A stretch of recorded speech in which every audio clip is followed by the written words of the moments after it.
Welcome to our continued coverage of Axiom Mission 4, also known as AX4. Hello, I'm Paul Zakrzewski, strategic space storyteller for Axiom Space, based out of Charlotte, North Carolina. And I'm Ronnie Foreman, a senior sales manager here at SpaceX. This webcast is a joint broadcast between NASA, SpaceX, and Axiom Space.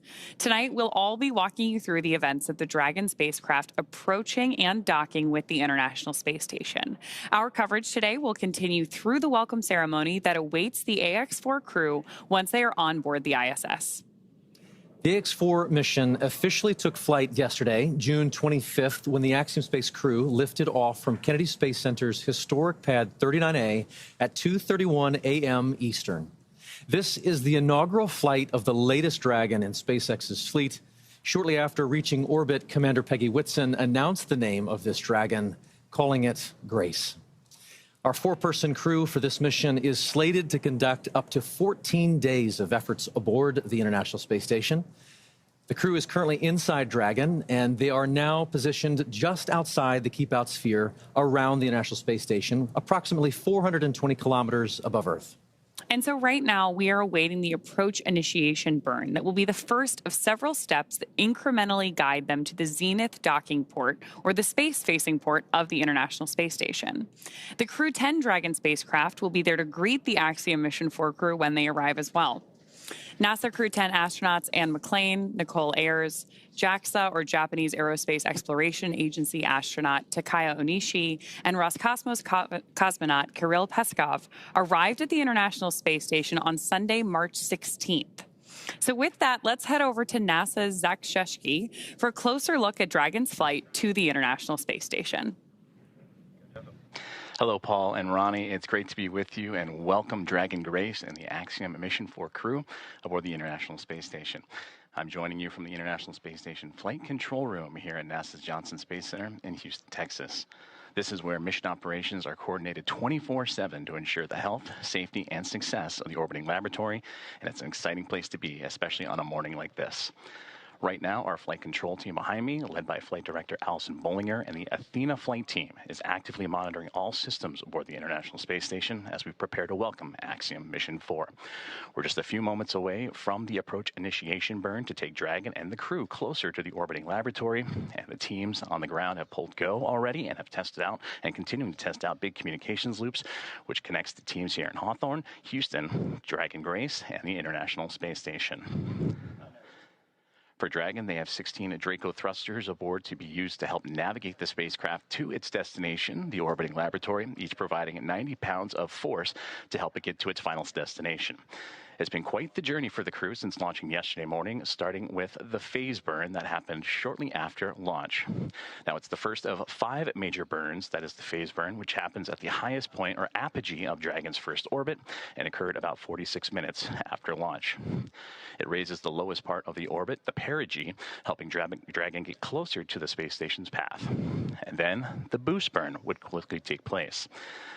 And that is based on what our orbital data shows us as the boost burn, which raises Dragon's orbit until its orbit reaches an altitude about 10 kilometers lower than the space station. And this took place around 8:15 a.m. Central Time yesterday morning. After that, we executed the close burn about 45 minutes later. Next was the close co-elliptic burn, which adjusts Dragon's orbit so it stays about 10 kilometers below the station the whole way around the Earth.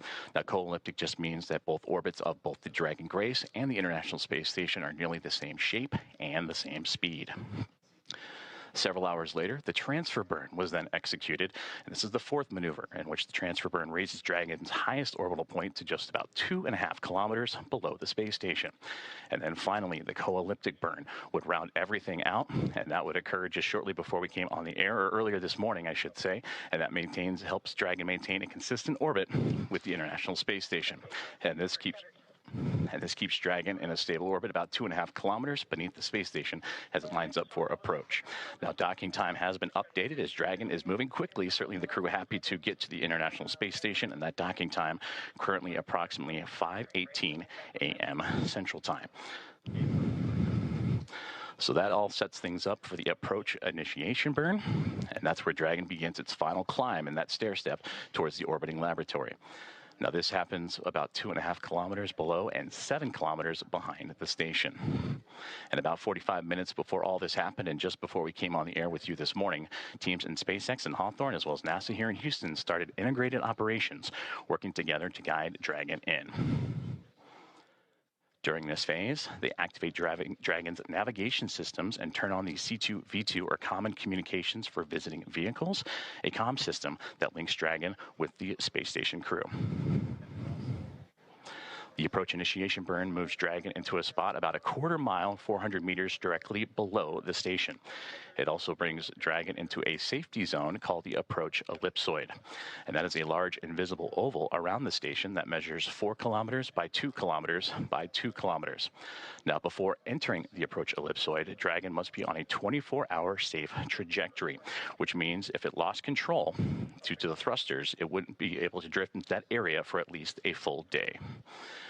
Now, after approach initiation, which is going to be occurring in about 8.5 minutes from now, the next major milestone will be at waypoint 0.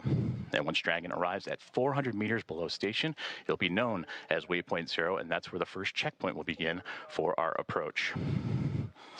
Dragon Grace can hold here at the 400-meter mark. If all systems check out, it can continue to the approach to waypoint 1, the next gate in its path.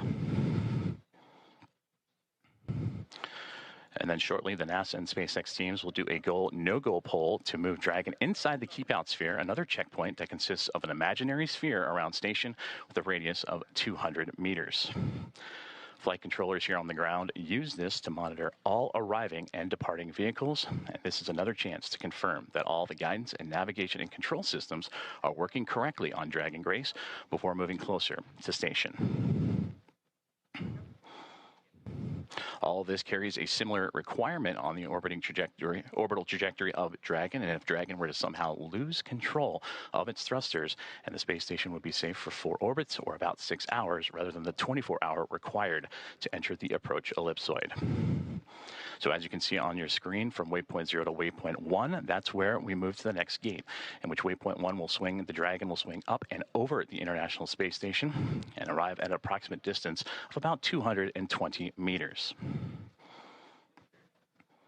At this point, it will be on what we call a docking axis.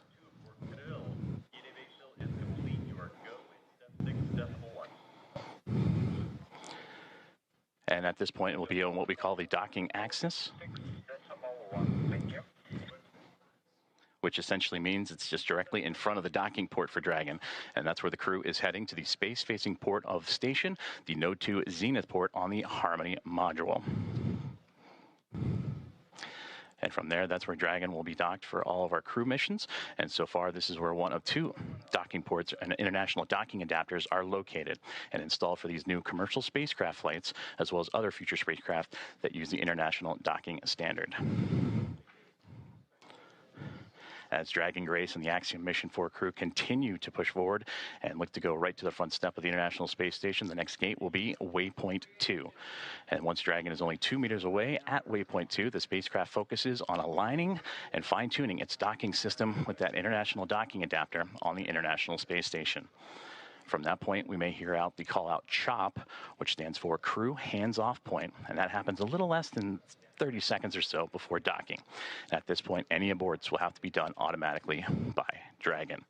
And then from there, it's the moment we've all been waiting for the Axiom Mission 4 team and the crew aboard the International Space Station, and that'll be the moment of contact, where the crew arrives to the space station and Dragon and the station make contact, with giving us that final call and soft capture. And again, we are tracking for a approximate docking time of 5:18 a.m. Central Time, 6:18 a.m. Eastern Time.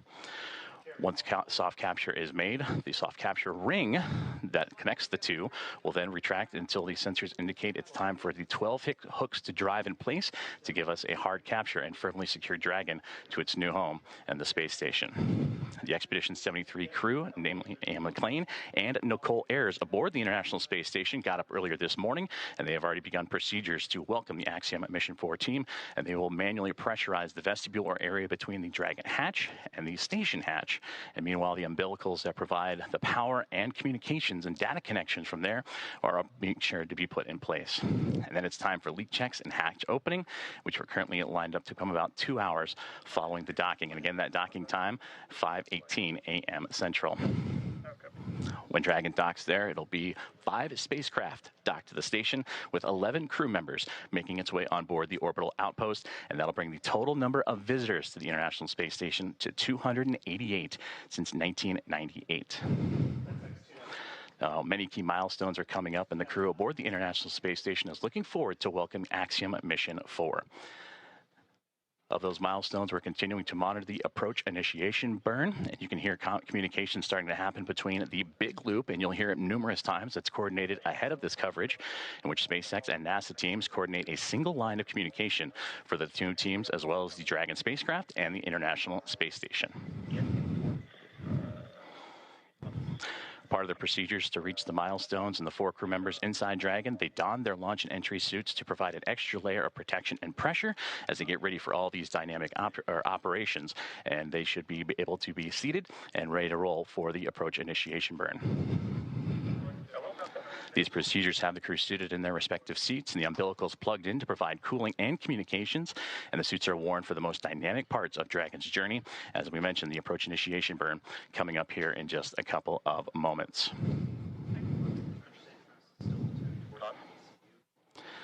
So as we await for the approach initiation burn, which will be coming in just a couple of moments, let's check back in with our friends in Hawthorne. Thank you, Joseph. As with all things in human spaceflight, every step is methodical and intentional. Reaching the International Space Station is no different. So while we wait for Dragon and the AX-4 crew's arrival at the space station, let's meet the crew on board. Our mission commander today is Peggy Whitson of the United States. We actually don't have enough time to cover her entire resume, which is incredible, by the way. But to give you a few highlights, Peggy earned degrees in biology, chemistry, and biochemistry.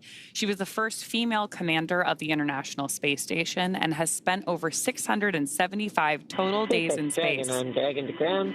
We have seat 1 in position, and seat 4 will be in a few moments.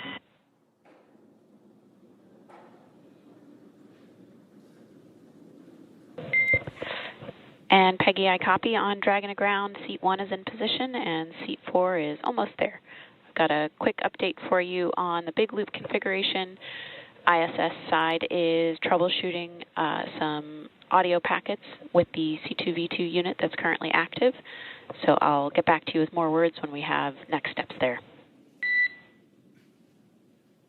Standing by. Thanks for the update. So we were just in the middle of talking about our commander, Peggy Whitson, when we heard her communicating here with our crew operations resource engineer at SpaceX Mission Control, which we hear called out as CORE over the nets. So our commander there, again, who was communicating with our team, has spent 675 total days in space so far. She's about to add some more to that. But so far, she has also logged 60 hours across 10 different spacewalks. She's a 2-time commander for Axiom Space, having previously also served aboard AX-2. She was also just inducted as a member of the 2025 Astronaut Hall of Fame class. So congratulations, Commander Peggy. And seated beside her inside Dragon is our mission pilot, Shubhanshu Shukla of India, whose call sign as a test pilot is Shuks. Representing the Indian Space Research Organization, or ISRO, Shuks is also an astronaut designate of India's inaugural human spaceflight effort, Gaganyaan, an Indian-built rocket and spacecraft. He was commissioned into the Indian Air Force Fighter Wing in 2006. He achieved the rank of Group Captain, in 2024, and has over 2,000 hours of flight experience aboard aircraft, including the Sukhoi 30, MKI, MiG-29, Jaguar, Hawk, and Antonov An-32. Our third crew member is mission specialist Sławosz Uznański-Wiśniewski of Poland. He's representing the European Space Agency as a project astronaut coming from the reserve class of 2022, much like Marcus Want, who served as a mission specialist on AX-3.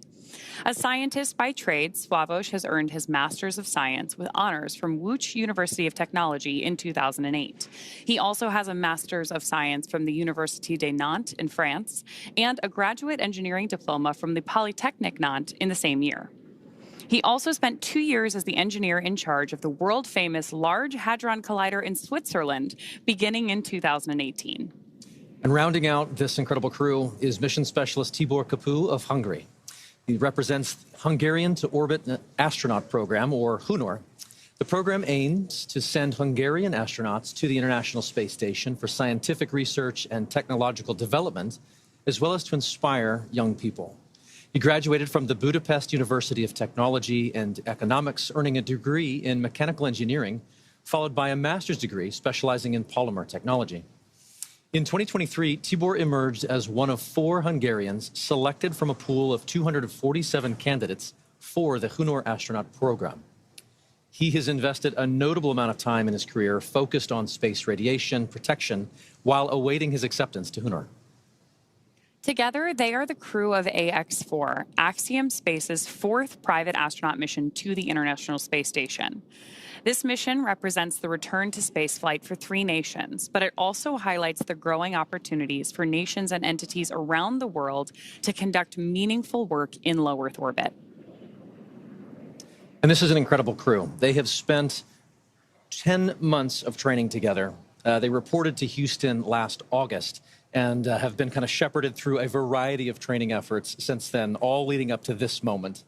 It has been truly an honor to see them come from different parts of the world and come together as one team. Dragon SpaceX on Dragon to ground. The approach initiation maneuver is complete. Performance was nominal. Reminder, if the C2V2 link is lost for 10 minutes without ground action, Dragon will perform a breakout. Timers are available in your event details. Dragon copies. Good AI, and watch for C2V2 and event details. That's a good copy. And for another status update on C2V2, ISS side is working a swap to C2V2 Bravo unit. Good to hear. Thanks. So that's great news as we continue in our approach of the Dragon spacecraft to the International Space Station. That first approach initiation burn, or the AI burn, ran nominally. And nominally in space talk means everything went well. So it means we're moving closer to that docking ceremony and welcoming the AX-4 crew on board. I love it. And so we'll continue to listen in hopes that they will continue to progress towards docking.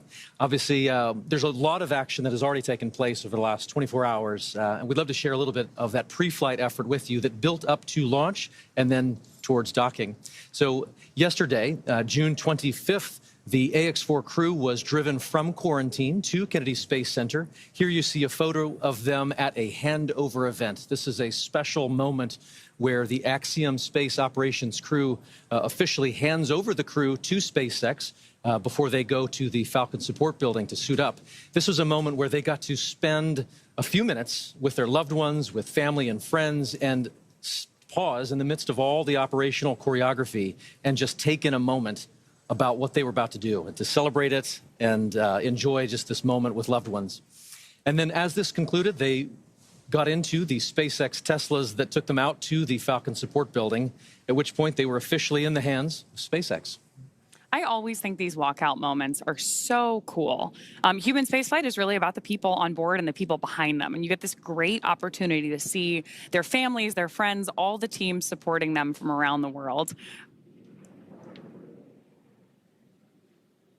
Speaking of which, this is a little video we captured yesterday, right before our crew walked out to enter the Dragon spacecraft. There they are exiting the Falcon Support Building, which is just about a half-mile away from their launch site, which was the historic Launch Pad 39A at Kennedy Space Center.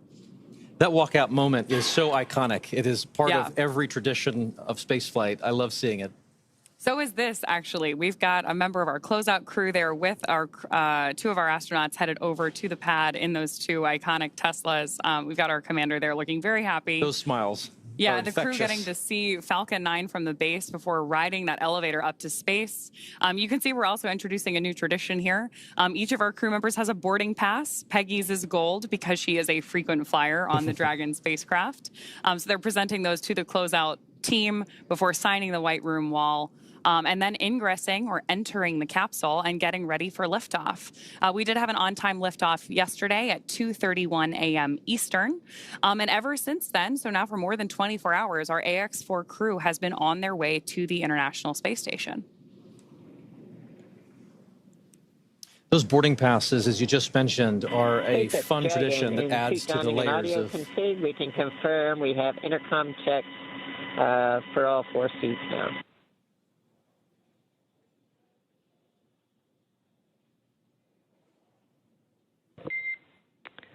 And Peggy, could you repeat your last?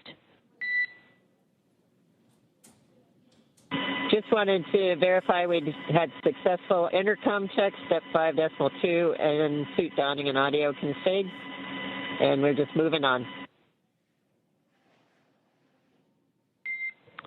Okay, I copy successful intercom checks and suit donning and audio config complete and ready to move on. Good copy.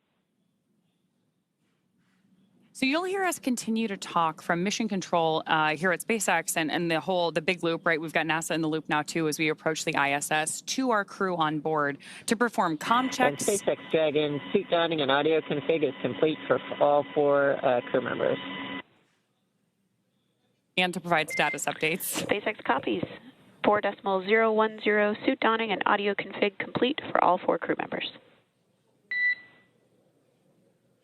So that's particularly good news for mission control because one of the things that we have our astronauts do anytime we enter a dynamic phase of flight is put on those IVA suits. So when we talk about suit donning, they've been comfortable, right? Like we had those spacesuits on for liftoff, and hopefully we'll have some shots of liftoff from yesterday here for you in a moment. But we put those spacesuits on for liftoff, and then once we're safely in orbit, the astronauts can doff or take those suits off. But now that we're approaching the International Space Station again, we're going to don the suits, put them back on, because we're moving into that dynamic phase of flight. So we're getting some confirmation there from our crew to mission control that we're moving forward in each of these careful steps, preparing both the capsule and the AX-4 crew for docking to the ISS. And these are all good call-outs. Yeah, great to hear. Yeah. Perfect. I love it. We were talking about ingress just a moment ago. We'd love to show you shots of launch from yesterday. The teams at Kennedy Space Center, the SpaceX teams and the NASA teams, were able to get some great shots of this Falcon 9 and Dragon lifting off. This was also the second liftoff and landing for our booster yesterday, so pretty exciting to see that flight-proven launch vehicle once again flying from 39A. And there you have it, Grace taking to the air for the very first time. That's a good point, Paul. This is our 5th and final Dragon in the fleet, which received its name yesterday from our Commander Peggy Whitson. Great shots of our crew there on their way up to space yesterday.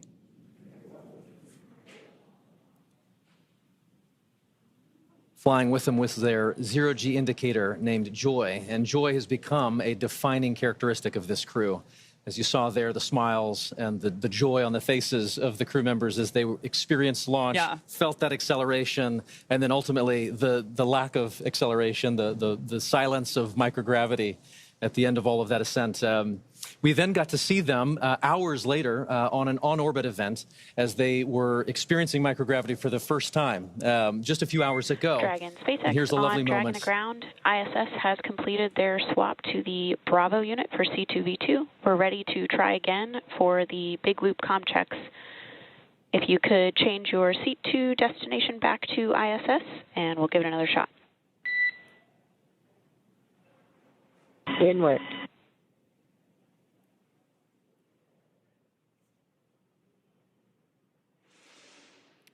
So Joseph mentioned this earlier, but C2V2 stands for Common Communications for Visiting Vehicles. And what we're doing now is that final comm check as Dragon approaches the ISS to make sure that we're ready for our visiting vehicle. Station on the big loop. We are very excited to have you loud and clear, Peggy. And we are excited to hear your voice and looking forward to seeing you guys shortly. I can't wait to see you either, Peggy. Excited you guys are here. And SpaceX copies Dragon loud and clear on the big loop.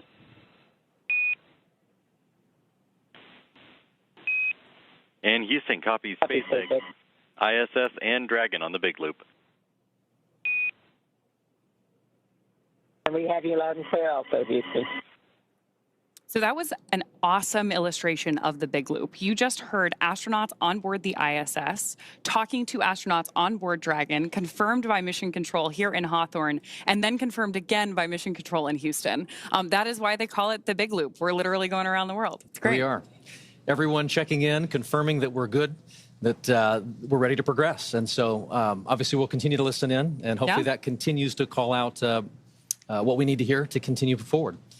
So we were showing you shots of the crew inside the Dragon from earlier today.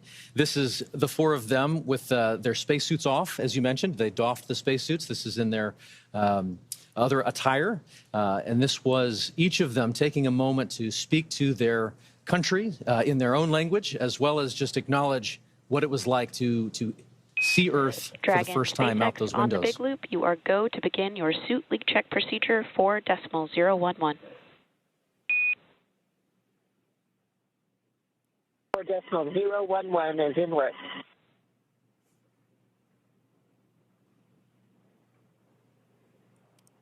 So good news there that our crew is moving forward with additional checks on board. We're obviously working a lot of different procedures here, too. You'll hear our team call out a series of different numbers. They're all carefully enumerated procedures that we step through to make sure that we don't miss anything in any of the steps it's going to take us to get to the ISS safely. Speaking of which, just in case you're just joining us, it would be good to go over many of the steps that took us to get to this point. Yesterday was launch day. Axiom 4 marks SpaceX's 18th human spaceflight launch overall. Including Axiom 4, Falcon 9 has supported 48 missions to the ISS with our Dragon spacecraft, starting with our first cargo resupply mission in 2012. And since 2022, SpaceX has supported the next generation. SpaceX Dragon, we're at step 2.2, waiting your go on suit leak check on the big loop.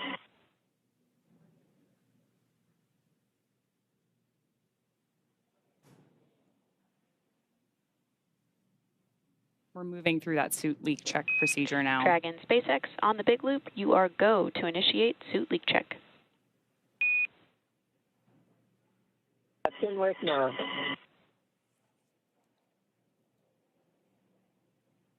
Acknowledgement there from our commander. So SpaceX has supported the next generation of commercial space exploration so far with 7 private astronaut missions as of today, with today's AX4 mission bringing the total to 4 missions to the space station in support of Axiom Space. I love it. So AX4 is Axiom Space's 4th mission to the International Space Station, as we've said. AX1 was the first private crew to the International Space Station. AX2 was known as the first private mission to feature government-sponsored astronauts, while as AX3 was our first all-European astronaut mission to the International Space Station. And this mission realizes the return to human spaceflight for India, Poland, and Hungary. The efforts of India are conducted through the Indian Space Research Organization, or ISRO, while the efforts of Poland are as a member of the European Space Agency, or ESA. As a member of ESA, the Polish Space Agency, Polsa, has named this mission Ignis. For Hungary, this is a mission facilitated by HUNOR, which stands for Hungarian to Orbit Program.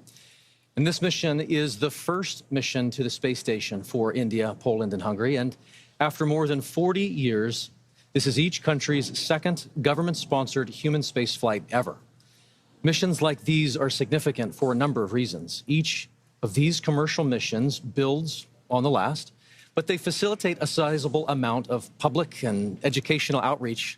Medical research, intergovernmental relationships are built and fostered through these moments, and the list goes on. To be honest, there a lot of hard work goes into each of these missions to make sure that every minute is maximized. Ultimately, each one serves as a critical stepping stone on the path to providing global, sustained access to low Earth orbit. Oh, absolutely. And at SpaceX, we want to help create a future where not just hundreds of people, but thousands and ultimately millions of people can travel off Earth to live and work in space and on other planets. It all starts with missions like these. It's hard to believe that it's been 5 years since Dragon radically changed how humanity gets to space, but I am very excited to see what this mission and all the ones to follow have in store. But with that, I do want to check back in with NASA at JSC. So, Joseph, let's hand it back to you. Thank you, Ronnie and Paul. And absolutely, yes, it's an incredible day to welcome the Axiom Mission 42 to the International Space Station. And I know we've already covered so many key milestones, including what it took to get to this point right now. And arrival day is always a busy one aboard the Big Loop. We see 4 good suit leak checks. And right there, another great milestone. Another great milestone right there, 4 good suit leak checks. And we talked about that earlier about during the dynamic phases of flight, the crew puts those suits on to make sure that everything is safe and sound for them to provide that extra layer of protection as they continue to chase down the International Space Station. Now, from the space station perspective, here inside the International Space Station Flight Control Room at NASA's Johnson Space Center in Houston, Texas, arrival day is always a busy one. And this morning, with no exception, NASA's astronauts Anne McClain and Nicole Ayers are already in position inside the cupola module, and they're using specialized software to keep track of Dragon's trajectory and confirm it remains inside its designated corridor. Now, the next key milestone that we're going to keep an eye on now is a course correction or a mid-course burn that's pretty much halfway between the AI burn, which went successfully a few moments ago, and then up to waypoint 0, which is really going to start those key gates that the Dragon Grace spacecraft will start navigating on its way towards the International Space Station and docking to that zenith port, that space-facing port of the Harmony module. Now, once Dragon is docked, Nicole Ayers of NASA will be the first one to begin the hatch opening operations. She'll start by opening the large hatch on Node 2. That's that zenith space-facing port we were talking about, and that gives the crew access to the pressurized mating adapter. From there, they'll begin pressurizing what's called the vestibule. That's the small space in between the Dragon and the space station hatches. This area was exposed to the vacuum of space before docking, so it'll need to be filled with air to be equalized with both the pressure, both for the spacecraft and anyone inside the space station to equal out and for those to pass through. Ayers will then use a small valve on the station's hatch to gradually introduce air into that vestibule. And meanwhile, the flight controllers here in Houston will be closely monitoring the pressure readings to confirm that the seal is tight and everything is leak-free before giving the go for hatch opening. Now, here inside the International Space Station Flight Control Room, the controller is already hard at work. They've been doing so all morning long and well into since the launch, really, and beyond. NASA Flight Director Allison Bollinger and her Athena flight team are leading operations here in the International Space Station Flight Control Room in Mission Control. And then seated to my right, to their right is the Capcom, who you'll hear communicating to the teams on the International Space Station, a part of that big loop. You heard the comms checks multiple times between SpaceX, Dragon Grace, International Space Station, and the teams in Houston, so we're all on one single line of communication. Now, taking a look at who's aboard the International Space Station, we heard them mentioned a little bit earlier on, and currently aboard is the Expedition 73 crew members. And they are led by Commander Takuya Onishi, who is on that far right-hand side. And several members of this expedition crew have celebrated some key milestones for him. For Takuya, he celebrated 200 days in space about 2 weeks ago. Up next is NASA's Anne McClain. She is sitting right in front of Takuya on that right-hand side. She recently celebrated 300 days in orbit this past week. For Nicole Ayers, just on the other side of that Expedition 73 crew patch, she recently celebrated 100 days in space on Monday, and she and McClain are going to be the ones that are going to be monitoring the Axiom Mission 4 team and Dragon Grace to the International Space Station.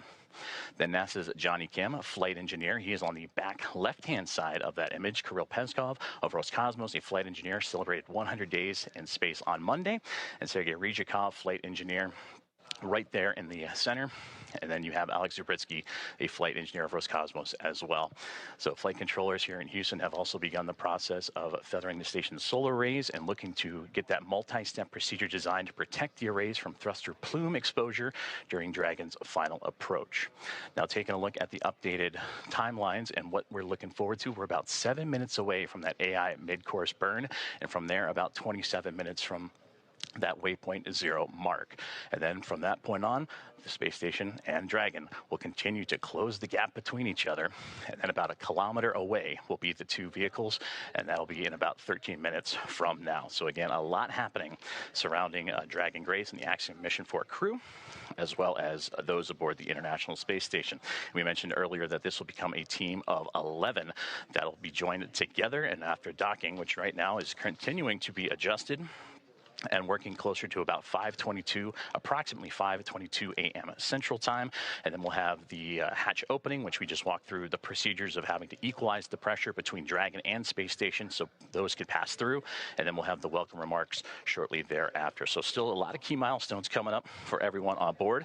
But to dive deeper into that that AI mid-course burn, again, that's about the halfway point from the AI burn to waypoint 0, and that gives Dragon the ability to perform a mid-course maneuver, and that will give them to be about 400 meters or so below the International Space Station, and then of course will swing up and over top to then line itself up for waypoint 0, which will be again to the zenith port of the International Space Station. And from there, Dragon will execute a small mid-course maneuver, and that's just to fine-tune its approach and bring it to about that 400-meter mark and get ready for the remainder of its gates and those checkpoints it has to come to for the International Space Station and Dragon to eventually meet up. Now, about 90 minutes ahead of docking, attitude control of the International Space Station will be handed over to the Russian thruster system, giving the station a finer point capability as Dragon closes in.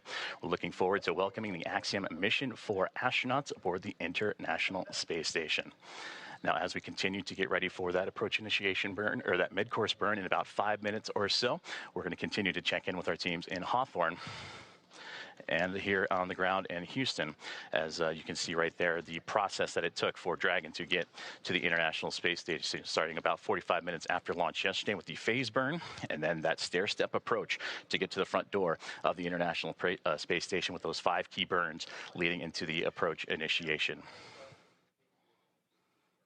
Now, all teams on board the International Space Station have been up and at it early this morning. We talked about the roles for Nicole Ayers as well as Ann McLean getting ready to welcome the Axiom Mission 4 team. You heard the great communications between the two already as they're eager and anxious to welcome Peggy Whitson, the former NASA astronaut and commander of Axiom Mission 4. She continues her record-setting mark as the most experienced astronaut, American astronaut in the history.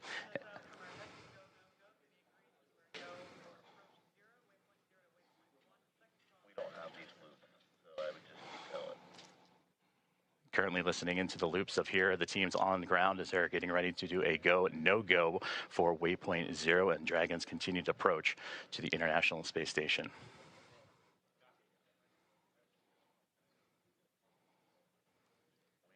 We have no views, so you're going to have to keep tap dancing, and we don't have these loops in our broadcast, so you're pausing. There's no loops broadcast. As we continue to follow along and continue to tune in, we take momentary pauses just to listen into both the big loop of communications as well as the communications here in Houston and in SpaceX. As again, the team's pulling a go, no go for the International Space Station side of things to get ready for Dragon's arrival to the International Space Station. As I mentioned, once the mid-course maneuver is complete, it's then on to waypoint 0 and getting them to that 400-meter mark. And hopefully we can take a look at a little bit of that graphic of what's to come for the Dragon Grace and the team aboard Axiom Mission 4. And you see there, waypoint 0, about that 400-meter mark just outside the approach ellipsoid, that 400-kilometer by 2-kilometer by 2-kilometer invisible oval ellipsoid outside of the International Space Station, one of 2 imaginary boundaries that the Dragon will have to pass through, and then of course it'll make its way onto the keep out sphere, and that's that 400-meter mark that we've been talking about, and that's where it's zeroing in on right now. So we've completed the approach initiation burn, which had them about 7 kilometers below the International Space Station, and now about 2 minutes and 45 seconds away from that mid-course burn, and we'll continue to track as Dragon and Grace continue to fine-tune itself and get ready to go and connect itself for the International Space Station. Now, of course, before Dragon is given permission to move inside the approach ellipsoid, the spacecraft configured to be known as what is a 24-hour safe trajectory. And this means that if Dragon were to lose control in its thrusters, it would be at least 24 hours before it could move inside the approach ellipsoid again. But again, those upcoming milestones, everything continuing to press on along as Dragon, so far so good, as it continues its chase down of the International Space Station.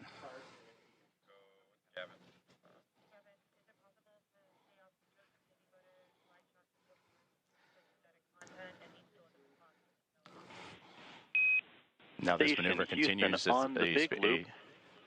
We are about 1,900 meters away and about 10 minutes out from having you jump into 1.102.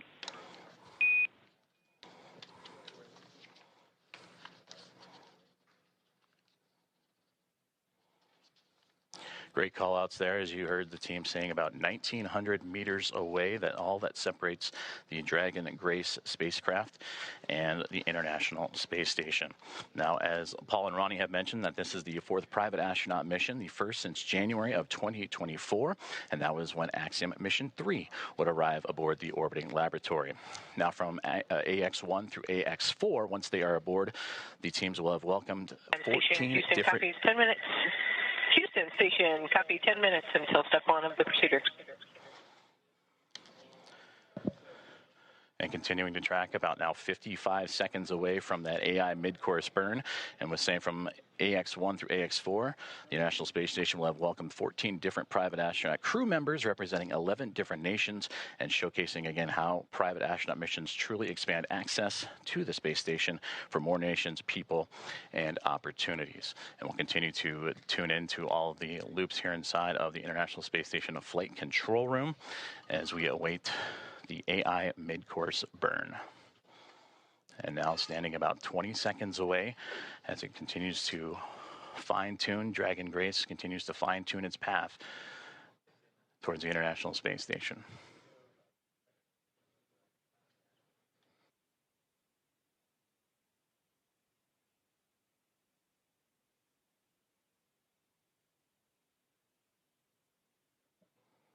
And we just received confirmation that the AI mid-course burn is now in progress.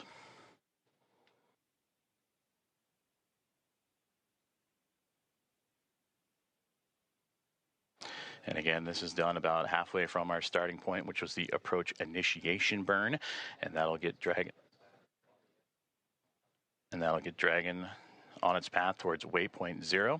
It's just a small burn, but again, all about fine-tuning and its approach to ensure that we're targeting a precise point of about 400 meters directly below the International Space Station.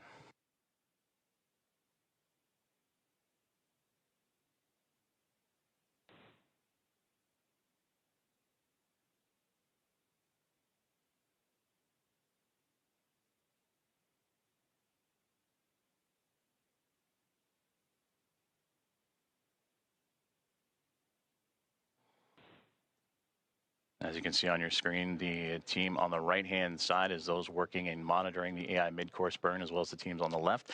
On the right, that is the International Space Station Mission Control Room here in Houston, Texas. And on the left-hand side, the SpaceX teams in their Mission Control Room in Hawthorne, California, as we continue to follow along with the AI mid-course burn, now a little over a minute and 20 seconds in.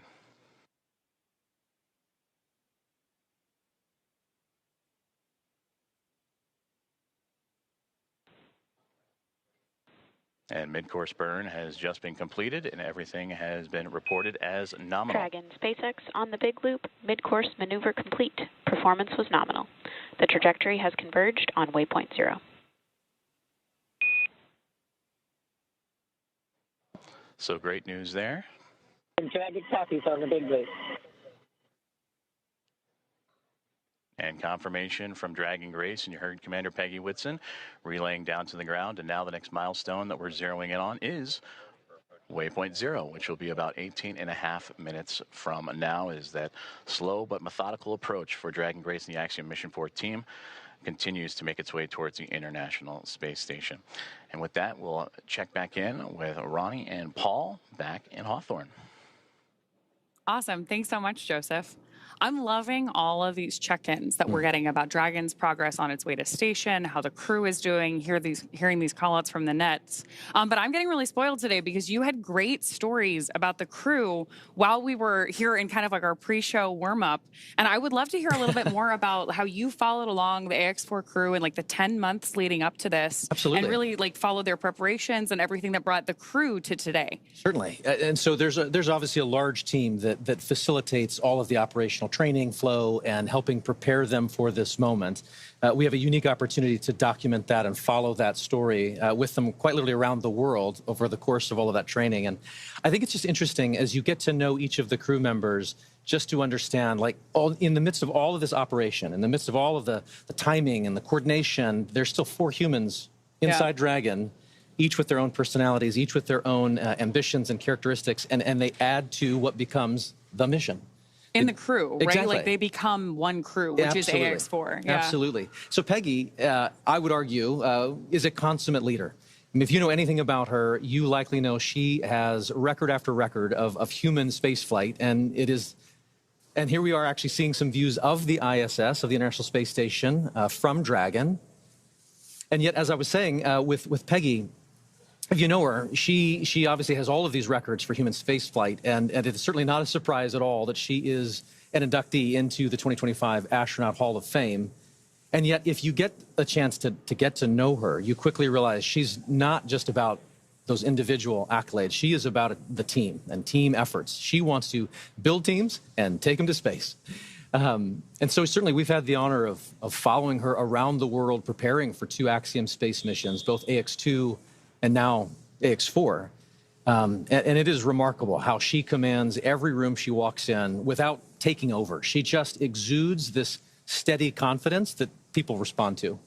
Speaking of how she is commanding the capsule, we just had a great shot of her inside of the Dragon spacecraft, looking up at those touchscreen displays. And so we're going to keep bringing you views like the one we have on your screen right now of the International Space Station whenever we have ground station coverage. When we have good views, we'll obviously share them with you. This one is particularly cool because we're watching the International Space Station come into focus through a camera that is under Dragon's nose cone. So right after we got through launch and orbital insertion yesterday, we deployed the nose cone and exposed those docking hooks that we're going to use for the hard capture. Station Houston on the big loop. Dragon range is approximately 1,000 meters. Monitor long-range approach per steps 1 to 4 in 1.102. Dragon approach and retreat monitoring. ISS crew is now primed for vehicle approach monitoring.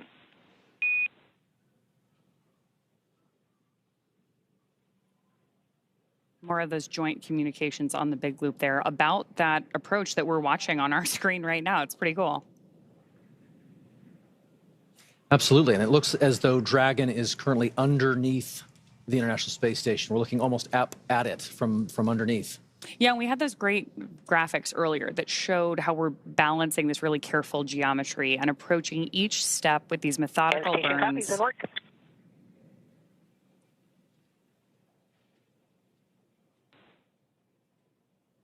Acknowledgement from our commander there. So we're stepping through each of these really methodical burns of those Draco thrusters on board Dragon. There are 16 of those thrusters around the spacecraft, and we use them for these careful, fine-tuned maneuvering once we get to orbit.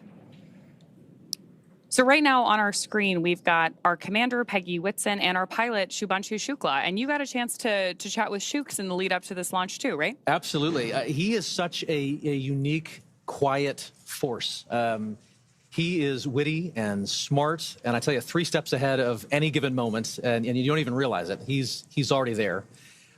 He has said that his career is defined by simply saying yes, which I thought was so interesting and powerful and simple. I mean, effectively, he was saying that every opportunity, whether it was to get a chance to learn to fly or join the military or even pursue this mission, he simply said yes. And in doing so, he walked through the door and made the most of it. No matter what he's faced alongside this crew, from days of poor weather out at the Knowles expedition, which is the National Outdoor Leadership School, to processing kind of the immense volume of procedures that must be taken on and understood across all of the myriad of procedures that one must understand and become proficient on for this kind of a space flight. in the midst of all of that, he has remained calm and collected, and quite honestly, it just made it look easy. And what's more, he has this unwavering spirit about him that just invites everyone around him to step up and into their roles effectively. It's awesome to hear these stories about the way this crew really came together and everything that brought them to the mission today. For those of you who are just joining us, we have some great graphics along the base of your screen to help you follow along the mission the same way that we have been eagerly following it for the last several weeks, really, in the lead up to today. So along the bottom left-hand corner, we've got some telemetry on where our Dragon spacecraft is, including its speed and altitude. And then on the bottom right-hand corner of the screen, you actually see our location around the Earth. And that rightmost corner is the firing of those Draco thrusters on board. And right now we're getting great views from inside the spacecraft of our crew working with those touchscreen displays, stepping through these checklists. And now we're getting our first views from station looking down at Dragon, which is always my favorite moment of docking. Absolutely. Because you know that the astronauts on board the International Space Station are, we heard it in their voices earlier, are excited for this crew to be on board. It's also one of the few moments where you really get a sense of the speed and the scale of all of this operation, right? Seeing the Earth just roll behind with those clouds, you suddenly get a sense of perspective that is just unlike anything else. Yeah, absolutely. And one of the things that we're doing here and why we're moving so carefully through each of these maneuvers is that, as you've noted here, these spacecraft, both the International Space Station and Dragon, are still moving really fast. So we need them to approach each other with a relative speed that's very gentle so that that docking is smooth and steady, just the way that we intend it to be. But we're still moving like 17,500 miles per hour, lapping the Earth every 90 minutes. So this is a very high speed but careful maneuver to make sure that we get our entire crew safely aboard the International Space Station. Absolutely. Intricate, methodical, one step at a time. There you go. Speaking of people who are particularly methodical, you were mentioning that Sławosz is like very deliberate in his actions and his lead up to everything with the crew earlier. Sław, yes, as he likes to, as we like to call him, Sławosz Uznański-Wiśniewski, is quite a lot to say. So they've quite poignantly call him Sław. He is brilliant, and I tell you, but more specifically, Dragon SpaceX on the big loop. I'll pause here. Ground is go for approach 0. Burn is enabled. Maneuver start time is 9:34 Zulu. As a reminder, Dragon will nominally continue approach through waypoint 1 toward waypoint 2 without stopping at waypoint 1.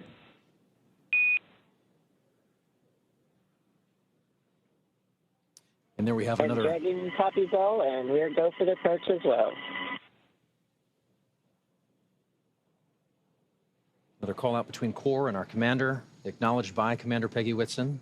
And that was a cool call out too, because we told the crew that we're going to move right through waypoint 1. Each of those waypoints are an opportunity for us to pause and make sure that everything's going well. So that means that everything's really going on track, right? We're ready to move into this next process of approaching the station. So we were talking about Sław, and just to finish that thought, I have often described him as somebody who is brilliant, but more specifically, he is curious. Sławosz is certainly one who is genuinely in pursuit of knowledge and understanding. I've actually never seen him to shy away from asking the next question. Throughout all the training, you can expect him to raise a hand and lean in, and everyone else does as a result. I mean, you just kind of get pulled into that earnest pursuit of knowledge, and he wraps it all up in a pretty good charm. He's exciting to learn beside. You know, I for one found myself wanting to lean in and learn alongside him as an outsider here. But his curiosity is probably matched only by his love for exploration and being out in the unknown. Like from sailing to hiking to kind of peering over that next ridge, he is one who is constantly seeking and experiencing something new. He has a love for this life and for this planet that is infectious. One can only imagine how that perspective is growing as he's looking out the window and seeing the Earth and perhaps even maybe the ISS at this point outside Dragon. Oh, yeah, absolutely. I mean, speaking of his love of something new, 3 of the crew members that we have on board AX4 are first-time flyers to low Earth orbit and to the International Space Station. So very excited to hear their take on both being up there and then everything they have to share with all of us once they return. So with that, can we round out some stories here for our 4th crew member? Absolutely. So Tibor, he is an incredible thinker. You can just see him process any information and immediately then begin to put it to use. He is someone who just grabs and goes. But also, even more than that, he's someone who really feels things deeply. He cares about what this mission is. He cares about what it means for all those back home in Hungary. He's got a very high emotional intelligence, I would say. He can read the room in an instant. But I tell you, his gift to humanity is to then be able to elevate and brighten everyone around him. I don't know of a single instructor, maybe ops team member, or even medical support staffer who doesn't smile when they think of Tibor Kapu. And I also tell you, he is tireless. There is quite a lot that he is capable of and responsible for, and that is invigorating to just see him approach every step of everything he's asked to do with diligence. And there were a lot of steps in the lead up to this for our crew. Astronaut preparation is extensive, from training that's specific to each crew member's role to learning SpaceX protocols, space station systems, and preparing for the science and outreach activities they'll be conducting in space. Private astronaut training is pretty rigorous. So in addition to the work that they did in the field, like you mentioned with the National Outdoor Leadership School, or NOLS. Station Houston on the Big Loop. First step, 1 of 1.102. Can you please confirm Dragon is in sight and give us an attitude assessment?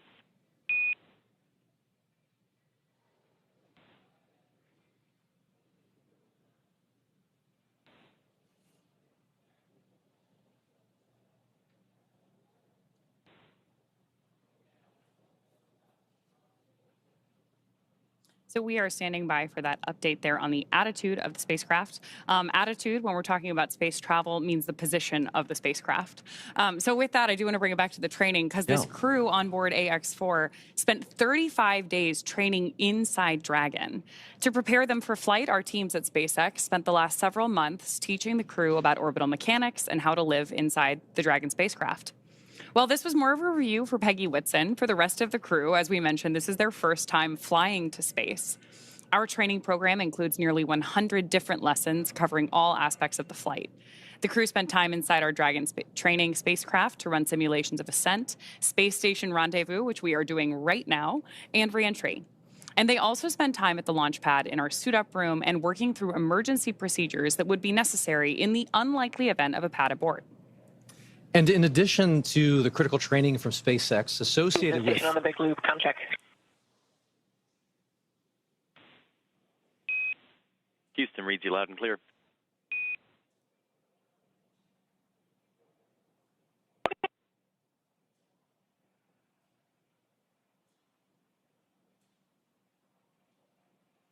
And as we were saying, in addition to the critical training from SpaceX associated with all of these dynamic phases of ascent and return, Axiom Space has facilitated a host of training efforts since August over these last 10 months to ensure that the crew and all of those who support them are ready Station for this Houston on mission. the Big Loop. We did not copy your last.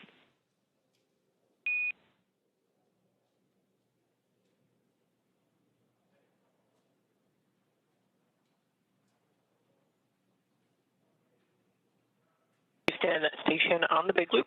We have Dragon in sight, and attitude looks nominal. Houston copies. That's a good report. That is a great report. It's always nice to hear those confirmations, especially across the Big Loop, because we are coordinating so many teams for missions like this. Absolutely.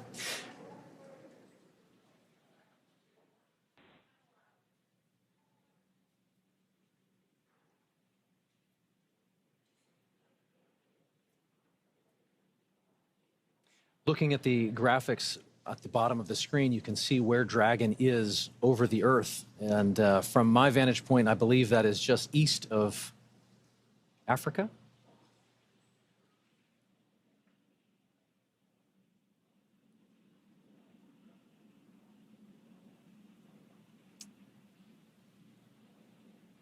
I think one of the things that's the most striking to me is that as we watch all these different visuals come into play, which again, we are bringing you whenever we have them. So when we've got good views, we're sharing them with you.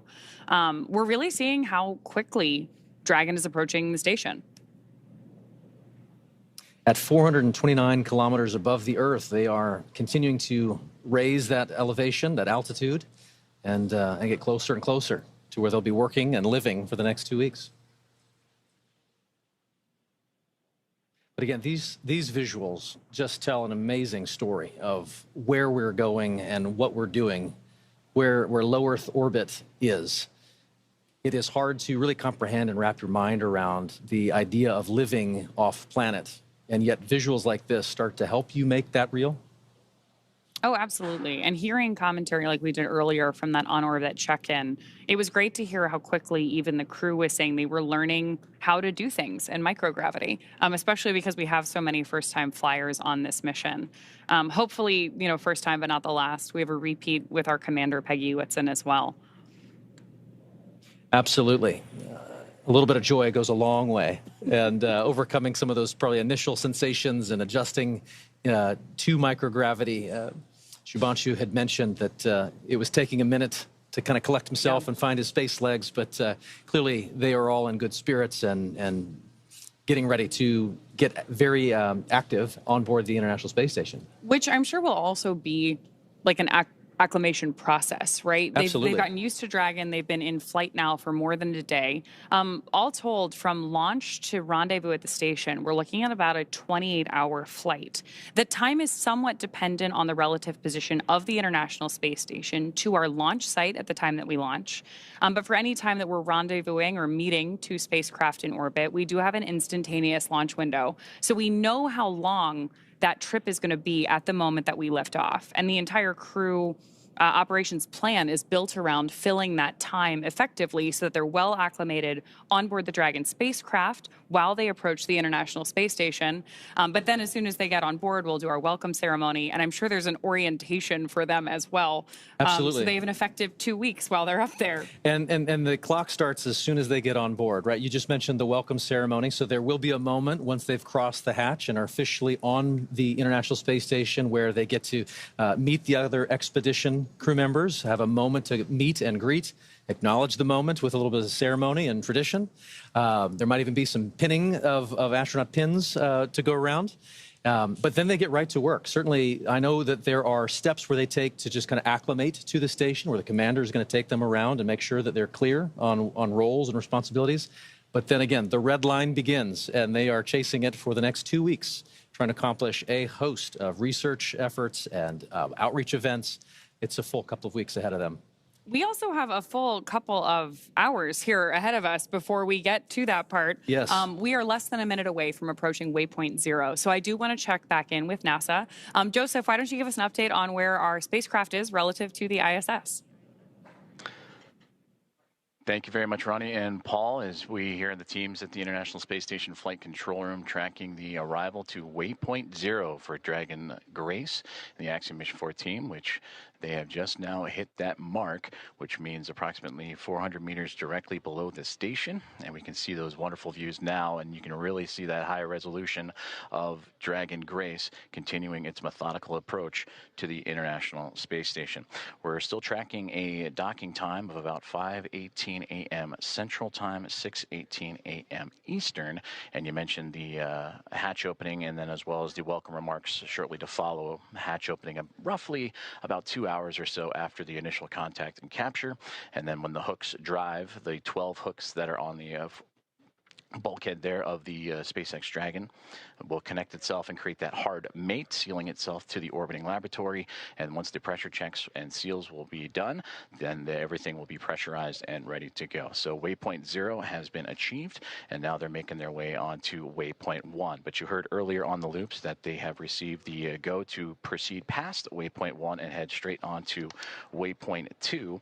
And that means they'll continue to swing up and above the International Space Station, and then what would have been a pause at the 220-meter mark, they'll continue to press forward and look to get to about waypoint 2. And waypoint 2's arrival will be just right on the doorstep of the International Space Station, Dragon, about 28 SpaceX meters away. on the big loop Approach 0 has started and the trajectory has converged on waypoint 1. Expect arrival at waypoint 1 at 10:09 Zulu.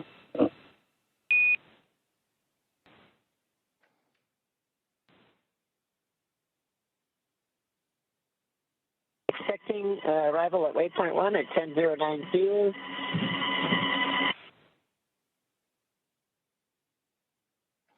And there you heard it right there, that they are continuing to move on along and get ready to approach what would be waypoint 1, which that milestone will be in about a little less than 40 minutes from now. As you see right there on your screen, the Dragon Grace spacecraft continuing its methodical approach to the International Space Station. And of course, the 7 members aboard Space Station right now, looking forward to welcoming Commander Peggy Whitson, pilot Shubhanshu Shukla, as well as mission specialists Sławosz, Uznański-Wiśniewski, and Tibor Kapu to the orbiting laboratory. And a welcome back to Commander Peggy Whitson. This will be her 5th time in her 5th space flight. All of her space flights, whether the previous 3 with NASA and now 2 with Axiom Space, all key components and key missions involving the International Space Station. And you also heard on the Big Loop confirmations from Nicole Ayers and Ann McLean, who are monitoring Dragon's approach. They are in the cupola. That is the famed window to the world from the International Space Station that you see so many stellar views from many astronauts that share their experiences from the cupola. That is where they're using special technology to monitor and make sure that the Dragon spacecraft stays in the exact corridor, and that makes sure that everything is remaining on track and stays in its expected zones. Now, as we continue to march towards waypoint 1, and again, they will bypass waypoint 1 unless they need to make that pit stop to make sure everything is fine-tuned and ready. Once Dragon continues through waypoint 1, waypoint 2, and then eventual capture, Nicole Ayers will be the primed NASA astronaut to start the hatch opening process. And that'll begin by opening the large hatch on the Node 2 Zenith port. That is the port facing outer space, and that gives them access to the pressurized mating adapter. And there, Ayers and McLean and company will then move in and make sure that everything is sealed up once checks have been done and the relative dampening motion has been removed between Dragon and its connection to the International Space Station. And Ayers will pressurize the vestibule, and that is the small space between the hatches of the Dragon spacecraft and the space station. Now, that vestibule has been exposed to the vacuum of space, and that was all due to prior to docking. So the crew will need to fill it with air to make sure its pressure is nearly equal with the atmospheric pressure on Dragon and in the station. That pressure, similar to what we experience here on Earth at sea level, about 14 psi is what they need to bring it up to, again, from the vacuum of space. And that's where Ayers will use a small valve on that station's hatch to slowly introduce the air into the vestibule. And flight controllers here in Houston will monitor and verify that pressure readings, and everything is making sure to be leak-free before we get ready to open up the hatches. As you can see, Space Dragon Grace making its way with the nose cone open, and you can see that strobe in the middle. And it's always fascinating to watch. Now during an orbital daytime, you can see the sun shining brightly on the spacecraft and the thrusters firing, and you can follow along in that bottom right-hand corner which thrusters are being activated again to fine-tune Dragon's path to the International Space Station. But seeing that strobe, always fun when it illuminates from the Dragon perspective on the International Space Station, and we may get some of those great views closer to docking. And again, that docking time tracking closer to 5:18 a.m. Central Time, 6:18 a.m. Eastern, and that is where the soft capture will connect, and then the hooks will drive. The 12 hooks in 2 sets of 6 will drive and form the hard mate and bring Dragon and the space station closer together before the leak checks, the umbilicals for communication and power. Everything will be connected, and then the pressurization of that vestibule from NASA astronaut Nicole Ayers and team will begin.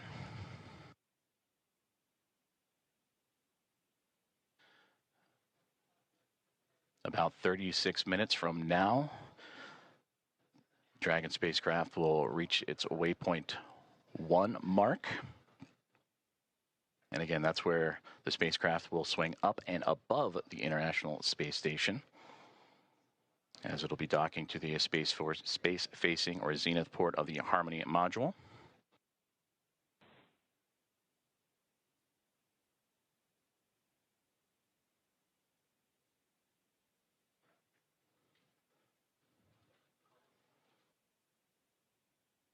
you can see great views Stand again station of on the Dragon. big loop per block Bravo. Dragon attitude is as expected. Houston copies. Thank you.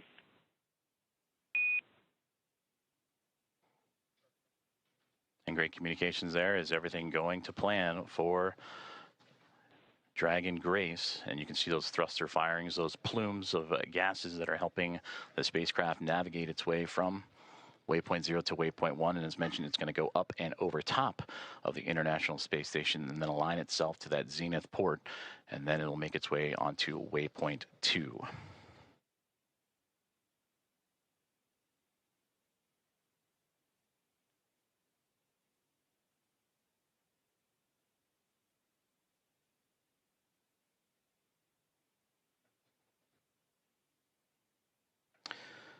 As mentioned previously, all visiting vehicles that arrive to the International Space Station take this phased approach when going to the orbiting laboratory, stopping at those predetermined gates. And that's for teams here on the ground, both in SpaceX and in Houston, to run quick checks on vehicle performance before approaching the laboratory.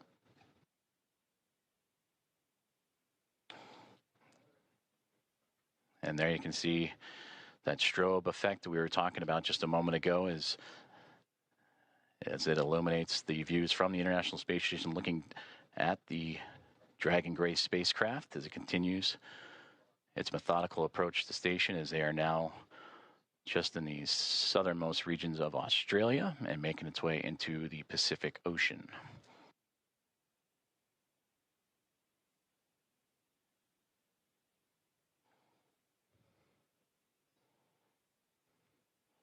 Both Dragon and Station just began an orbital nighttime period, so we'll continue to lean on that strobe effect on the spacecraft to follow along.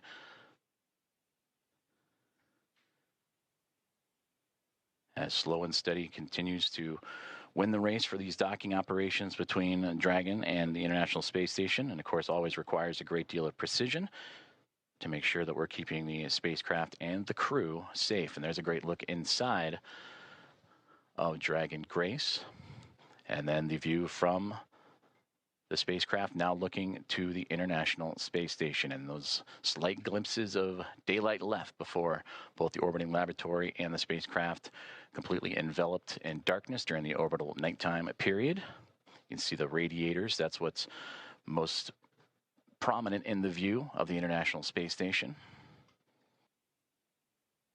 And at the very top of this view of the International Space Station, you can see what was Dragon Endurance. That is the Dragon spacecraft vehicle that Crew 10 took to the International Space Station back in March. So upon docking, and once everyone is settled, you will see the International Space Station flying with both Grace and Endurance, and 5 total vehicles connected to the orbiting lab.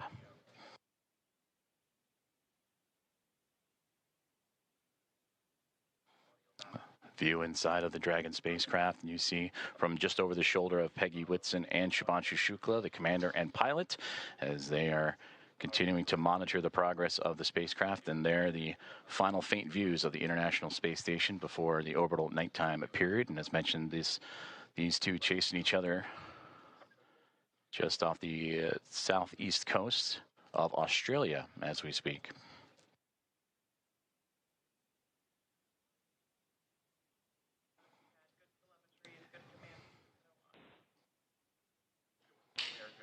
And a great view of that center screen there, where you're seeing Dragon lining itself up with the International Space Station, and the views that both pilot Shubhanshu Shukla of ISRO and Peggy Whitson, commander of Axiom Mission 4, are monitoring.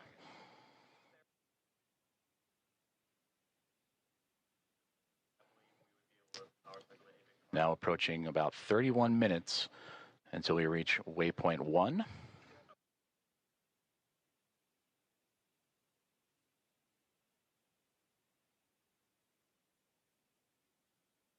And once the spacecraft reaches waypoint 1, it'll be about 220 meters away, a little more than 656 feet from the orbiting laboratory, is Dragon Grace on its inaugural flight, looking to connect up to the International Space Station.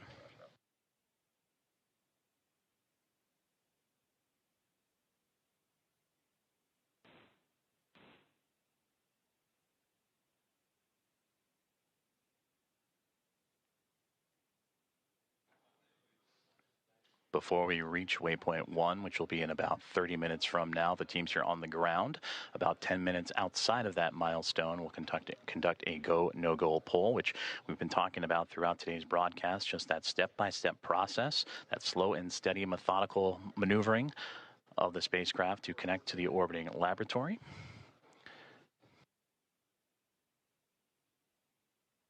And we're continuing to follow along for an approximate docking time of 5:18 a.m. Central Time, 6:18 a.m. Eastern.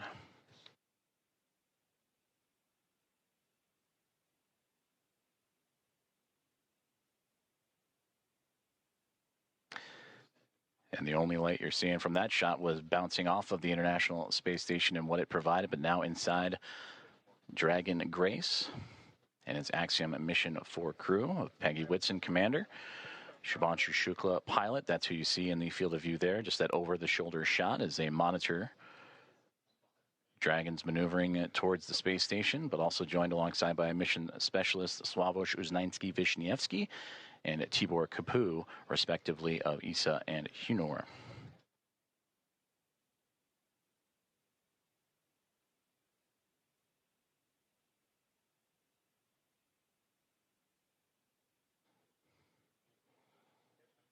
And as we continue to take a look at the orbital nighttime phasing of the International Space Station and the Dragon Grace spacecraft, you see those thruster firings continuing that methodical approach for the craft. But you can also see in that left-hand side the speed of which they are traveling, the Dragon spacecraft at that, as it makes, again, it's starting to steady out in that slow push towards the orbiting laboratory, 428 kilometers above Earth.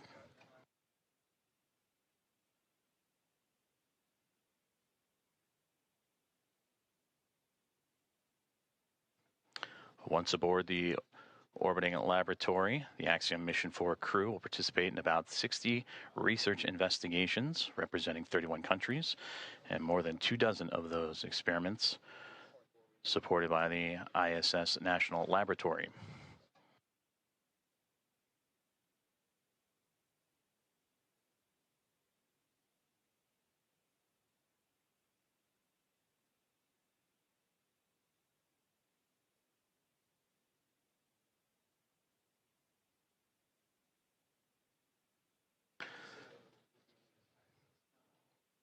And there's a live look at the teams here on the ground. On the left-hand side, that is Mission Control in SpaceX, Hawthorne, California, following along with Dragon's progress, I should say. And on the right-hand side, it looks to be Axiom Space here in Houston, just down the road from Johnson Space Center, NASA's Johnson Space Center, where we are located. And the International Space Station Flight Control Room, all three teams working together in integrated operations. That began just before we went live for today's broadcast. We're all three monitoring the progress of the Dragon spacecraft to the International Space Station. And you've been hearing communications on what is the big loop, which is that single line of comms that allow for the Dragon spacecraft and Grace to communicate with the International Space Station, but also for the teams on the ground here in Houston and in California and Hawthorne, all to communicate together. So everybody on the same page as the spacecraft continues its push towards the orbiting lab.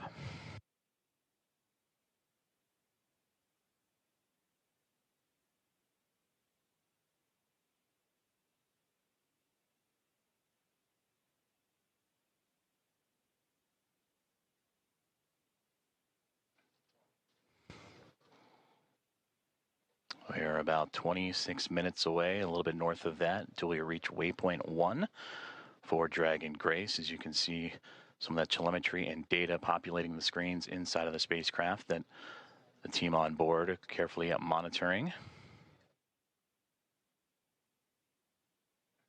And this is the view from the Dragon spacecraft looking up at the International Space Station as these two now making their way into the southernmost regions of the Pacific Ocean, having just passed underneath the south and then the southeast of Australia.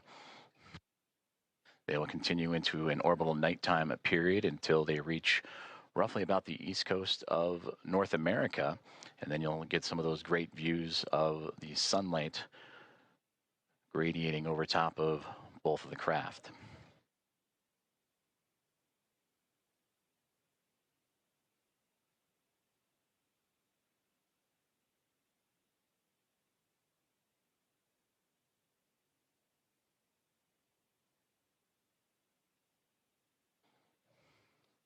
So far, everything performing nominally for the SpaceX Dragon Grace spacecraft as it continues its push towards the International Space Station, and what's been quite the journey for them. You heard earlier that this, since launch all the way up to the anticipated docking time, will be about a 28-hour process, 28, 29 hours or so. So a lot has happened in a short amount of time as the teams in Hawthorne, California on the left and the teams on the right-hand side in Axiom Space working together with those here in Houston.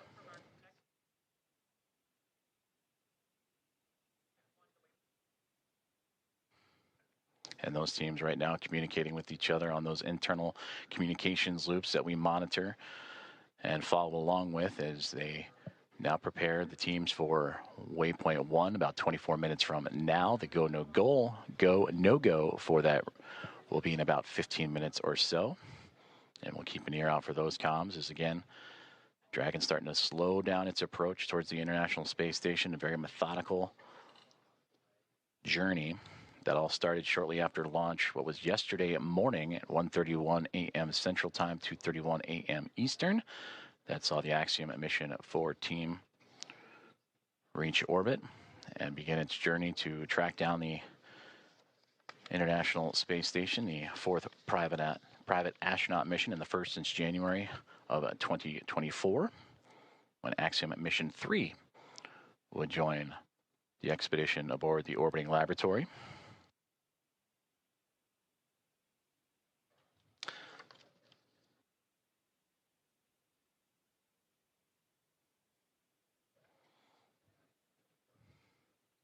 On board the International Space Station, the crews, they were up and got right into preparing for Dragon's arrival. NASA's Anne McClain and Nicole Ayers, who you've heard at times on the big communications loop talking to all parties. They are in the station's cupola using specialized software to track Dragon's approach and making sure it stays in the expected zones with that orbital nighttime currently enveloping the station and the Dragon spacecraft.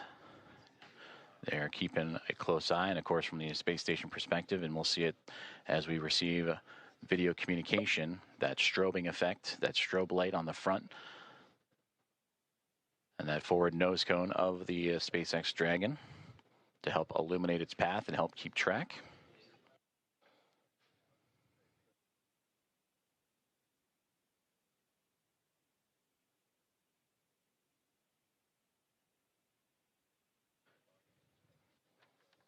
Earlier, we also received that as the Dragon spacecraft makes its way towards waypoint 1, about 22 minutes from now, that the teams on the ground were looking to bypass this milestone, but will again do a go, no go poll, make sure everything looks exactly as it should before allowing that bypass of the spacecraft, and then its maneuver up and over top of the International Space Station, and then proceeding onto waypoint 2.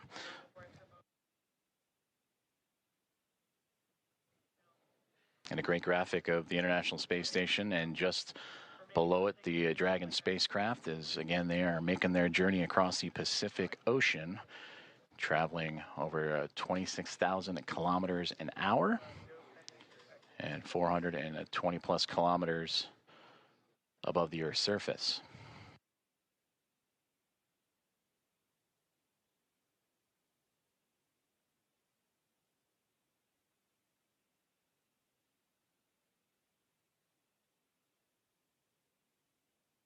We've been talking about that methodical approach for the Dragon spacecraft that started immediately, or 45 minutes or so immediately after launch yesterday morning, in which they would execute a series of burns from the phase burn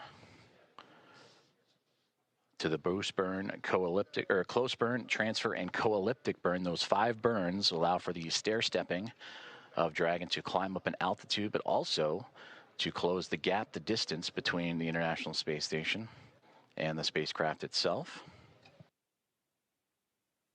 And that is what's led us up to this morning. The approach initiation burn started just shortly after the start of this broadcast, in which Dragon, in integrated operations with SpaceX and NASA working together with Axiom Space, all monitoring closely as Dragon Grace continues its way towards the orbiting lab and looking to turn a crew, the Expedition 73 crew of 7 into a total of 11, a full house above the orbiting lab.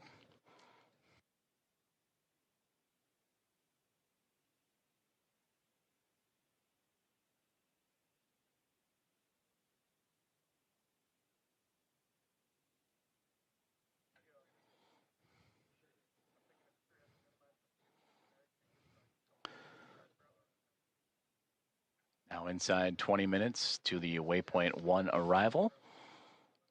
And about 10 minutes or so, the teams here inside Houston as well as and SpaceX in Hawthorne, California will continue to monitor and do the go, no go for waypoint 1. And if everything is on track, they'll continue to proceed through waypoint 1 onto waypoint 2.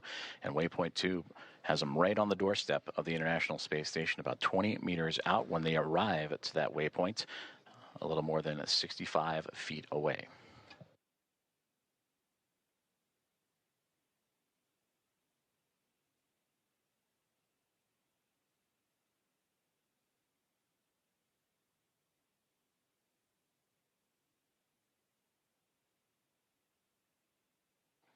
If you are just joining us, we are continuing to follow along the progress of Axiom Mission 4 and the 4 astronauts aboard, Commander Peggy Whitson, pilot Shubhanshu Shukla, and mission specialists Sławosz, Uznański-Wiśniewski, and Tibor Kapu, the 4th private astronaut mission and the first since January 2024 to make its way towards the International Space Station, in which they will spend approximately 2 weeks doing research investigations and outreach activities, expanding commercial space.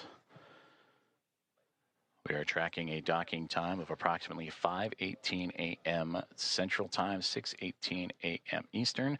The next key milestone that we are keeping an eye on is the arrival of the spacecraft to waypoint 1.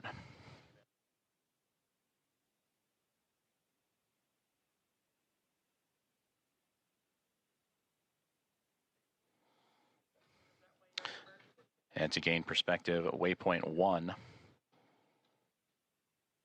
will be about 220 meters away between the Dragon spacecraft and the International Space Station. And that's the second checkpoint. They have already reached waypoint 0 to begin this process. Waypoint 0, waypoint 1, and then on to waypoint 2, which we mentioned is about 20 meters away.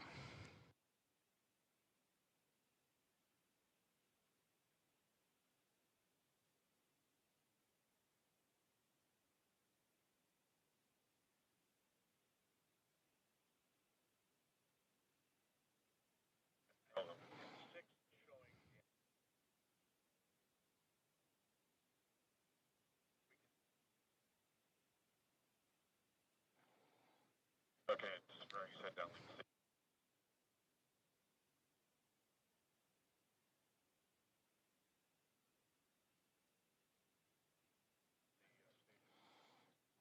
Great views there from the International Space Station, looking at the Dragon Grace spacecraft, that strobe light illuminating its path, as well as the port and starboard side lights. The red and green that you see on your screen is both the International Space Station and Dragon Grace in an orbital nighttime period. They're actually crossing over the Pacific Ocean, about to cross over the equator, and then eventually make its way over the west coast of North America.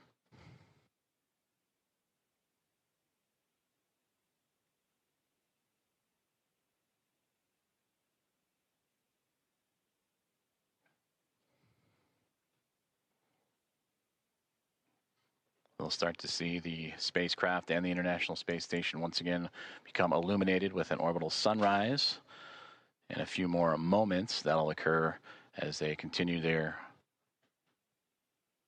journey over the Pacific Ocean. And for the Dragon spacecraft approaching waypoint 1, now about 15 minutes from that point.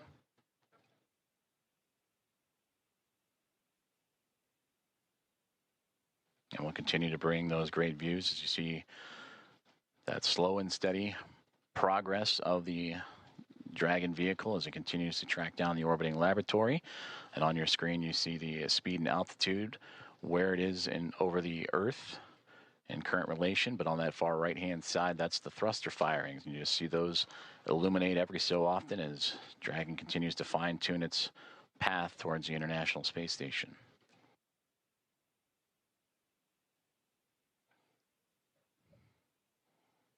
And this mission since launch approaching now 1 day, 3 hours or 3.5 hours of time. That's the time you see in the middle there, the T plus.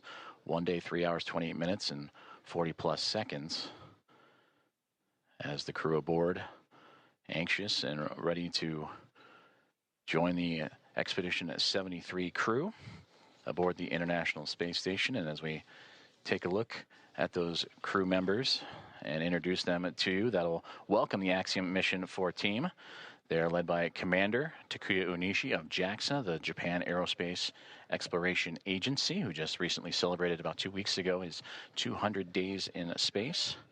Anne McLean, NASA flight engineer, will be there as well. Her and Nicole Ayers, the two NASA astronauts monitoring Dragon's approach to the International Space Station. For McLean, celebrating 300 days in space last week. And for Nicole Ayers, this past Monday, celebrated 100 days in microgravity.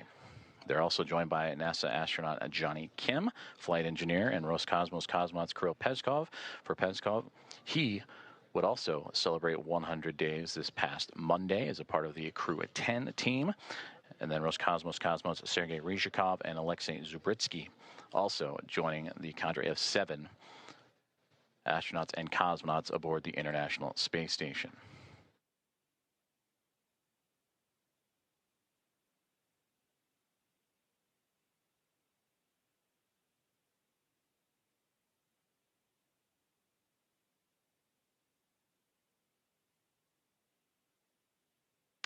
We mentioned earlier, this is the 4th private astronaut mission to the International Space Station, and the first since January of 2024, since Axiom Mission 3. From the Axiom Mission 1 now through Axiom Mission 4, the International Space Station will have welcomed 14 different private astronaut crew members representing 111 different nations, and showcasing how these private astronaut missions truly expand access to the space station for more nations, people, and opportunities. And we talked about this crew, in approximately their 2 weeks on board the orbiting laboratory, will participate in around 60 research investigations representing 31 countries, with more than 24 of those experiments sponsored by the ISS National Lab. In about 2 minutes, we'll monitor the loops and keep an ear out for the go, no-go poll on the ground for teams that'll be monitoring Dragon's approach to waypoint 1. And that waypoint will be reached in a little less than a dozen minutes, 12 minutes from now.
This is Mission Control Houston, as we are continuing to monitor the Dragon Grace spacecraft and Axiom Mission 4, the private astronaut mission, as it continues its approach to the International Space Station.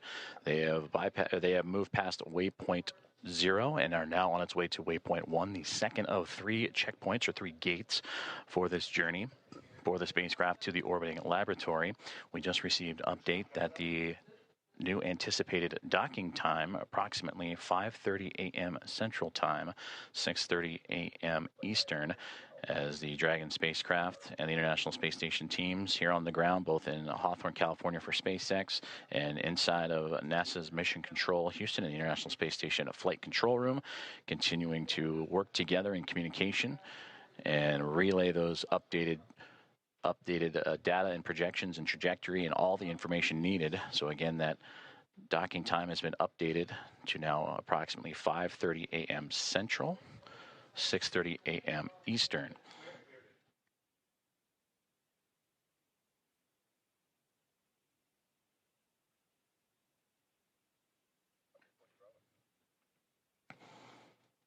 And the flight control teams here in Houston and listening in on the loops on overall communications have just pulled go for Dragon's approach to waypoint 1.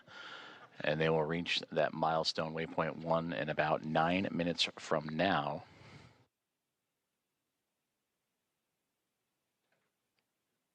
This waypoint will have the spacecraft 220 meters away from the International Space Station, a little more than 656 feet. And once it reaches that docking access, an additional go-no-go pole will be created, in which the teams will then pull for the arrival of the spacecraft to waypoint 2.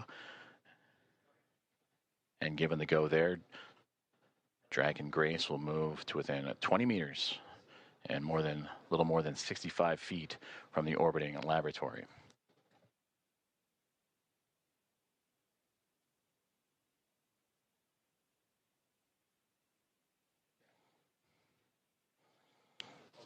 And earlier we also had communications that if everything goes to plan and Dragon continues to remain on its trajectory, that they would bypass waypoint 1 and go straight from 0 to waypoint 2. But once it arrives to waypoint 1, this will be the point in the spacecraft's journey in which we will be on what we call the docking axis, which will essentially mean that it is directly in front of the docking port that it'll connect itself to. The crew are right now heading to the space-facing port on the International Space Station, node to zenith of the Harmony module. That zenith meaning it is the side of the space station facing space. So its journey brings it from underneath the International Space Station, Dragon Grace, to swinging up and over top of it, and then arriving at that docking access en route to waypoint 2.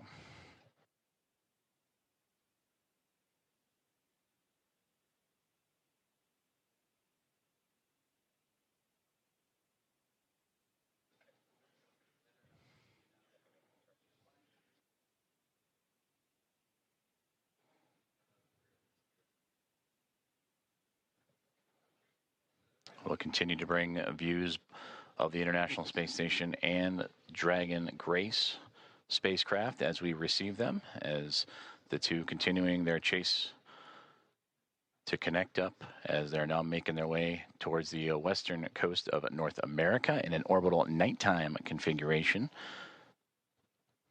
And we've seen views of the Dragon spacecraft in that orbital nighttime with the strobe lights shining bright. Once it gets closer, it'll actually illuminate the International Space Station and allow for greater views of the docking port itself that it'll connect to. And again, that node 2 is zenith port of the Harmony module of the space station. And that anticipated docking time that has now recently been updated to 5:30 a.m. Central, 6:30 a.m. Eastern.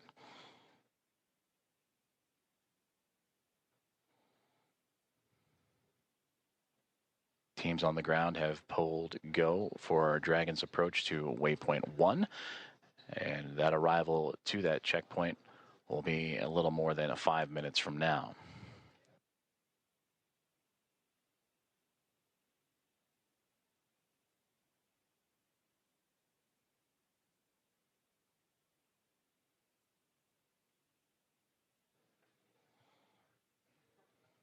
The crew inside Dragon Grace Axiom Mission 4.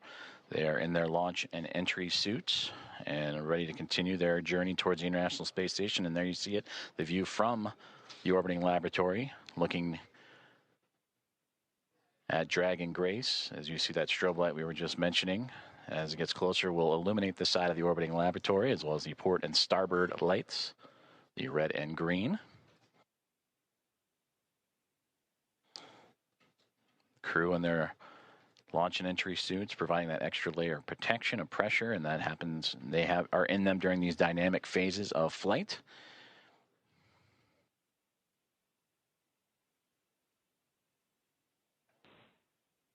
Now inside 5 minutes from waypoint 1.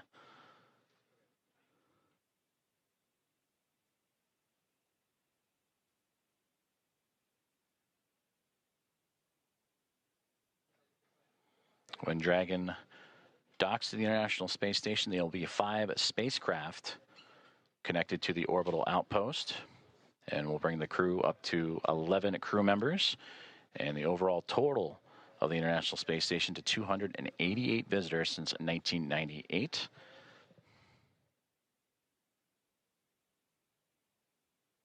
They will join the Dragon Endurance spacecraft that brought up Crew 10 back in March.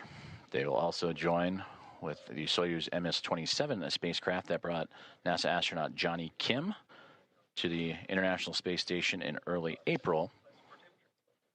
And then 2 cargo craft, Progress cargo craft from Roscosmos also aboard the station, and then eventually the Dragon Grace spacecraft, as we get now views inside of Dragon Grace and looking over the shoulders of Commander Peggy Whitson and pilot Shubhanshu Shukla of ISRO.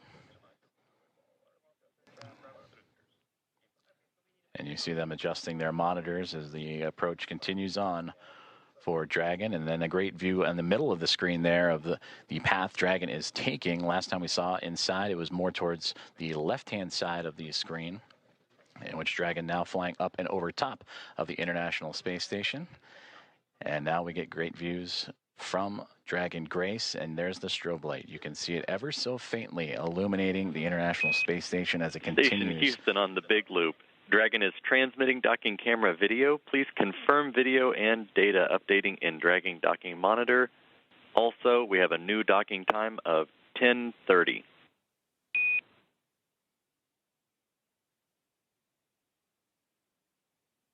Copies. We are seeing data on the Dragon Docking Monitor, and we copy 10:30 for the new docking time. Houston copies.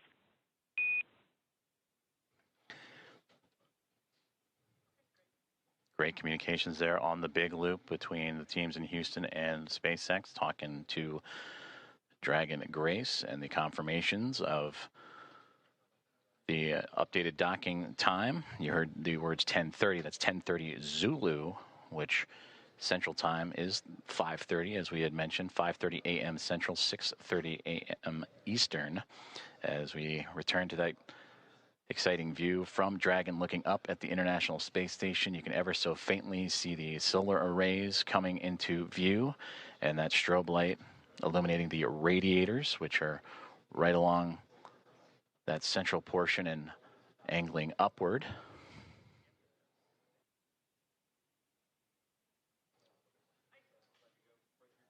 The International Space Station and the Dragon spacecraft now approaching the west coast of North America, right around the Seattle area, that border between the United States and Canada, as we are approaching 1 minute away from waypoint 1, the second checkpoint and second series of waypoints for the spacecraft to reach to. The teams have already pulled go, but we will listen for the call outs for that waypoint 1 arrival. Dragon SpaceX on the Big Loop, approach 1 and soft capture ring extension will begin shortly. Dragon will continue approach to waypoint 2. As a reminder, manual impulsive retreat recovery is not permitted. And Dragon copies all.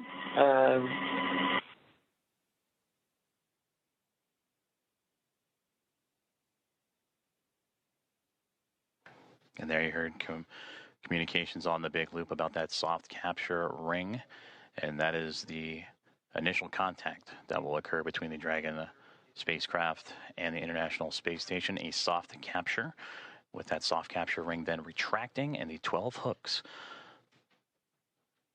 that will drive and connect and form a hard mate between the spacecraft and the International Space Station. From there, power communications will then be connected up, and astronaut Nicole Ayers will make her way into the pressurized mating adapter and get ready for hatch opening procedures, which will require bringing the vestibule, the space between the two hatches, between the International Space Station and Dragon Grace, together.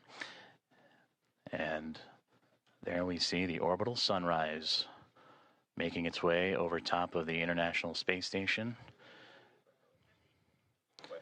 as they continue their pursuit of each other, now angling over at North America.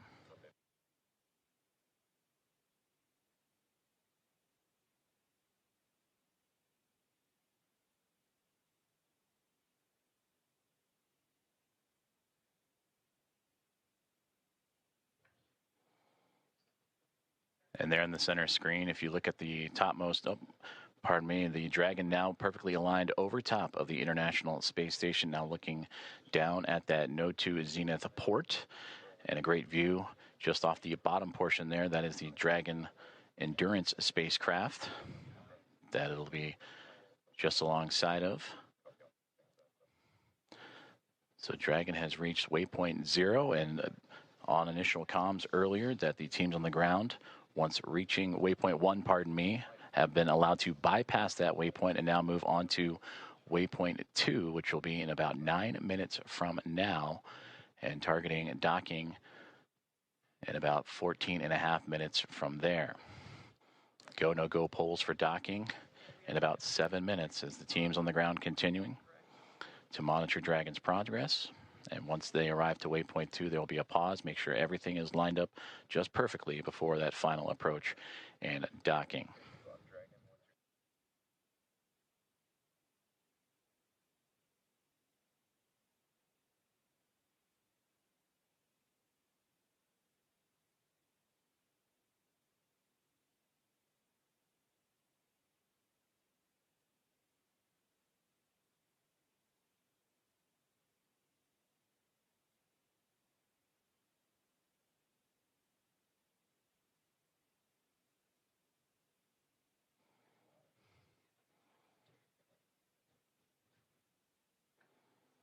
This is Mission Control Houston as Dragon Grace and the spacecraft carrying Axiom Mission 4 and their 4 astronauts continuing their approach to the International Space Station. They have just made their way past waypoint 1, which had them at 220 meters away from the space-facing port of the International Space Station's Harmony module. And now on the path to reach waypoint 2, teams on the ground have concurred or agreed that they will take a brief pause at waypoint 2, which is 20 meters away, to make sure everything is aligned precisely. And there you see the view from Dragon and that newly illuminated International Space Station as the two craft navigating its way over North America, coming into an orbital sunrise and daytime period.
Station on the big loop. Dragon attitude is still as expected, and station is ready for docking. Houston copies. At waypoint 2, Dragon will briefly pause to align for docking, then automatically resume approach. Houston copies. Commentator Rob.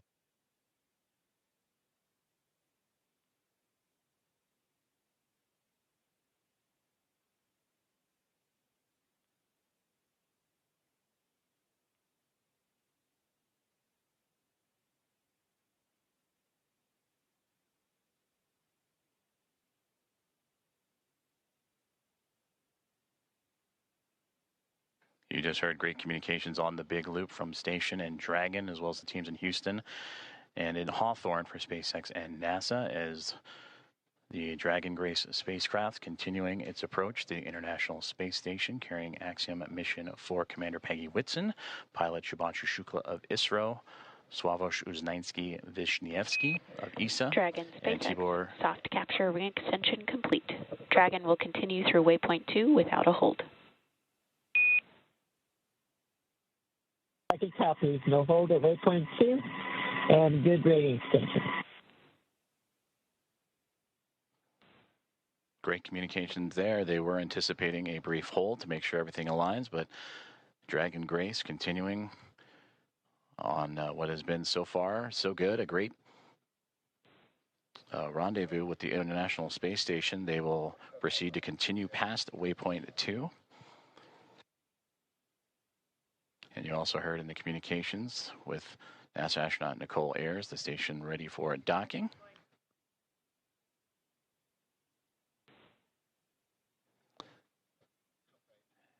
And a great view of the SpaceX Dragon Grace spacecraft making its glacial approach to the International Space Station.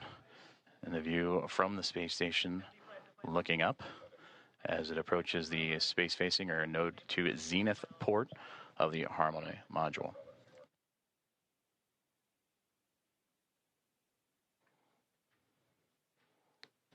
We are about 4 minutes away from the waypoint 2 arrival, which again they are expecting to move right past through without a hold. That is at the 20-meter mark, and proceed right on into docking, a soft capture, and then soft capture ring retraction and hooks to drive. And that capture, about Dragon 8 minutes SpaceX and 47. on the big loop, ground is go for approach 2, and approach is now allowed. Reminder, ensure that visors are closed prior to Dragon's departure from the waypoint. Once Dragon is inside the crew hands-off point, retreat and breakout are not permitted.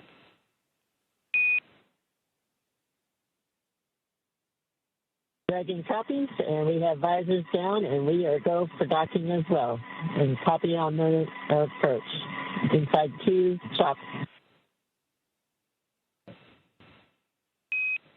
SpaceX copies, visors down, SpaceX crew is go for docking.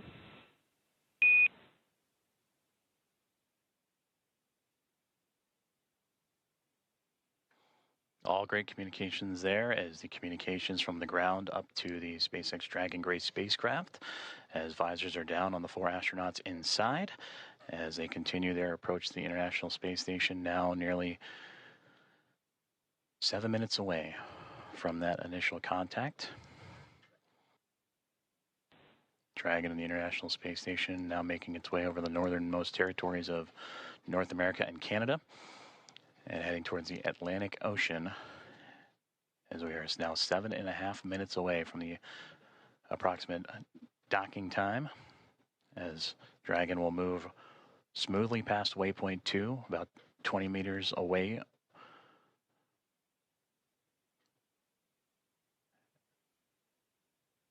And continuing its fine-tuning and approach, you see little plumes coming off the spacecraft. Again, those are those thruster firings, continuing to inch and adjust the spacecraft towards the orbiting laboratory.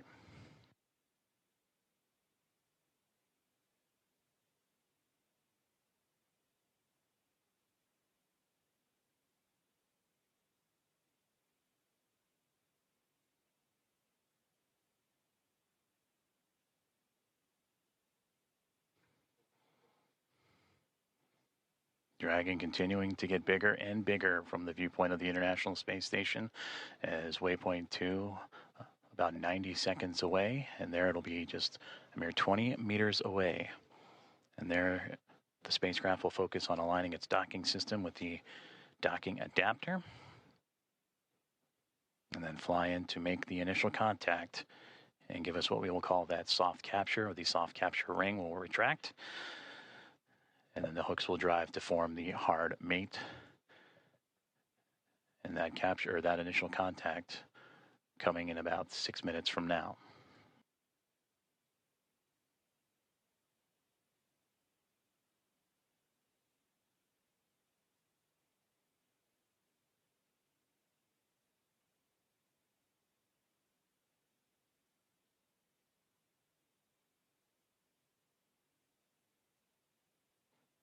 Yes, they have.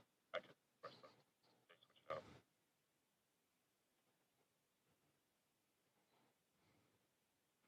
Approaching 30 seconds away from waypoint 2 arrival, in which the Dragon spacecraft will be about 20 meters away, just called out 30 meters, so continuing its close in to the International Space Station.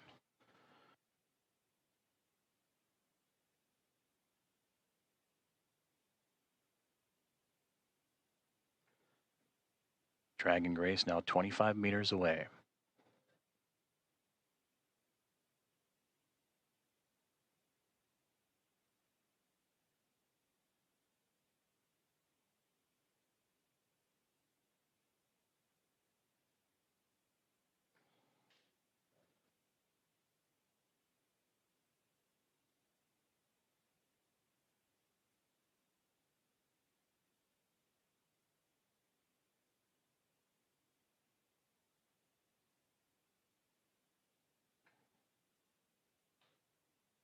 Dragon has now reached waypoint 2, 20 meters away from the International Space Station, and will continue its approach to the International Space Station.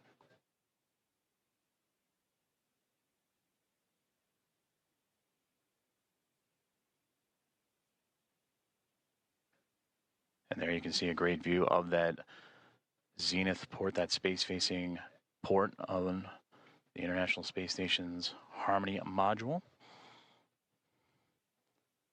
As the Dragon spacecraft right now sitting at waypoint 2, just 20 meters away.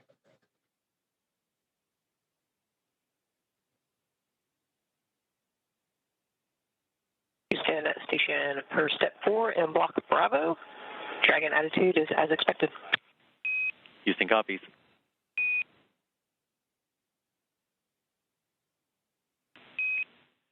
Station Houston on the big loop. Dragon is on final approach and is go for docking. Monitor per steps 5 and 6 and 1.102. Station copies, monitoring for steps 5 and 6.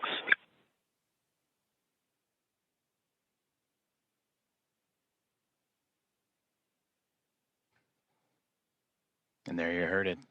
The final steps relayed up to the crew for final approach and docking have been given as we continue to see Dragon Grace spacecraft close the gap between them and the International Space Station.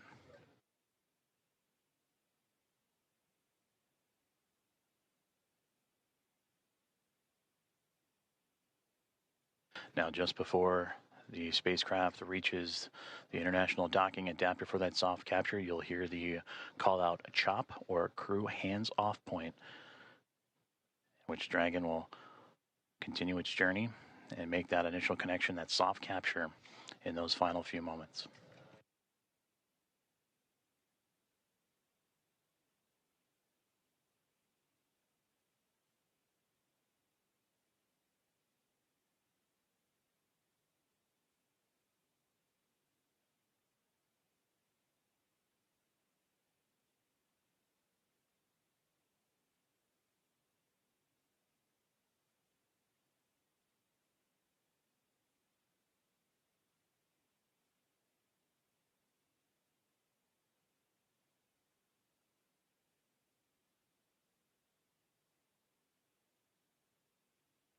SpaceX Dragon, 10 meters. 10 meters.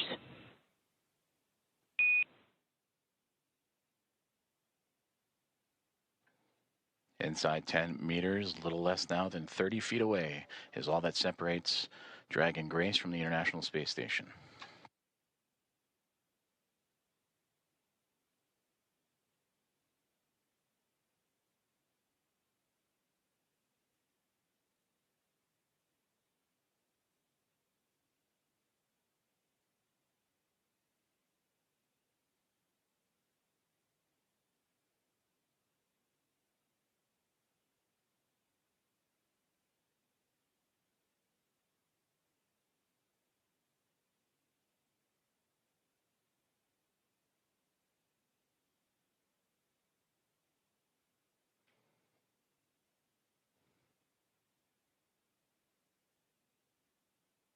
Five meters.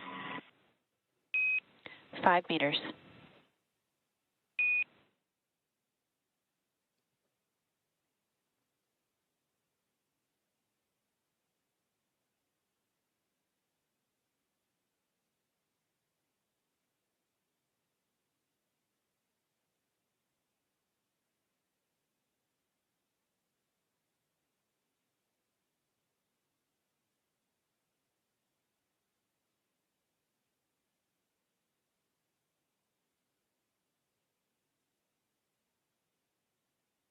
Two meters.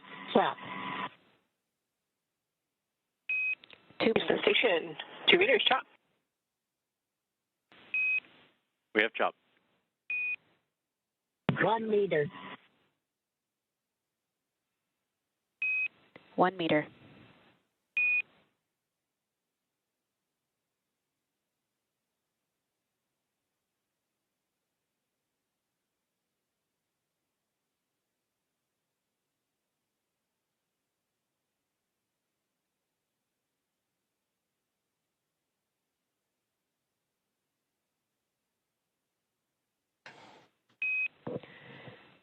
Dragon contact and soft capture complete.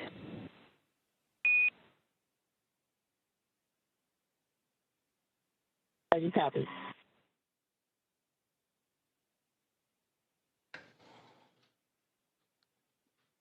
Dragon Grace and the Axiom Mission 4 crew have arrived to the International Space Station at 5:31 a.m. Central Time over the North Atlantic as the two orbiting around the Earth, connecting with the soft capture ring, and now we'll begin the ring retraction to bring the two vehicles closer together, and then the 12 hooks, the two sets of 6, Ring will drive retraction to in form a progress. hard nut.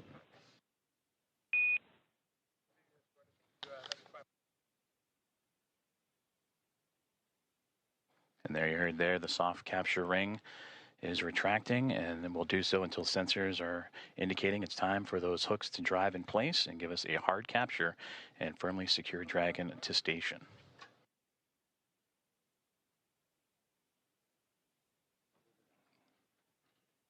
And again, Axiom Mission 4 and its Commander Peggy Whitson, pilot Shubhanshu Shukla of ISRO, and mission specialist Sławosz Uznański-Wiśniewski and Tibor Kapu of ESA and Hunor have arrived to the International Space Station with contact at 5:31 a.m. Central, 6:31 a.m. Eastern, as the two were orbiting over the North Atlantic.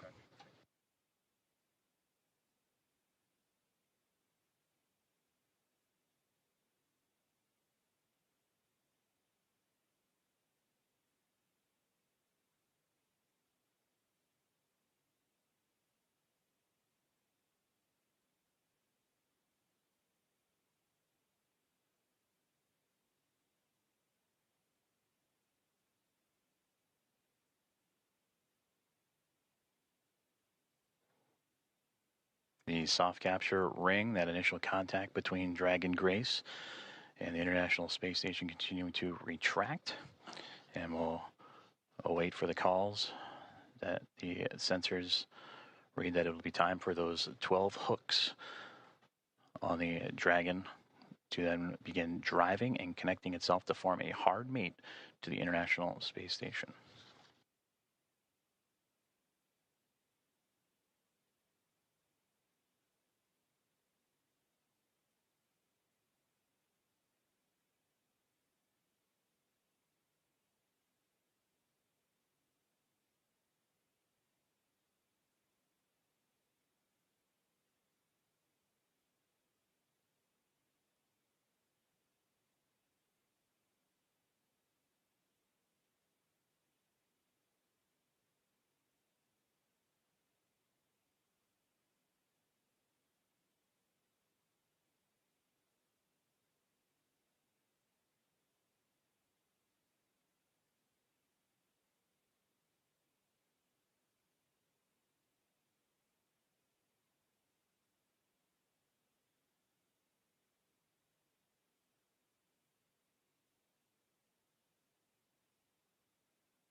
Ring retraction complete.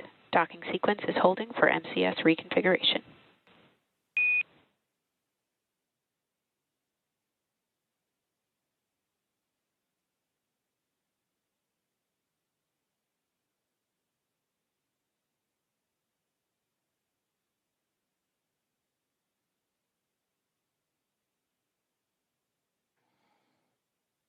This is Mission Control Houston, as you are seeing a live view of the recently connected Dragon Grace spacecraft with the Axiom Mission 4 astronauts and Peggy Whitson, Shubhanshu Shukla, Sławosz Uznański-Wiśniewski, and Tibor Kapu arrive to the International Space Station.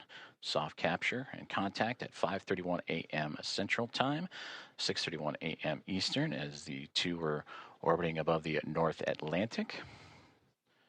And right now, the two mated with that soft capture, the soft capture ring retracting to pull the spacecraft closer to the International Space Station.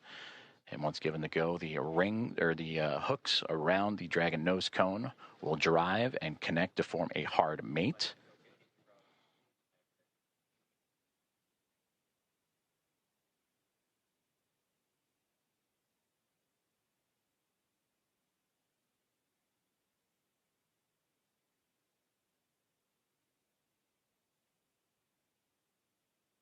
Teams on the ground in both Houston. Station Houston on the big loop. MCS configured, proceeding with hook driving. Station copies. And a great call there. That's the next step in this docking procedure, is the driving of the hooks, the 12 hooks surrounding the nose cone or the nose of the Dragon spacecraft. And we'll monitor those. They'll drive in 2 sets of 6. The first set of 6 right now, they're traveling, and we'll continue to follow along as the docking process continues on.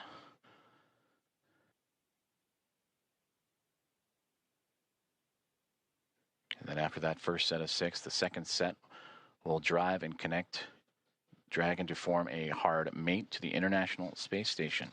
And once the docking is complete, NASA astronauts Anne McLean and Nicole Ayers, who have been monitoring from the International Space Station from the cupola of the Dragon's arrival, it'll be Ayers that'll begin the hatch opening or hatch operations. And that'll start by opening up the main hatch on the Node 2 Zenith section of the Harmony module. That's what you see Dragon connected to. And what's separating that module and the Dragon spacecraft is that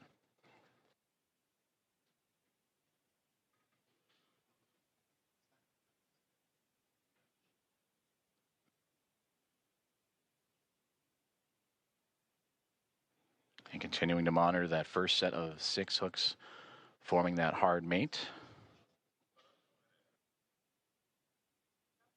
And once the full set of 12, Ayers will continue the docking procedures with the leak checks and then begin making its way into the pressurized mating adapter. That's what you see between the Harmony module and the Dragon spacecraft, and access into there to then what we begin pressurizing the vestibule, that small compartment between the 2 hatches.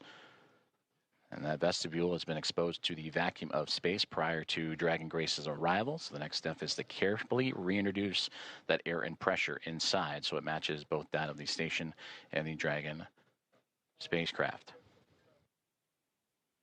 And we just received confirmation that the first set of 6 hooks have driven and closed, and we'll now begin the second set of 6 to continue that hard mate between the Dragon spacecraft and the International Space Station.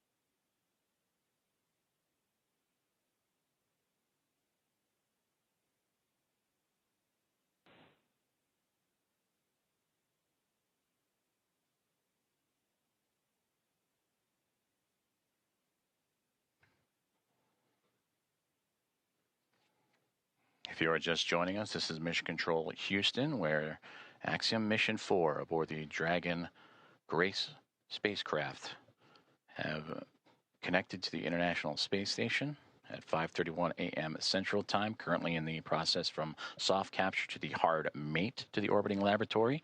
First set of 6 hooks have closed, and now monitoring that second set of 6, 12 in total, to form that hard mate.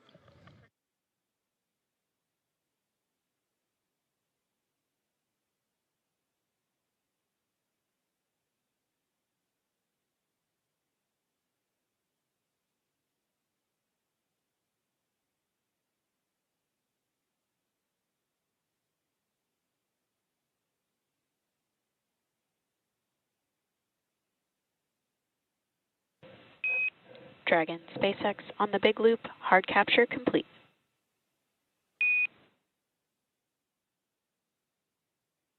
Dragon copies. Hard capture complete.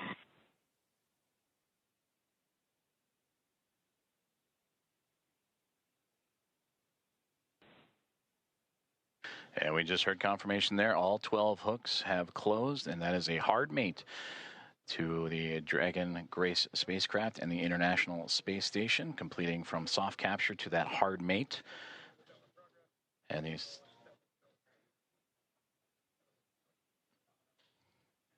So the soft capture ring retraction in progress, and then it'll be on to establishing umbilical connections between the spacecraft and the International Space Station. That'll allow for the transfer of communications and power through those umbilicals. So we're Dragon, you see that upper portion that's mostly black against the vacuum of space, but that's the solar arrays to provide Dragon power. Once those umbilicals are connected, that power will then be provided by the International Space Station, and communications will have that hardline connection with the umbilicals as well.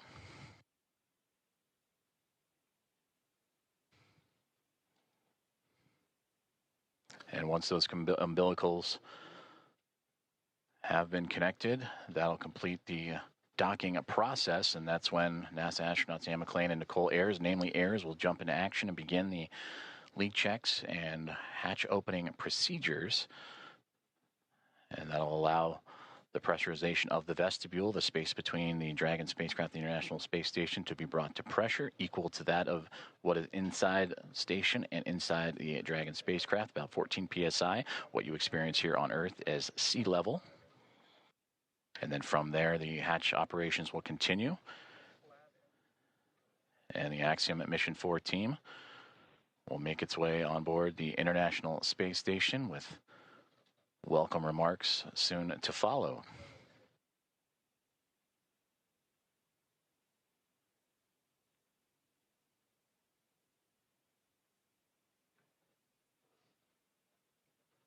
Soft capture ring has now been stowed away, and the umbilicals are in motion again to connect Dragon Grace and the International Space Station, providing that communications, that direct line of communications and power.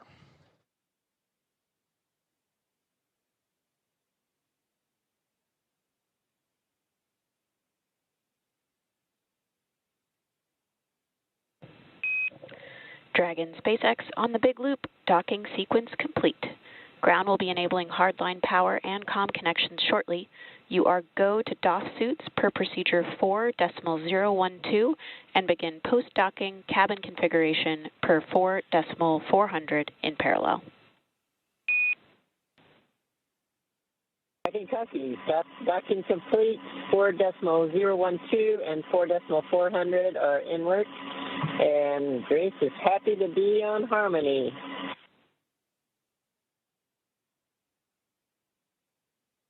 And Grace Station, we are excited to welcome you. Peggy, Shug, Swav, and Tibor, we cannot wait to open the hatch and give you guys a hug. We'll see you soon. Looking forward to it. And Axiom 4 from Houston, welcome aboard the International Space Station. It's an honor to have you join our outpost of international cooperation and exploration.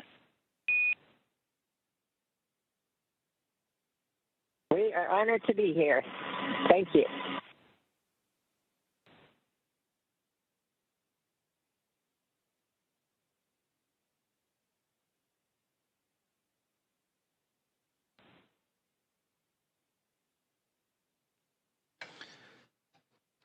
Very exciting moment for all those aboard.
This is Mission Control Houston, and an exciting moment for all of us here at NASA's Johnson Space Center and the International Space Station flight control rooms, as well as the teams in Axiom Space, also in Houston, and in Hawthorne, California, and SpaceX as Axiom Mission 4, the private astronaut mission with Peggy Whitson, who you just heard talking on the big loop, the single line of communications between all four parties, sharing her excitement as she returns to the International Space Station, bringing up first-time flyers and pilot Shubhanshu Shukla of ISRO and mission specialist Sławosz Uznański-Wiśniewski of ESA and Tibor Kapu of Hungary.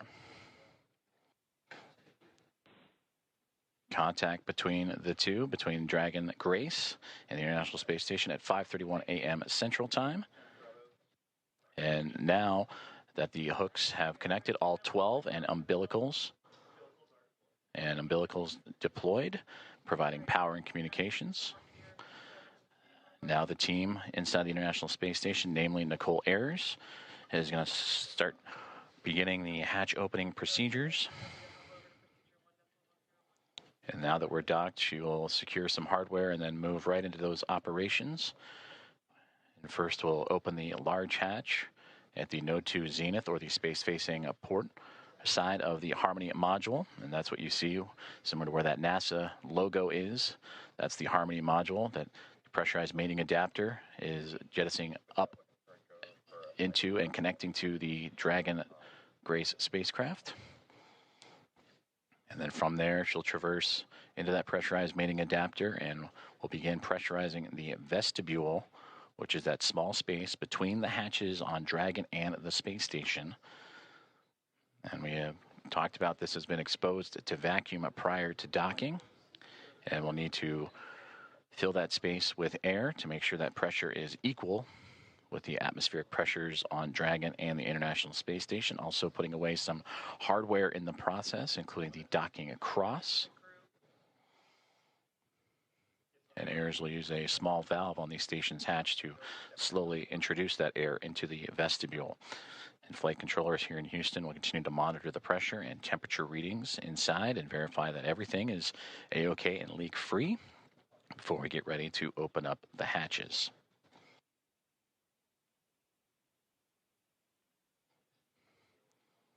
From that capture moment, which again was 5:31 a.m. Central, 6:31 a.m. Eastern over the North Atlantic. It takes roughly about 2 hours to get everything pressurized and checked out before we open up the hatches and welcome in Axiom Mission 4 to the International Space Station.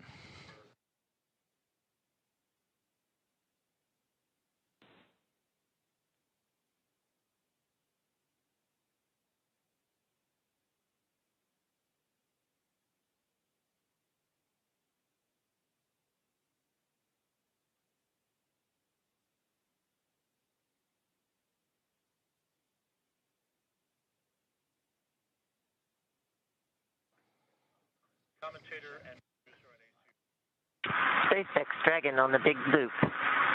Com check on the cabin mic. How do you... Peggy, I have you loud and clear on the cabin mic on the big loop.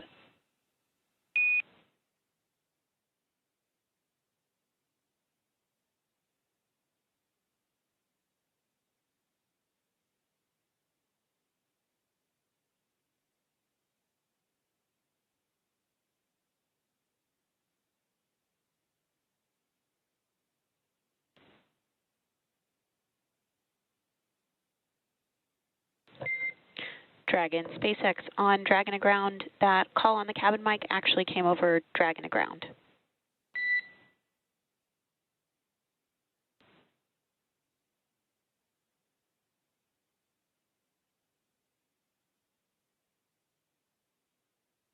Thanks for the catch. We reconfigured.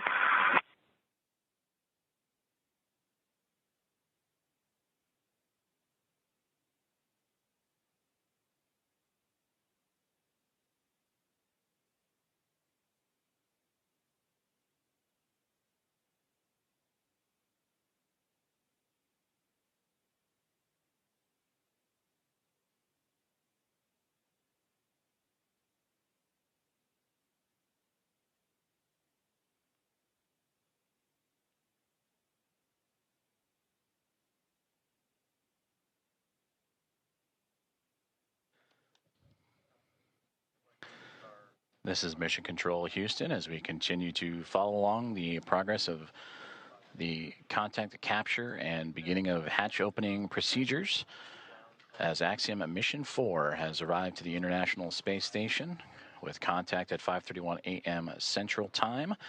The soft capture and ring have been retracted and stowed away. The 12 hooks around the nose, the bulkhead there of the Dragon SpaceX connected to the pressurized mating adapter have latched on to create the hard mate. The umbilicals have been extended to allow for Dragon to run on power and communication lines provided by the International Space Station.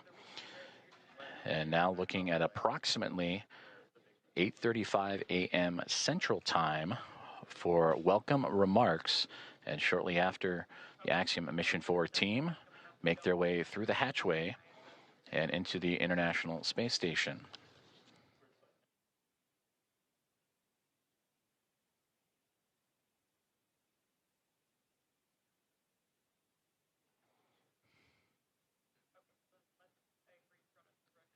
The docking procedures between the soft capture ring, the hooks, and umbilicals have been completed. Station on the big loop. Node 2 overhead hatch is open. Houston copies.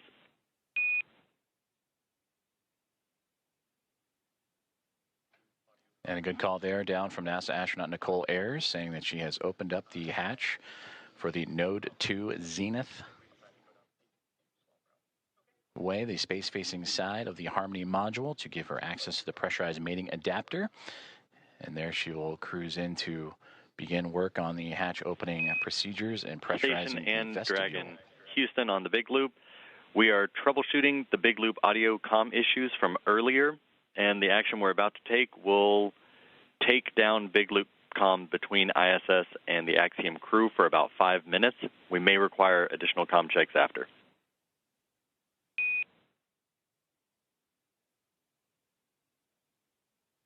Station copies. Dragon copies.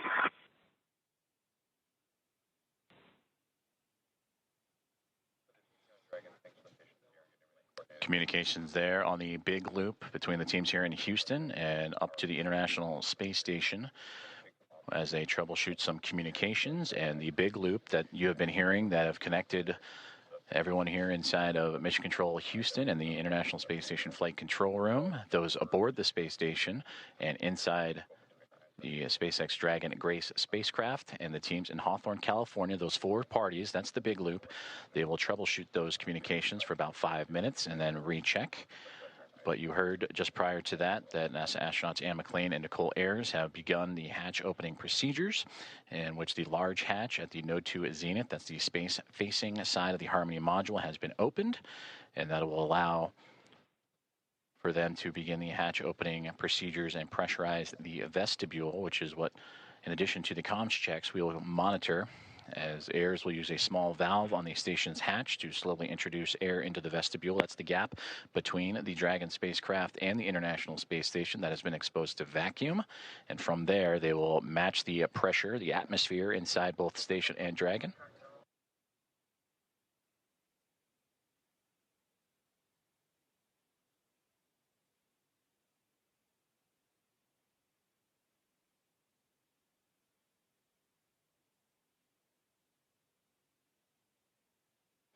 And this procedure for a hatch opening usually takes about 2 hours or so to perform leak checks and make sure every connection and everything is safe and sealed. On the big loop. In step 2.4, the time is 10:56. The APAS equalization valve is back closed.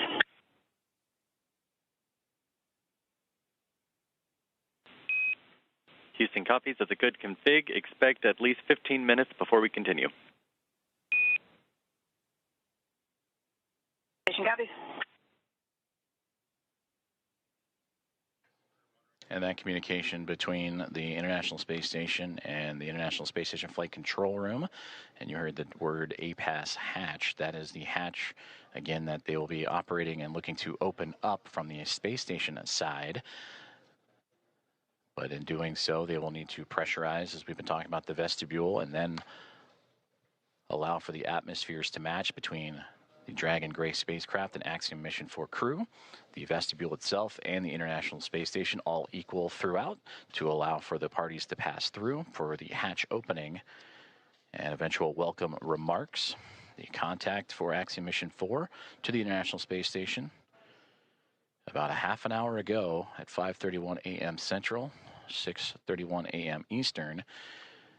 And as they continue to configure the hatch opening procedures for NASA astronaut Anne McClain and Nicole Ayers, between the two of them, we'll continue to work those procedures, and we'll hear those communications throughout in anticipation of Axiom Mission 4 and Commander Peggy Whitson making her return to the International Space Station, her 5th flight, second as a member of Axiom Space and the commander of Axiom Mission 4, and her previous 3 as a NASA astronaut servicing key missions to the International Space Station.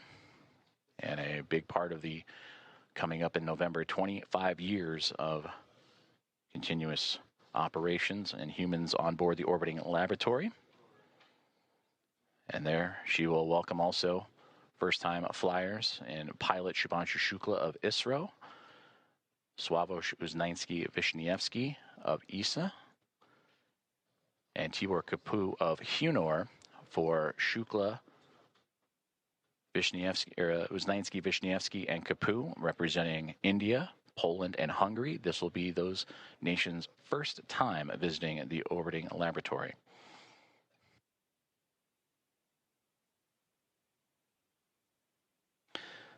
And with that, from Axiom Mission 1 through Axiom Mission 4, the International Space Station will have welcomed 14 different private astronaut crew members representing 11 different nations, showing how private astronaut missions truly expand access to the International Space Station for more nations, people, and opportunities.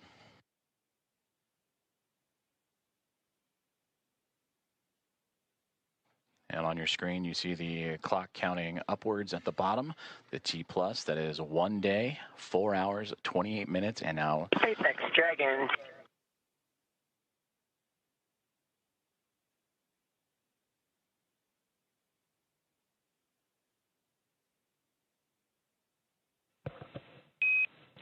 Dragon SpaceX on the big loop.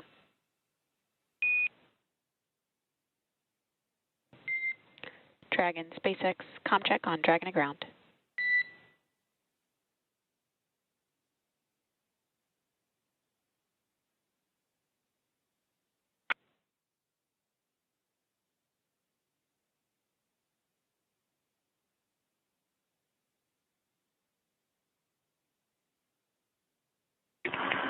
SpaceX Dragon, from the cabin mic on Dragon to ground. Peggy, I'm with you on Dragon ground.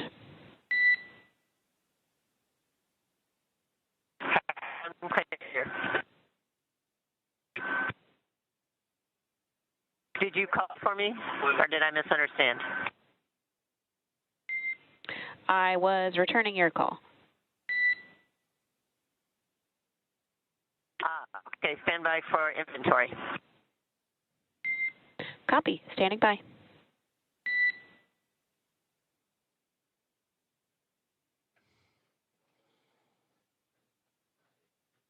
comm checks and communications there between the teams in Hawthorne, California and SpaceX and the SpaceX Dragon Grace spacecraft. as we heard earlier that they were troubleshooting some communications and looking to bring back on the big loop that connects the teams on the ground in SpaceX and NASA, as well as the teams in the International Space Station and the Dragon spacecraft itself.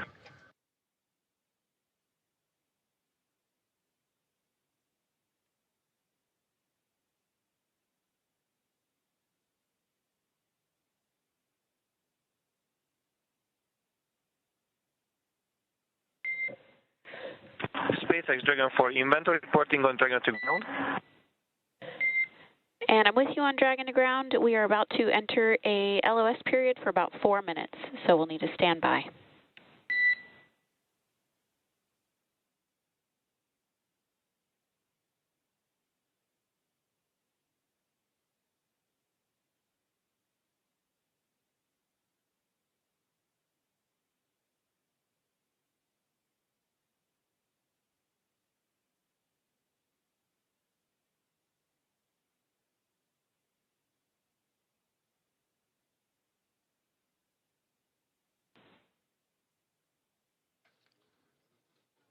Communications between SpaceX and the crew aboard the SpaceX Dragon gray spacecraft, saying they are upcoming on a period of LOS, or loss of signal, that's anticipated as the International Space Station and the spacecraft orbiting around the Earth and transfer of satellite signals. Right now they are making their way over the southern Indian Ocean and about to head into a period of orbital nighttime, as we will get back views as soon as we have them.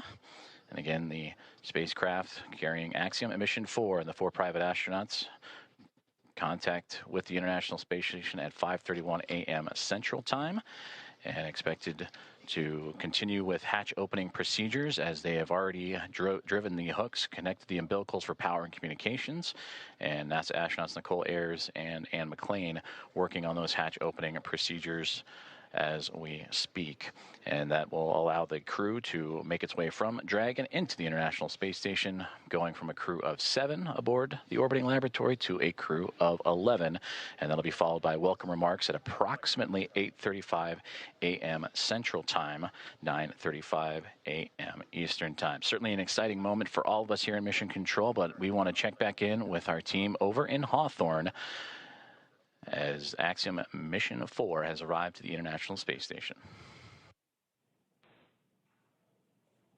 For as many times as we have had the privilege of supporting crews headed to and from the International Space Station, I'm certain that it is an incomparable experience. Something that unless you're on board, you can't possibly understand what it really feels like.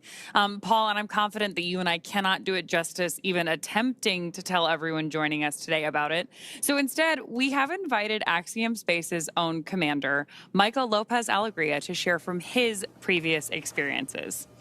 LA, MLA, or Commander, you've got a few designations, right? For those who may not know. How you doing, Paul? Good to see you, Ronnie. Hey, it's good to see you as well, sir. Thank you for joining us this morning. Yeah, good to be with you. So for those who may not know, I've got to share a few stats here just to make sure people understand who we have joining us today on the show. You've flown to space 6 times, 2 of those to Dragon, on Dragon for Axiom Space. You've got a running total of, say, 296 days, 16 hours, and 15 minutes, give or take or so, in space. You've conducted 10 EVAs over the course of your career, and when you're not in space, you're helping get others at Axiom Space to space, right? As our chief astronaut. Do I have all of that right? Sounds good. I'm not sure about the minutes and seconds, but everything else sounds right. That's awesome. Well, we want to spend some time with you and just ask you some questions about your experiences getting to the International Space Station. Obviously, you know a thing or two about rendezvous and docking. So the first question is simply, we've just watched Dragon Grace dock to the space station. You've done this several times. What's the mindset for a crew at this point in the mission? So as we get closer and closer, you know, we're transitioning from the phase where you're basically waiting to get to the ISS, and you're laser focused, especially the last 220 meters from what they call waypoint 1 into docking. A lot of focus on what's being shown on the displays. We have several parameters that we're monitoring: closure rate, what they call the corridor, et cetera. There are a few things that could cause the system to stop or retreat or even break out, which means you come back and try to rendezvous on another day.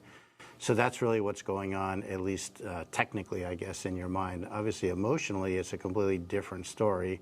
You know, you've been in there. In these their cases, they've been in there for almost 30 hours since launch. Not a ton to do, and so they're very eager, I'm sure, to get aboard the ISS and start working. So for you on your missions, say AX1 and AX3, what was this moment of the anticipation of the hatch opening? What was that like for you and your crew? You know, like a lot of spaceflight, it's very busy, and you're trying to juggle a couple of different emotions. I mean, obviously, one is you've got a lot to do. They're getting out of their suits. They're putting on their flight suits to get across. They've got some reconfiguration of the onboard systems to take care of. So on that plane, you're sort of focused on the task at hand. But secondarily, you're thinking, again, a lot about, what it's taken to get here, what is this going to be like when I float aboard the ISS for the first time. So there's an emotional component that is also pretty strong. A lot going on. So backing up even further, before you get to that kind of emotional moment of crossing the threshold, tell me a little bit more about the journey to get to that point. We, on this end, get to see launch, ascent, and then spacecraft separation. But after that, as you mentioned, you're kind of on your own. What are some of the hallmarks of your transit up to the station? Yeah, as you know, Ronnie, from the time of post-orbital insertion, when the Dragon is configured for on-orbit operations, until you really start the approach initiation, you're basically playing catch-up. And I heard it very well explained by John yesterday on the broadcast during launch, that it's basically you're on the same lane as the ISS, but now you've got to catch up. And the way we catch up is by having an orbit with a lower altitude than the ISS. So we actually go around the Earth a little bit faster each time. And with each lap around the Earth, we get closer and closer. And so there's not a ton to do. Those maneuvers to adjust the orbital altitude, we call them burns. They happen, first of all, automatically. Of course, we are monitoring when they're going on. But between those things, there's not a ton to do. The Dragon is a very efficient spacecraft for what it is meant to do, which is transit to get you from the Earth to the ISS. But it's not really cut out to be an on-orbit anything, really. So you're just sort of hanging out. They will have had a sleep period while they wait to get there. But there isn't a ton to do between those maneuvers, and so it's really kind of a hurry up and wait. Again, a lot like a lot of human spaceflight, very intense activities, followed by some pretty long lulls occasionally. And so then when do you get to go from that free-flying, like transit mode, to the rendezvous and docking phase? Yeah, so after that series of maneuvers to change the altitude, we start approach initiation. And I would say that the transition is really when the spacecraft starts pointing at the ISS. Until then, the attitude is really optimized for power and communications considerations. But when it gets beyond a certain point, it starts actually looking at the ISS, and then you start being able to pick it up in the displays through the forward-looking cameras that are on board. LA, you've described the moment of getting into microgravity as you've transitioned into another plane, another world, another moment. Can you share a little bit of that thought, that mindset, as you transition from, obviously, the acceleration of launch into microgravity and being in that other world? I'd love to hear your perspective on that transition. Yeah, you know, Paul, it's interesting. I mean, it really is kind of like a parallel universe in a way. We all live our lives in 1G pretty much our entire lives. But when you make that transition, it really is a very different sensation. For the first time you feel it, you can't even believe it. I mean, it's a little bit like the zero-G airplane that we are trained in, but of course, instead of lasting 20 seconds or so, it lasts effectively forever. And so that sensation, I mean, it just brings a smile to your face when you let go of something and it just stays hovering in front of you. And it just never gets old. It's really quite remarkable. I love it. And obviously our crew in Dragon right now is in that other plane in that other world of microgravity being constant. So we're walking forward. We're progressing towards this moment where the hatch will open and they are going to enter the space station. You've mentioned this already a little bit, but I'd love to just kind of unpack that some more. What is it like to just kind of float through that hatch and realize you're no longer in Dragon, you're now in the station? Yeah, think about the experience that these guys have had. I mean, they've been training in the mock-ups that look just like the ISS, but you're obviously walking around in there. You're not floating. So now they've experienced microgravity, but in the fairly confined spaces of the spacecraft. Once the hatch is open, it's a special moment, and as a commander, you really never get to see it because generally they go in first. But you can just feel their wonder as they float across the hatch, and they are actually in that environment that on the one hand looks so familiar, but in a different way feels very different because now you're floating and not walking through it. It's a similar experience, and I remember on AX-1 when the three first-time flyers saw the Earth from the first time from the Dragon spacecraft after we got into orbit. And again, I didn't see their faces because they were glued to the windows, but I could just feel, hear, and sense how excited they are, and it's a magical feeling. And I'm looking forward to to trying to perceive what that must be like for these three as they float aboard the ISS. One of the things we're really looking forward to with this crew is the welcome ceremony that's going to be today at 8:35 a.m. Central. Tell us a little bit about the history or the tradition associated with welcoming a new crew on board. Yeah, that goes back obviously 25 years or so when we first started having handovers aboard the ISS.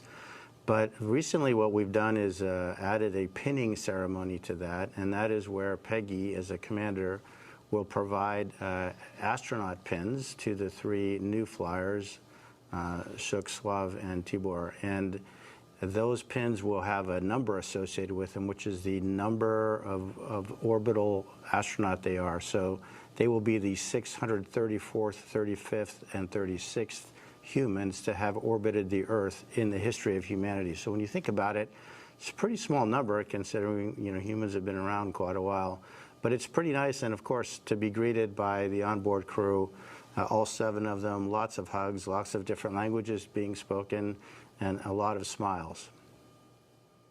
And so then after you have this great welcome moment, sharing all of that across different cultures, different teams, how quickly do you transition then to working together on station? Pretty quickly. You really have to hit the ground running. There are a few safety things that we go through with the ISS commander where they'll tell us some things that, of course, they have learned in the mock-ups again, but now this is for real. These are where things are located. This is what we expect you to do if this or that goes wrong. And then really it's off to work. We start transferring a lot of cargo out of the ISS. Most of that will be to support various scientific experiments that we're bringing on board. And then our lives get ruled by what we call the Optimus Viewer, which is basically a moving map of your schedule from the time you wake up to the time you go to bed. And it's pretty hectic. You've got, in this case, 14 days to get a lot of stuff done. Every detail is pre-programmed by the teams on the ground working with NASA. And we really have an effort to try to maintain that pace. Obviously, it takes a bit of time to get accustomed to floating around. Even though they've been in zero-G for over a day, they haven't been in zero-G in such a big open space. And so moving around, you've heard the term or the phrase slow is smooth and smooth is fast. They definitely will be practicing that.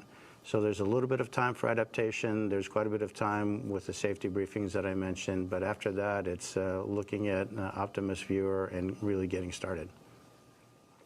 LA, you've just mentioned that schedule is full and you jump right on into it, trying to stay ahead of that red line in that Optimus map you mentioned. But I'm curious, just looking back at AX-3, your previous mission, what were some of the highlights for you personally on board the space station? We've learned a lot since AX-1 and the progression through AX-3, and I think one of the things we learned is that we really need to focus the commander's time on being available to the other crew members. So I would say one of the most gratifying things is giving them the time and space to sort of inhale, exhale, think about what they're doing, and take their time, because really the planners have done a great job fitting all of these activities into these 14 days, and there is enough time to do it. It doesn't do anybody good to get flustered and upset. You just go one step at a time, and then letting them have a little bit of time to look out that window, because that is a view that is spectacular and unforgettable. I think my advice to the crew would be, you have a huge responsibility. Your families, your colleagues, your space agencies, your nations are really counting on you. But at the same time, try to enjoy it. Try to really soak this in. This is generally a once-in-a-lifetime opportunity. And again, it's that balance between, you know, sort of the focused, hard nails, technical work, and trying to really absorb the emotional experience, which is obviously very unique. Unique indeed. You just mentioned there that there's lessons to be learned that you share out with each of the crew members. And I know that you got a chance to do that with this crew ahead of their launch, I believe, in quarantine. So I'm curious if you could share some of those lessons learned with us. If you were preparing to take us up next, what would you share with us? Well, the good news is that, you know, Peggy has done this a time or two herself, and her crew will probably be as ready as anyone that you can imagine. So my time with this crew was pretty short and pretty informal because of A, her experience, and B, the training that, as I mentioned, has evolved since AX1 to the point that I think we have it pretty well suitcased in terms of what to train, what not to train, and how much of each. Again, my advice to them is try to absorb it, try to be as cognizant of what's going on, because it is that parallel universe, again, that's hard to get to. And the more of that you can sort of soak away in the recesses of your mind, the better. Because I'm quite convinced that this crew in particular is extraordinarily well trained, and they'll have no issue getting through their timeline and all their activities that they have to do. I just want them to think about the stuff that they can do and take advantage of the amazing experience that they're having. Commander, thank you so much. We truly could spend the next hour talking space with you. Thank you for sharing your time and your perspectives with us this morning. You bet. It's been a pleasure. All the best. Thank you. You too. With that, we're very excited to hand the ball back over to NASA Johnson Space Center, where we're going to get a further update on the progress on board station and our AX4 crew. Joseph? Thank you very much, Ronnie and Paul. We appreciate it, and great interview there with Michael Lopez Alegria.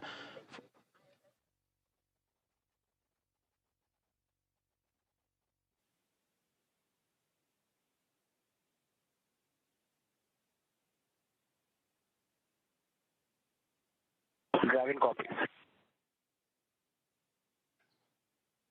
And a great update right there to bring us right back into what's been happening and all the key milestones of the hatch opening process and the docking process for Axiom and Mission 4, its team on the Dragon Grace spacecraft, and have connected to the International Space Station. You heard that power and the connection with the umbilicals. Everything has been established. A hard mate has been created after the initial contact and soft capture connection and ring retraction. That was at 5:31 a.m. Central Time, so a little less than an hour ago. And we are still on board, as Ronnie, as you mentioned, tracking that welcome remarks and welcoming the crew formally on board the International Space Station around 8:35 a.m. Central Time. So far, everything's still being worked on in terms of those hatch opening procedures as the Dragon spacecraft has connected itself to the node to zenith port, or the space-facing port of the International Space Station, and we'll bring you back those views as soon as we have them, as we are continuing our coverage all the way up until those welcome remarks and bringing on the Axiom Mission 4 team, the fourth private astronaut mission to the orbiting laboratory. On board the International Space Station as we speak, as you heard those comms checkouts and power and communications checkouts continuing to roll on along. NASA astronauts Nicole Ayers and Anne McLean, who monitored Dragon's progress throughout the morning, from the approach initiation burn all the way through to the contact and capture, They are beginning those hatch opening procedures, and we'll continue to look at the APAS hatch and the pressurized mating adapter. That's the space that separates between the International Space Station and the Harmony module and the Dragon spacecraft itself. And in there, those series of hatches, the APAS hatch is, and the vestibule, of course, is what needs to be pressurized to allow for the APAS hatch on the International Space Station side to be opened and stowed away. And then from that angle, then it'll allow for the Dragon team to open up their side of their hatch. And once the pressure is equal between Dragon, the vestibule, and the International Space Station, that'll allow for the crew to come on board the orbiting laboratory and bring the crew, the Expedition 73 crew, which right now is a crew of 7, and welcome in their guests, Axiom Mission 4, and bring up the total to 11. There you can see on your screen the International Space Station and the Dragon spacecraft together orbiting over the southeasternmost portion of Australia, and they are in an orbital nighttime period right now, and that'll stretch on for another few more moments, and we hope to have those great views of the space station and the Dragon spacecraft once the sunrise and orbital daytime has returned.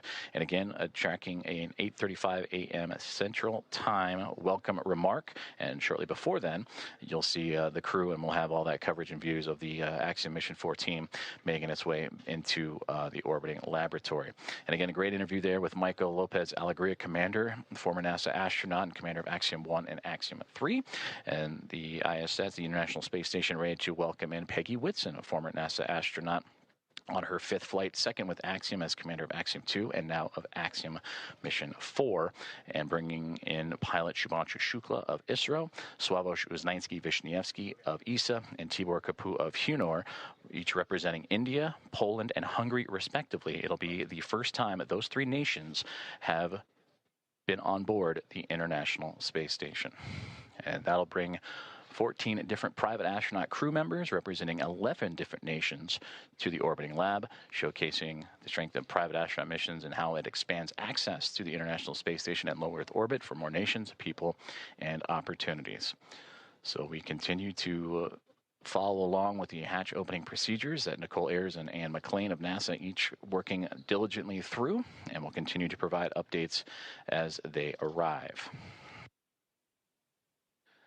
During that interview, we did hear that there was some troubleshooting that they were working on the big loop that has since been resolved. So we should hear communications on that big loop that connects both the Dragon spacecraft, the International Space Station, and the teams on the ground here inside of Mission Control Houston and the International Space Station Flight Control Room at NASA's Johnson Space Center, and well, the teams in Hawthorne, California, and the Mission Control Room at SpaceX.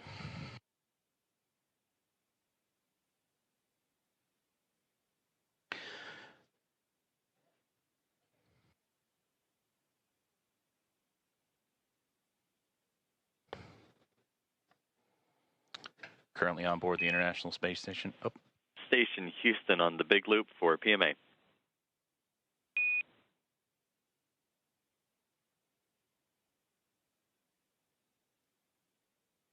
Houston Station, go ahead on the big loop. Hey, we're about to get you into your next activity, but in the meantime, would you mind setting up a video of the PMA so that we could watch the crew ingress? You can use the Node 2 Camera 1 or Camera 2. That's going to work. Thank you.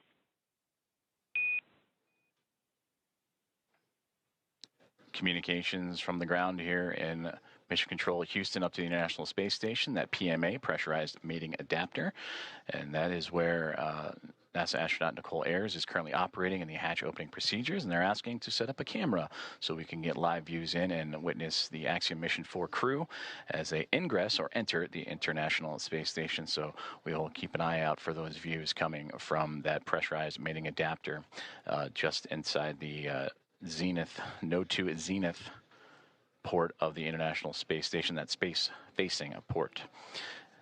Before those communications, I'm going to say aboard the International Space Station as we speak, the 7 members of the Expedition 73 crew, featuring Anne McLean and Nicole Ayers, who are prime characters in today's docking operations, joined by Takuya Onishi of JAXA and Kirill Peskov, alongside NASA astronaut Johnny Kim, Sergei Ryzhikov, and Alexei Zubritsky.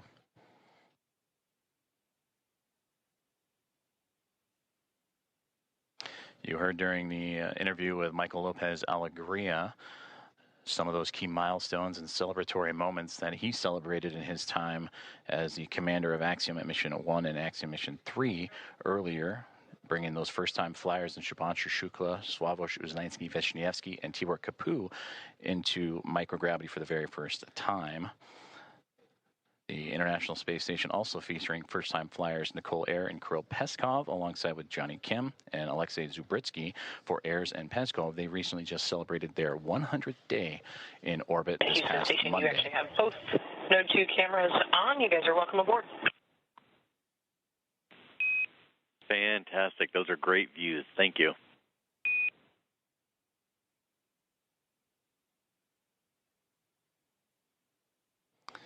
And there you see the live view that the team on board the International Space Station has just set up for us to see as we are inside the pressurized mating adapter, looking into what will be the APAS hatch that will eventually be pressurized, and the vestibule pressurized, pardon me, to welcome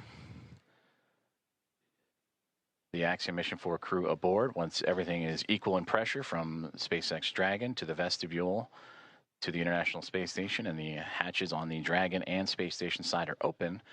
Everything will be on schedule to welcome in the 4-member crew. And the, again, welcome remarks tracking for approximately 8:35 a.m. Central Time, 9:35 a.m. Eastern. And you heard Michael Lopez Alegria talking about the pinning ceremony that will take place during those welcome remarks. I'm looking forward to seeing those as the team aboard the International Space Station continuing to work through their hatch opening procedures.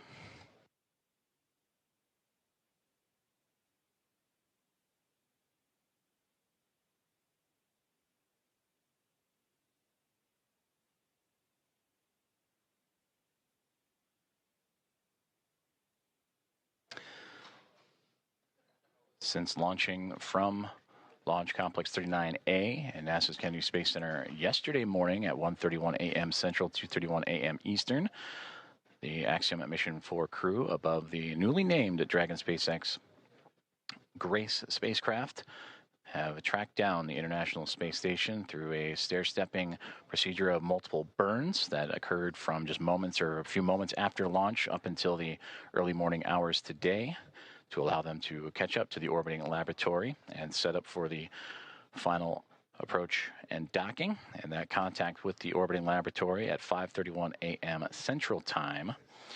And from that point on, it takes about 2 hours or so to allow for the hatch opening and hard mating procedures to be complete, umbilicals to be run, power and communications to be connected. And once everything is set, that's where you'll begin to see the hatch opening procedures and lead up to those welcoming remarks.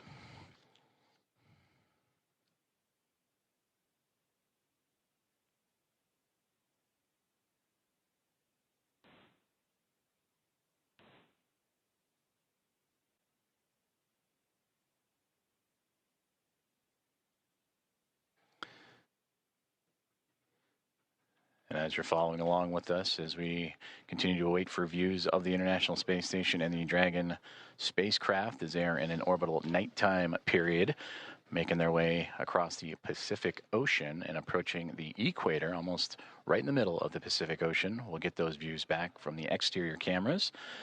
And the astronauts on board the International Space Station continuing to configure the cameras for views inside the orbiting lab.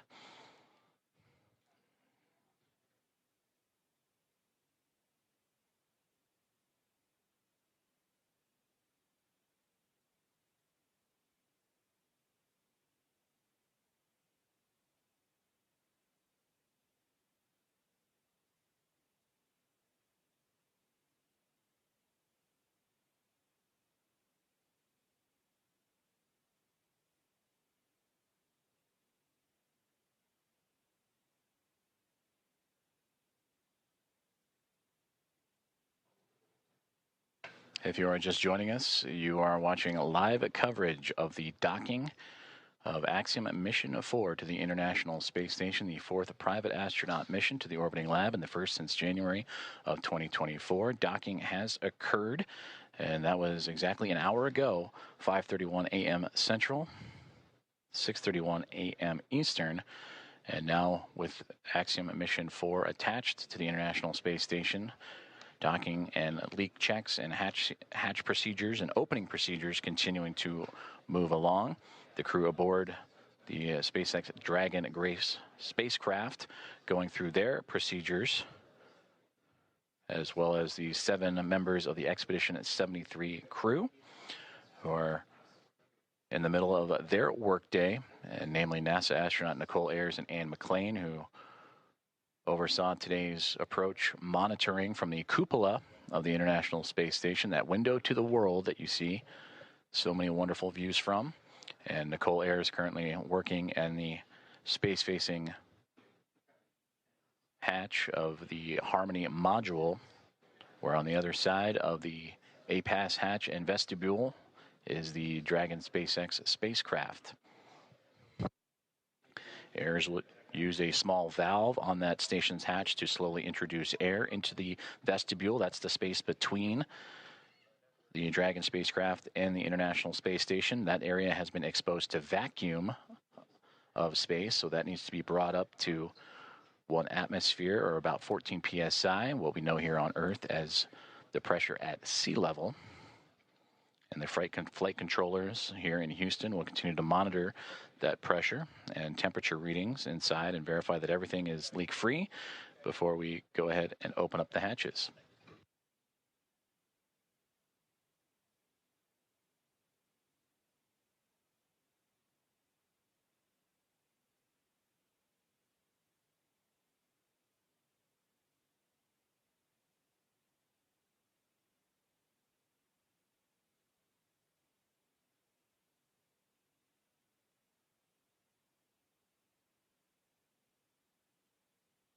Just received communications from the team here inside the International Space Station Flight Control Room that the vestibule leak check has been successful, and it is good.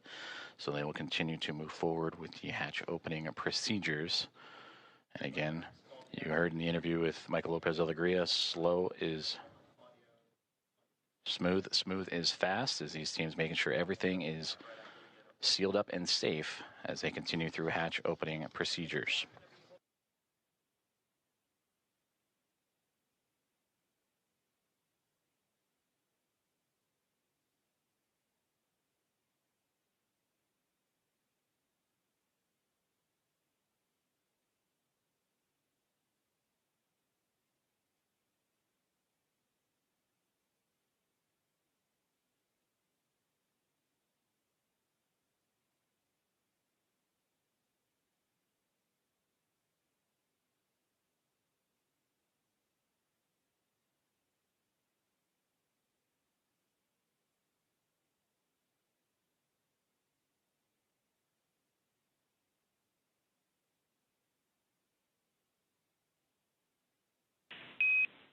Station Houston on the Big Loop. We are doing some more troubleshooting for the C2V2 audio issue, so Big Loop is going to be down for another 5 minutes. In the meantime, you are go to pick up in step 3.1 of 2.102, and NASA TV should be available on VME TV now.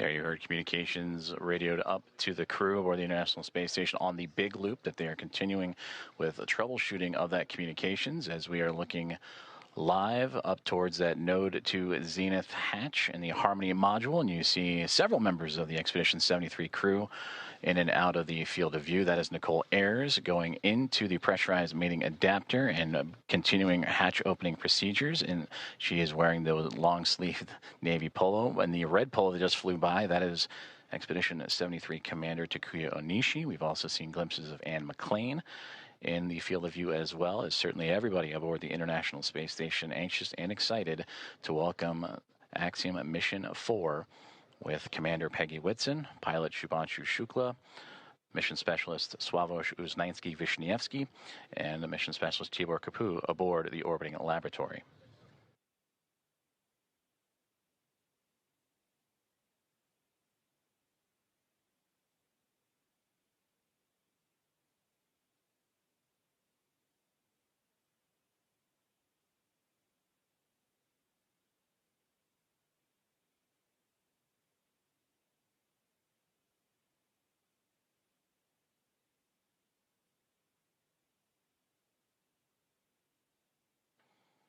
This is Mission Control Houston. If you are just joining us, you are following along with live coverage of the docking and soon-to-be hatch opening and welcome remarks of Axiom Mission 4 to the International Space Station. The mission began with the launch off of Launch Complex 39A and NASA's Kennedy Space Center yesterday morning at 1:31 a.m. Central, 2:31 a.m. Eastern. That took them on a journey that was a little more than a day to get them to the orbiting lab. They have since docked, and contact was at 5:31 a.m. Central Time. And after the connections made, the hooks driving to form the hard mate, umbilicals with power and communications connections all run. Now it is those hatch opening procedures and leak checks that the crew is currently working through aboard the International Space Station, while the crew aboard Station the on 2 for step 3.2, seeing about 0 for the DVTT, looking for your go to continue.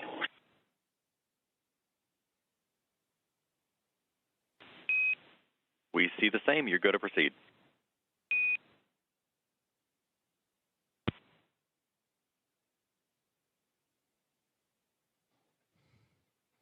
And continued communications as Nicole Ayers once again floating into that pressurized mating adapter and continuing those hatch opening procedures to welcome Axiom Mission 4.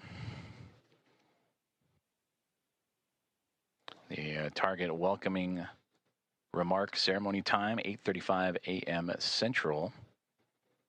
So a little more than 2 hours from now as leak checks and pressurization checks continue on before the APAS hatch and the vestibule and all procedures can be completed.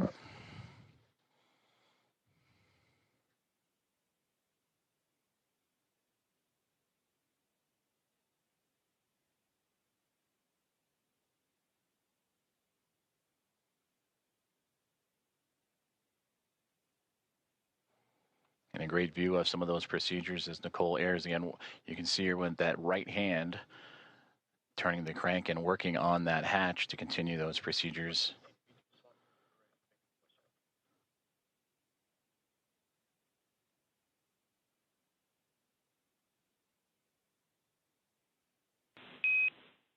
Dragon, station. This is Houston on the big loop for comm checks.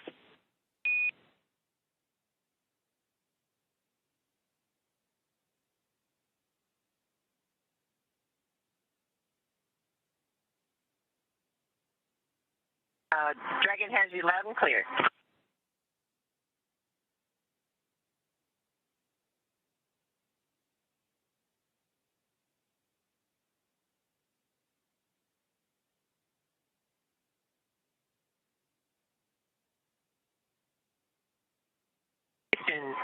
Dragon on the big loop. We have you loud and clear. And Dragon, we read you the same.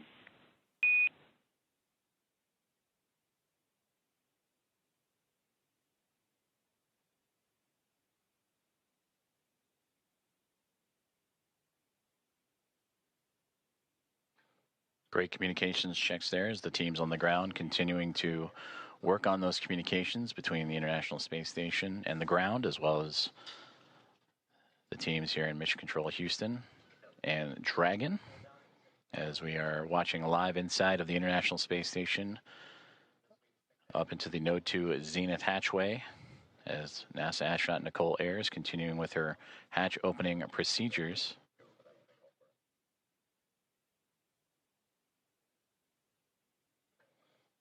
Docking of Axiom Mission 4 to the orbiting laboratory occurred about an hour and 10 minutes ago at 5:31 a.m. Central, and since then the crews for both station and inside Dragon have been going through those procedures and making sure everything is as it needs to be, including the proper leak checks and stowage from both perspectives, before continuing on with hatch opening procedures and welcoming remarks. We'll continue to provide updates, and you'll hear calls on the big loop of all four parties: NASA's Mission Control in the International Space Station Flight Control Room, SpaceX in Hawthorne, California, and the teams and the Expedition 73 crew aboard the International Space Station, and Axiom Mission 4 aboard the Dragon and Grace Dragon Houston on the spacecraft. big loop. Stand by for hardline audio config.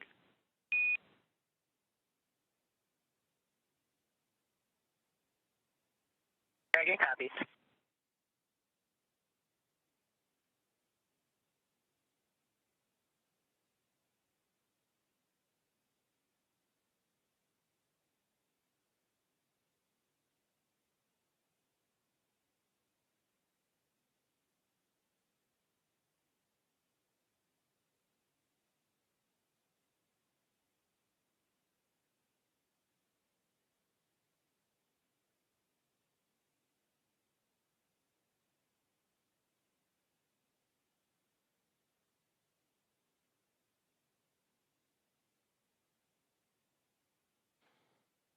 Also a part of these procedures, and once hatch opening continues to move along, the crews will install IMV ducting to help mix the air of the space station environment with the air inside of Dragon and seal up some of those lithium hydroxide cartridges that scrub the carbon dioxide inside of the Dragon spacecraft.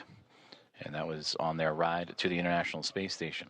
They'll also check some vent valves as we go, and maybe need a little bit more time on board, but these last final checks are crucial to make sure everything is good to go, since it will remain docked to the International Space Station for nearly 2 weeks.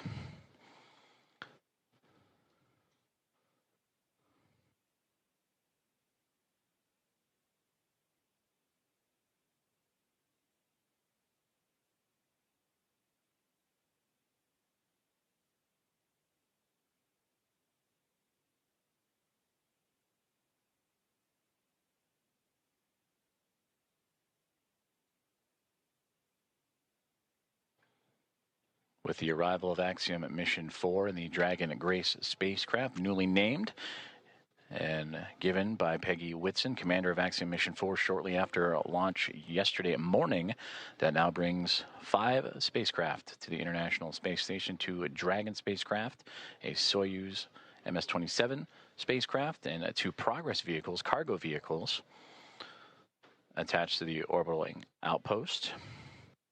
For Dragon, it is Endurance and Grace, connected to the forward and now zenith ports of the Harmony module, with 2 Progress vehicles and that Soyuz MS-27 also connected. And once the Axiom Mission 4 crew makes its way aboard station, that'll bring, since 1998, 288 visitors to the orbital outpost.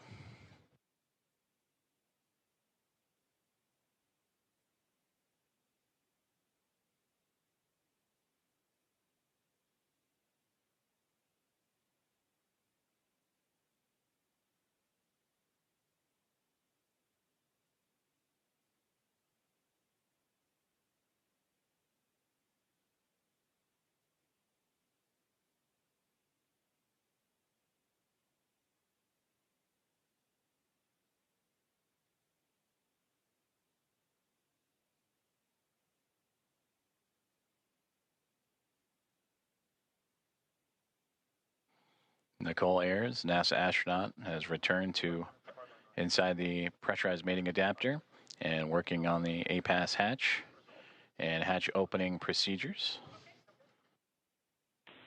as we continue to get great Dragon views from Houston on the inside the big loop. International Space Com Station. check. Hardline audio configuration complete, and we have resolved the audio issues on C2V2. That sounds great, because we have you loud and clear. We read you the same.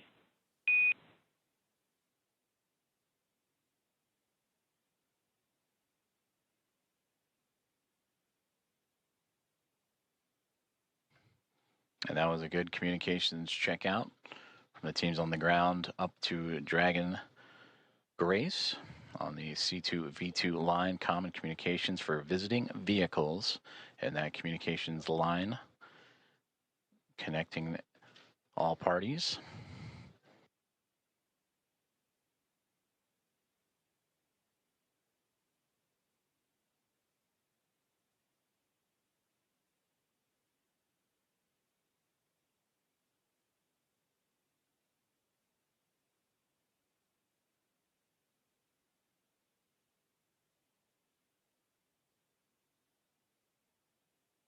As we continue to work through hatch opening procedures, and again targeting approximately 8:35 a.m. Central Time for welcoming remarks as the International Space Station and Expedition 73 crew bring in and welcome aboard Axiom Mission 4. Both the orbiting laboratory and the newly docked SpaceX Dragon spacecraft over the northern Pacific Ocean, about to cross into the west coast of North America, right along the U.S.-Canadian border. And also around that time, we will start seeing an orbital daytime period as Dragon and the International Space Station have been orbiting in a nighttime phasing.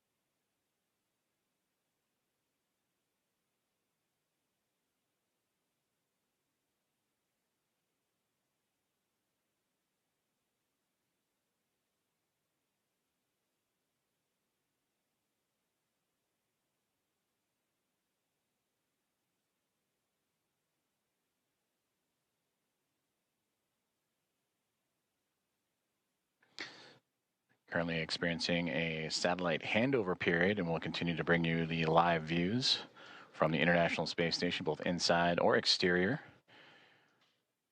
Once communications is established, which should be here in the next few moments.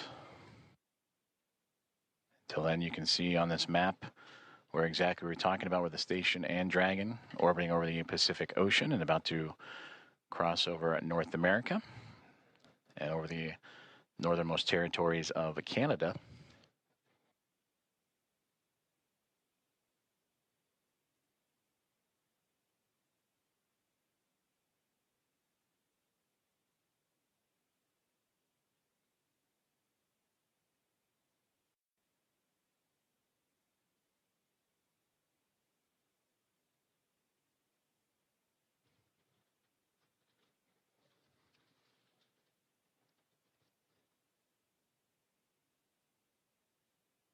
As we wait for those communications to return, to recap, Axiom Mission 4 has connected with the International Space Station after launching from NASA's Kennedy Space Center yesterday morning at 1:31 a.m.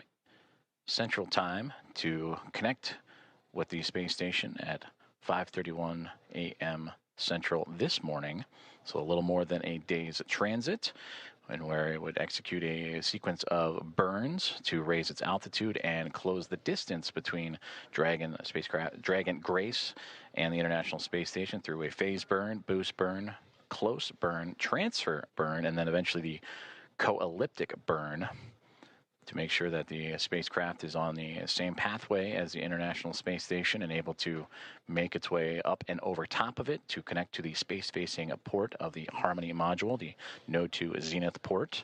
As we now get views back inside of the International Space Station, that is a view from the other side. We mentioned the space-facing port that is looking up into where the hatchways will be to allow for the Axiom Mission 4 crew to pass through and be brought aboard the International Space Station. For Peggy Whitson, commander of Axiom Mission 4, her second flight as an Axiom commander after previously serving as commander of Axiom Mission 2.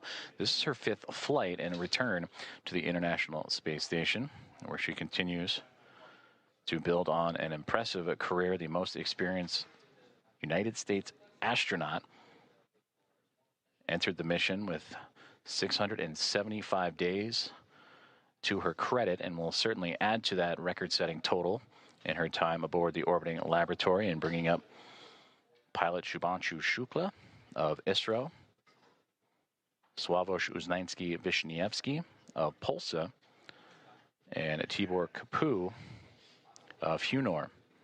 And for Shukla, Uznański-Wiśniewski, and Kapu, representing India, Poland, and Hungary, respectively, for those nations, it'll be their first time coming to the International Space Station. Nicole Ayres. And the last one into the hatch, I believe that was Anne McLean, making her way in as they continue to work through hatch opening procedures.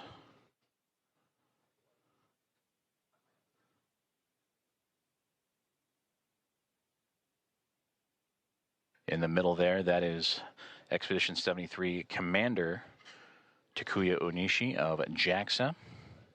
And then you just momentarily saw NASA astronaut Johnny Kim float in and out of view as the crew working together to continue these procedures, moving around some equipment and to allow for the access to the APAS hatch. After successful vestibule pressurization and checks. And that's the operations that Nicole Ayres is working on right now with Takuya Onishi.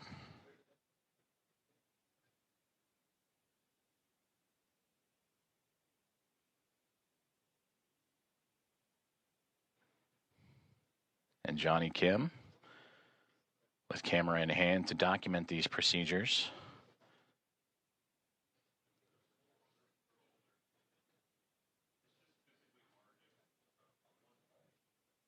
And again, just on the other side of this hatchway is where the Axiom Mission 4 crew going through procedures of their own, inventory and doffing their suits that they wore on the uphill ride to their initial orbit. And after an off-duty period would put back on for those dynamic phases of flight, starting with the approach initiation burn that occurred earlier this morning.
If you are just joining us, good morning from Mission Control in Houston in the International Space Station Flight Control Room, as we are looking live inside of the International Space Station as NASA astronauts Nicole Ayres and Anne McLean, alongside with Commander of Expedition 73 and JAXA astronaut Takuya Onishi, going through a hatch opening procedures. And there you can see as the team has worked together to open up that APAS hatch and continue on with those procedures to welcome aboard eventually the Axiom Mission 4 crew with the welcome remarks. Currently still targeting. Big Loop, the APAS hatch is open and no condensation observed on the fields. Houston copies. Looks great. Thank you. And a perfect call down right there, as that is the APAS hatch that we were just mentioning that Nicole Ayres and team have opened up, and radioing down the status and condition of that hatch with no condensation reported.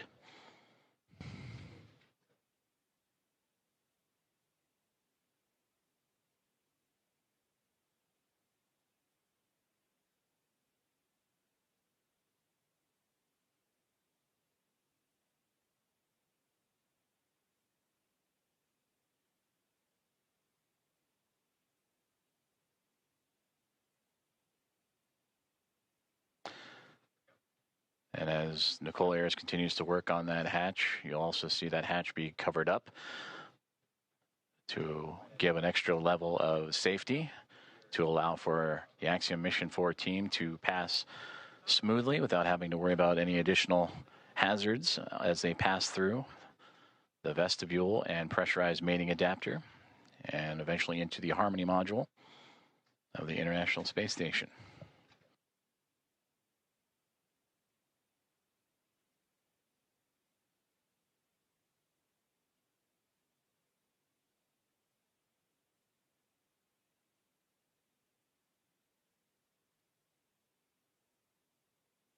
Another step in this hatch opening procedure is the removal of the docking cross, which it looks like that is what Nicole Ayers is working on as we speak. And you sometimes catch glimpses of it on the docking procedures that was exposed to the vacuum of space to help provide targeting for visiting vehicles. But that'll be another step in this hatch opening process, again, to help clear the way for that pass-through between the Dragon SpaceX Grace spacecraft and the International Space Station.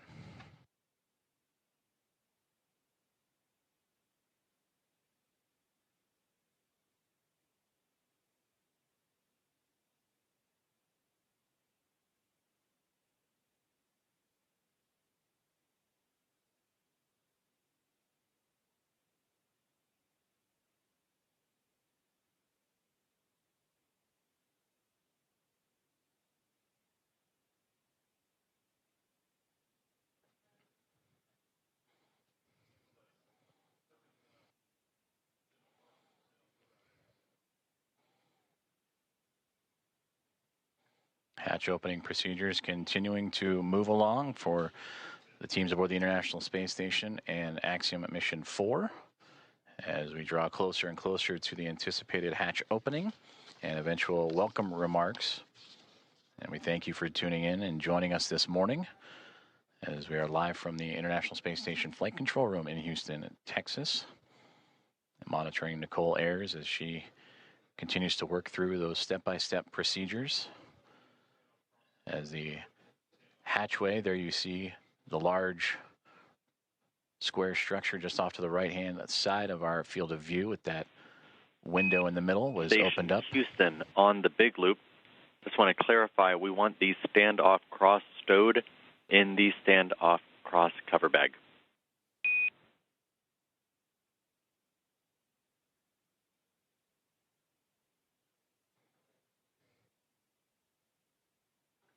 Station copies.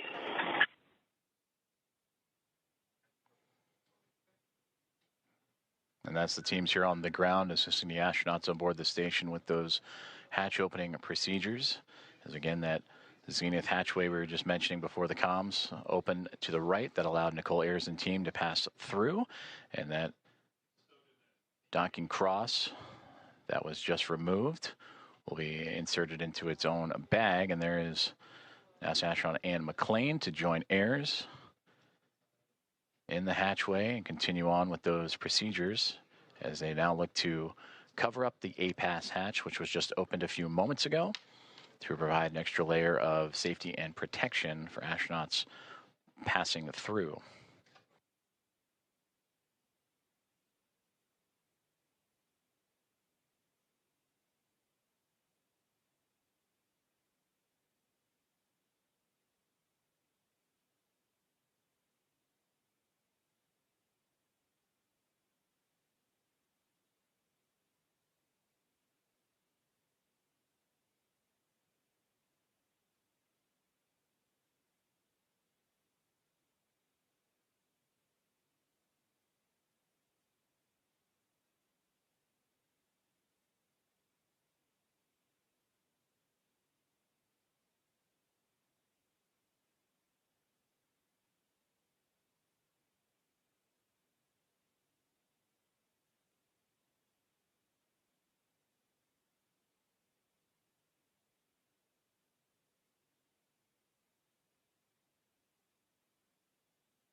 Dragon, suit drying is complete.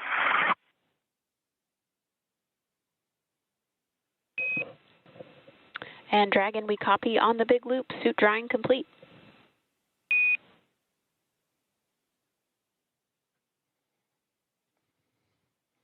Good insight there from the Axiom Mission 4 perspective of their procedures that they are currently going through in anticipation of hatch opening, and welcome remarks as they make their way into the International Space Station after connecting and docking to the International Space Station about an hour and a half ago.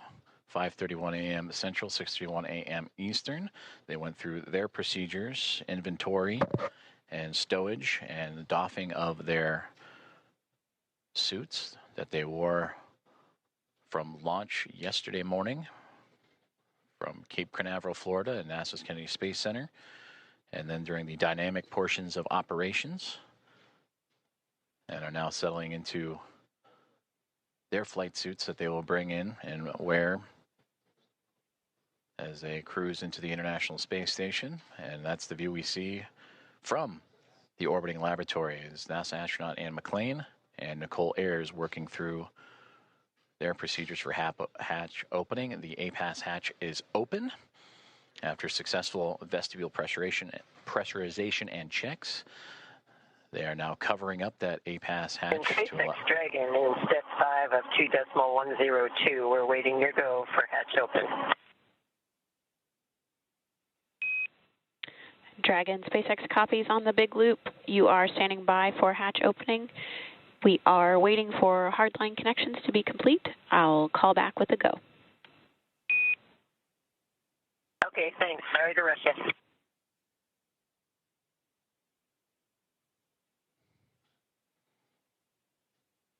And there you heard Axiom Mission 4 Commander Peggy Whitson radioing down to the team at SpaceX. They are awaiting the go for hatch opening. I'd imagine the crew aboard the Dragon gray spacecraft anxious and excited to float into the International Space Station for the very first time.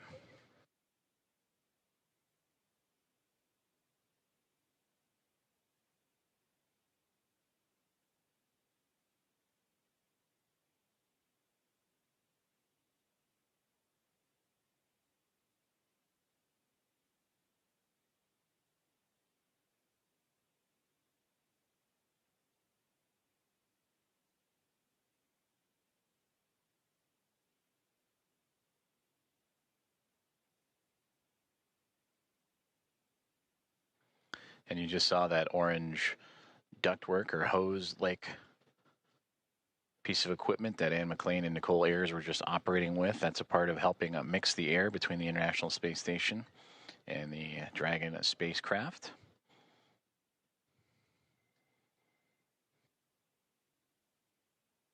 They'll continue to check some vent valves as well, so it just might be a little bit more time before we welcome the crew on board.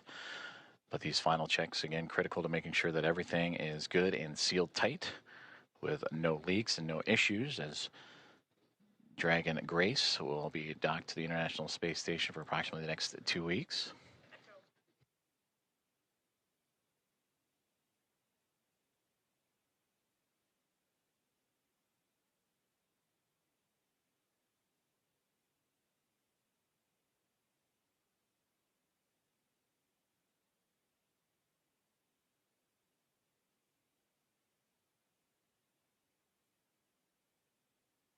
Houston, SpaceX station is ready for Dragon hatch equalization.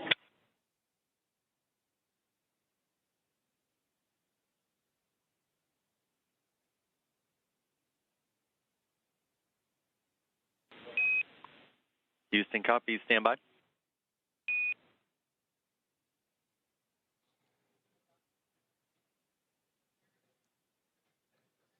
Another step in those hatch opening procedures is Nicole Ayers just radioed down for the SpaceX Dragon hatch pressurization and equalization. As you see the pop of flash bulbs aboard the International Space Station being documented, and plenty of smiles from the Expedition 73 crew as we draw closer and closer to hatch opening and welcoming Axiom Mission 4 aboard the orbital outpost.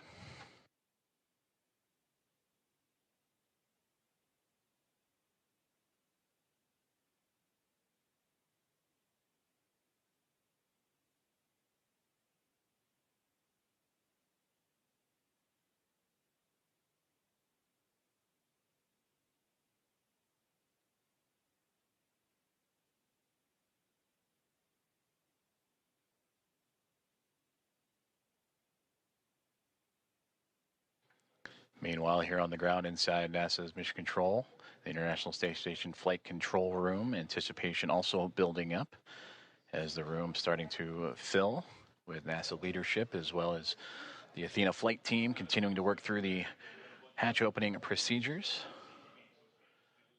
Flight Director Allison Bollinger closely monitoring every step of the way as Nicole Ayers is continuing to work through each checkpoint on her list. That's what you saw on the little tablet that she was referring to, making sure every step is covered as she has now floated back into the pressurized mating adapter across the APAS hatch. Station Houston on the big loop. We're still working some ground config actions before we're ready for equalization. In the meantime, can we get confirmation that the standoff cross went into the standoff cross bag? We were unable to tell from the video. It was in there when you guys called. Thanks. Copy, thanks.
Hearing communications from teams on the ground as they continue to work through hatch opening procedures and making sure all pressurization and leak checks are good and everything equal between the Dragon spacecraft and the International Space Station before the hatches can be formally opened on both sides.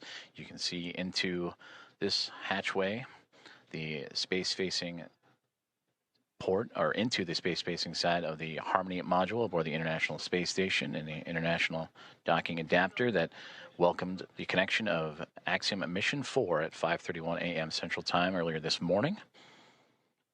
And since then, the crews aboard both the Dragon Gray spacecraft and International Space Station have been diligently working and continue to monitor the progress of that hatch opening with teams on the ground also following suit.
Station Dragon Houston on the big loop. Stand by for equalization. Expected to take 1 minute.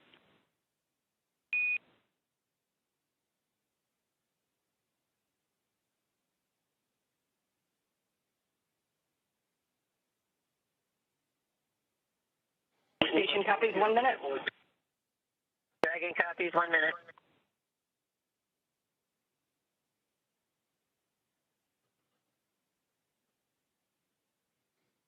Great communications there from all teams here at NASA's Johnson Space Center and International Space Station Mission Control Room, teams in the SpaceX in Hawthorne, California, and everyone aboard the Dragon SpaceX Grace in Axiom Mission 4 and the International Space Station as we continue to march towards the hatch opening to welcome Axiom Mission 4 aboard the orbiting laboratory.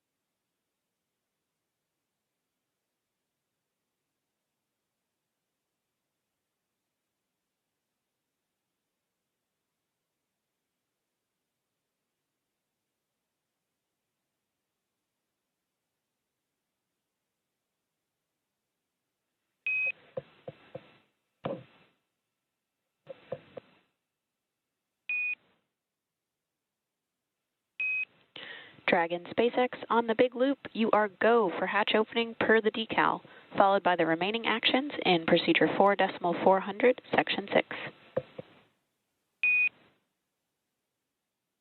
Dragon copies. Go for hatch open and remainder of steps in 4.400.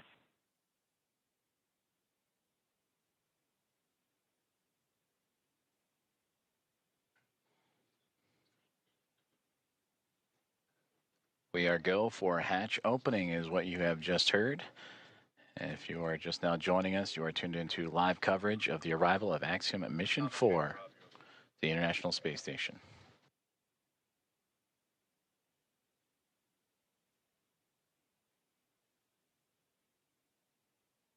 And SpaceX Dragon, hatch is coming open. SpaceX copies.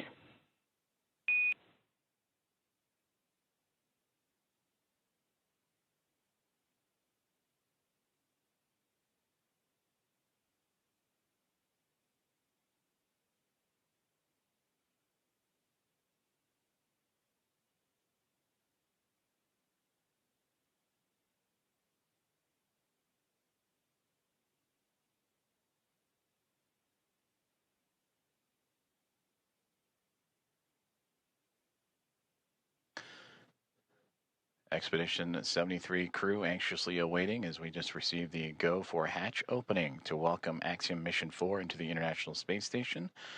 There you see Ann McLean in the foreground working on the tablet, alongside with Johnny Kim on the far right-hand side, NASA astronaut, and then Roscosmos cosmonaut Kirill Peskov next to him, with Alexei Zubritsky and Sergei Ryzhikov, also of Roscosmos, in that mix. And right there in the middle, almost standing, if you will, from our perspective, is Expedition 73 Commander and JAXA astronaut Takuya Onishi.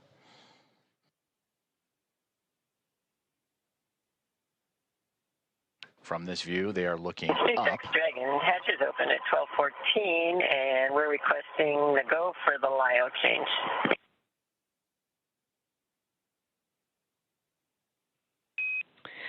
Copy 12:14 Zulu hatch opening time, and you are go for LIO swap.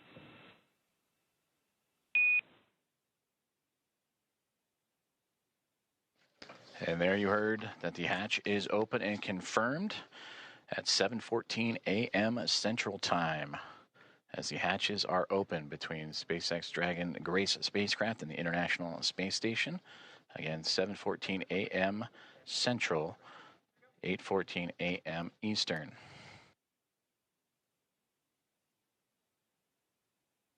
And you heard also the swaps of the LIO canisters. That's the lithium hydroxide cartridges that scrubbed carbon dioxide inside of the Dragon spacecraft on the ride to the International Space Station.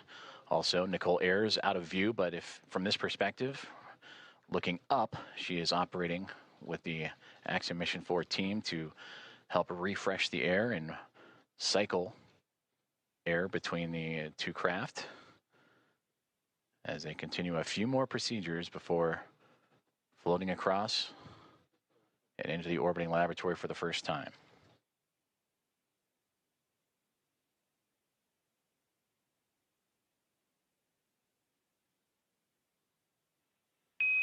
Dragon SpaceX on the big loop for LIO cartridge.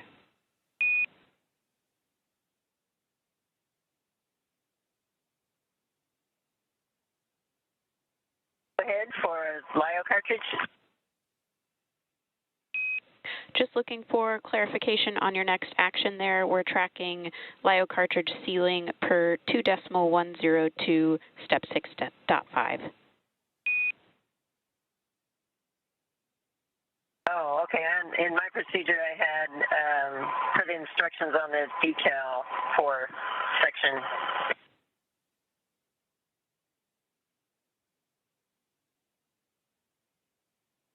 For section 4 of the instructions on the decal.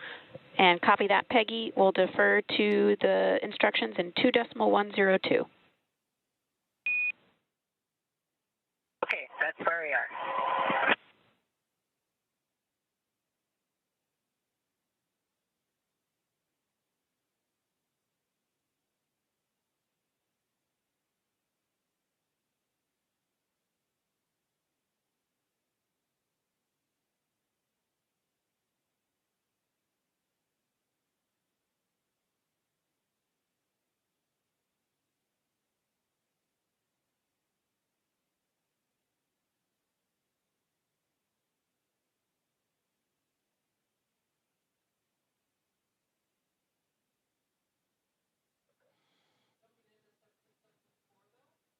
You just heard communications between Axiom Mission 4 Commander Peggy Whitson and the teams on the ground as they were talking about the swapping of the lithium hydroxide cartridges as the hatch has been opened between the Dragon spacecraft and the International Space Station just a few moments ago at 7:14 a.m.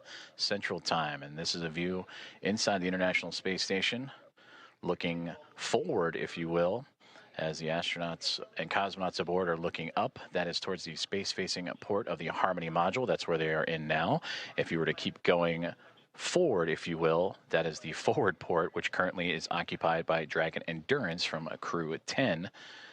And a great microgravity demonstration of the camera that Alexei Zubritsky is using to help document and be a part of the welcoming committee for Axiom Mission 4 here in the next few moments.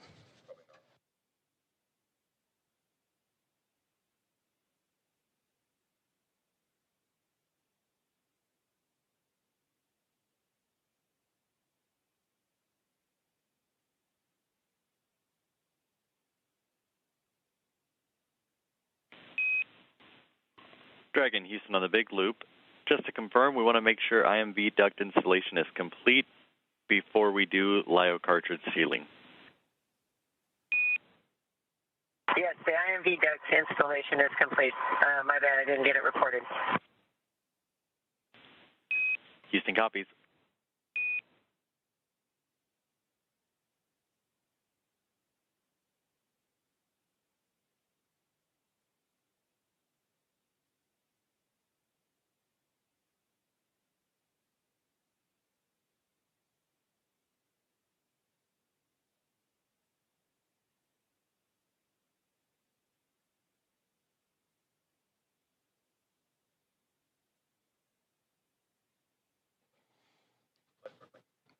Now we switch views from pretty much the point of view of what the astronauts have been looking at. From what we have seen, they were looking up, and this is the shot up into that Node 2 Zenith hatchway of the Harmony module. That is Nicole Ayers, NASA astronaut, just on the other side of that APAS hatchway, working with the Axiom Mission 4 crew.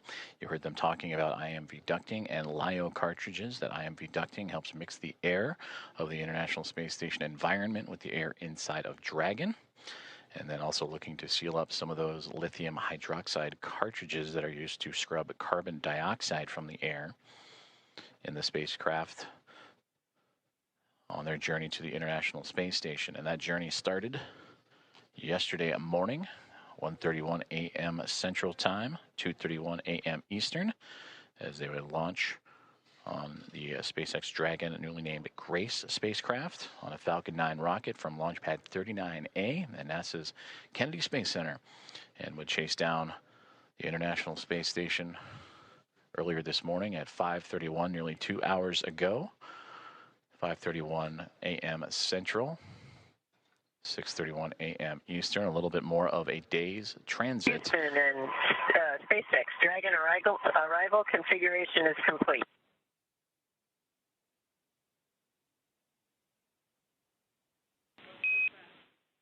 Houston copies.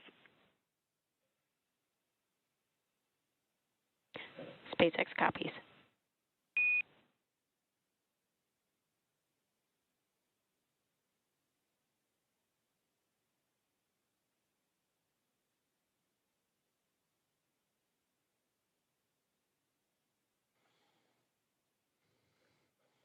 Continuing to target a welcome ceremony or welcome remarks in the near future at 8:35 a.m. Central Time. So a little bit more than an hour from now is Axiom Mission 4 and the International Space Station continuing to work through hatch opening procedures, but getting close, you can start to see a little bit of a window of opportunity that was just on the other side of astronaut Anne McLean and Nicole Ayers there, as they are working on IMV ducting, mixing the air of the station and Dragon, and lithium hydroxide cartridges, stowage and swapping out.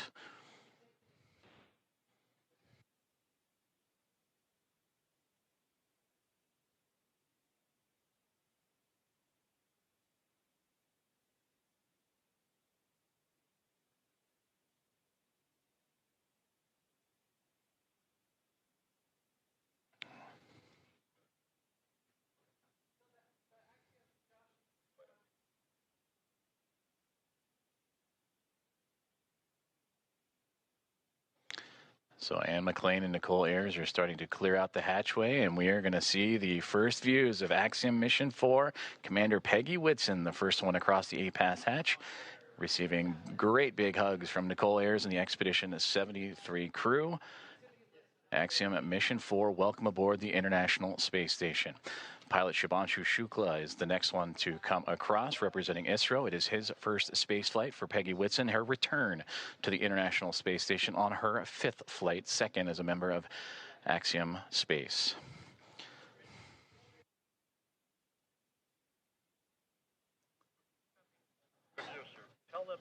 Sławosz Uznański-Wiśniewski of ESA, representing the nation of Poland. And their first visit to the International Space Station is next to cross the hatchway. And warm hugs all around. And applause breaking out here inside of Mission Control Houston and International Space Station Flight Control Room. And Tibor Kapu, the fourth and final member of Axiom Mission 4, representing Hunor and the nation of Hungary. Their first visit to the International Space Station as well.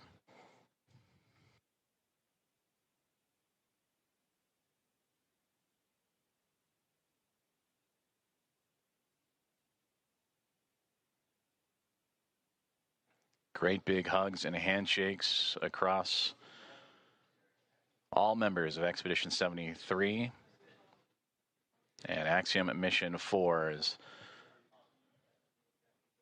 Anne McLean and Nicole Ayers of NASA, along with Johnny Kim, Kirill Peskov, Sergei Ryzhikov, and Alexei Jabritsky of Roscosmos, and Takuya Onishi, commander of Expedition 73 and of JAXA, with handshakes and hugs for Peggy Whitson, Shubhanshu Shukla, Sławosz Uznański-Wiśniewski, and Tibor Kapu.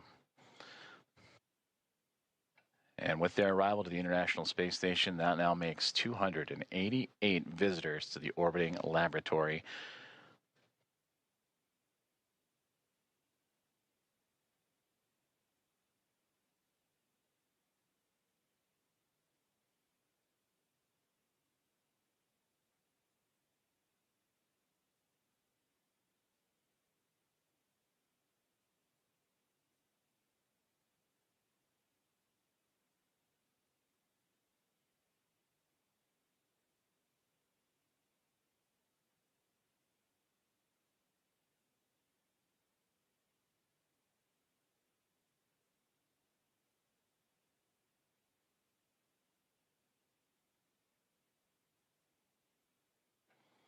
Axiom Mission 4 is now aboard the International Space Station. Commander Peggy Whitson in her return to the orbiting laboratory, her 5th flight. 3 is a member of NASA, and her 2nd as commander of Axiom Space private astronaut mission, commander of Axiom 2 and here of Axiom 4. Regaling the crew with smiles and stories.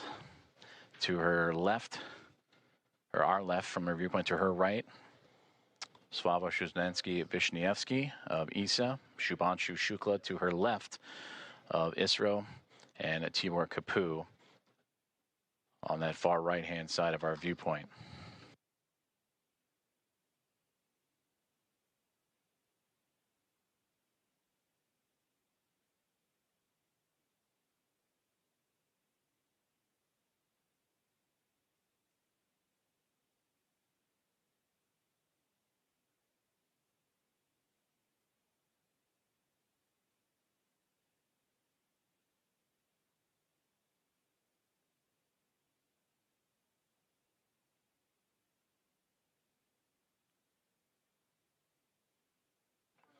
The crew is safely aboard the International Space Station. Welcome again to Axiom Mission 4.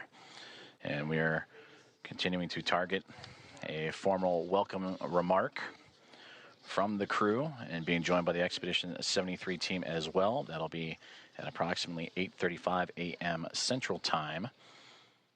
And from there, they will receive a safety briefing and begin their nearly approximately 2-week mission aboard the International Space Station, in which they will participate in around 60 research investigations representing 31 countries, with more than 24 of those experiments sponsored by the ISS National Lab.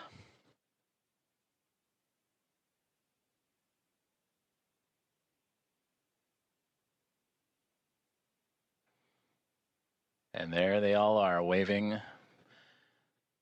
back at our coverage here inside of the International Space Station Flight Control Room.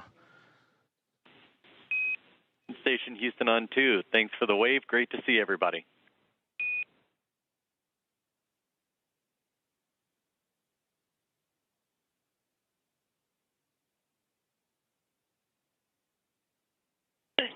Houston Station, we're happy to be here. It's so great to be here finally.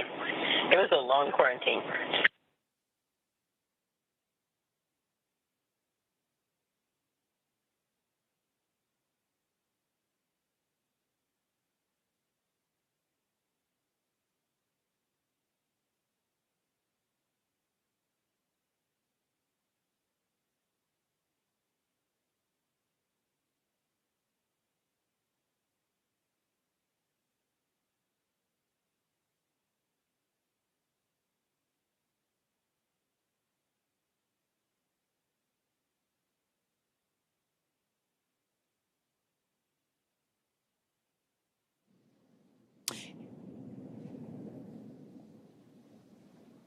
And with the crew now in the space station, we're going to wrap up our portion of the live joint coverage from Hawthorne.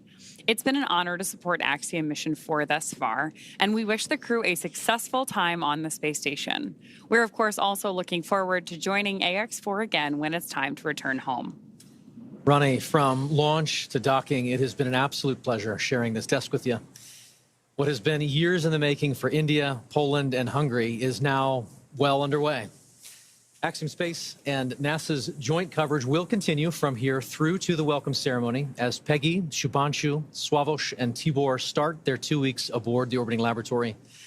Over the course of our crew's time on station, we will be producing mission updates from Axiom Space's own space station development facility in Houston, Texas.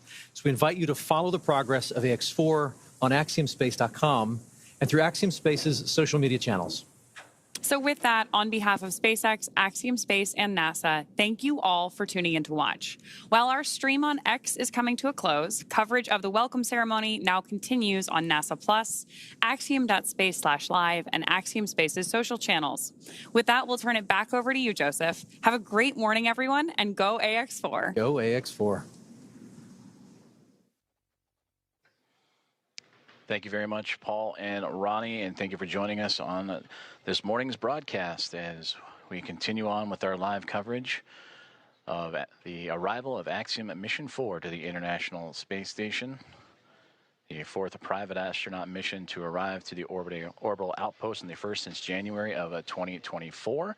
We just saw the crew of 4, including Commander Peggy Whitson, Shubhanshu Shukla, pilot of ISRO, Sławosz Uznański-Wiśniewski, and Tibor Kapu of ESA and HUNORT, respectively, crossed the hatchway and into the orbital outpost for the very first time. We're continuing to follow along as we'll wait for the formal welcoming remarks that are currently scheduled for roughly 8:35 a.m. Central Time, so a little bit more than an hour to go as the crew continues to settle in. After you heard the remarks from Peggy Whitson mentioning the long quarantine, the ride up, which took a little bit more than a day's time to do so. As the teams here in the International Space Station Flight Control Room and special guests in the viewing room at the back of your screen on hand to witness this special moment and also to be a part of a handover period as the Orbit 1 team wrapping up their day's work, which certainly was busy. That saw the multiple burns as the Dragon spacecraft named Grace would continue its transit to catch up to the International Space Station.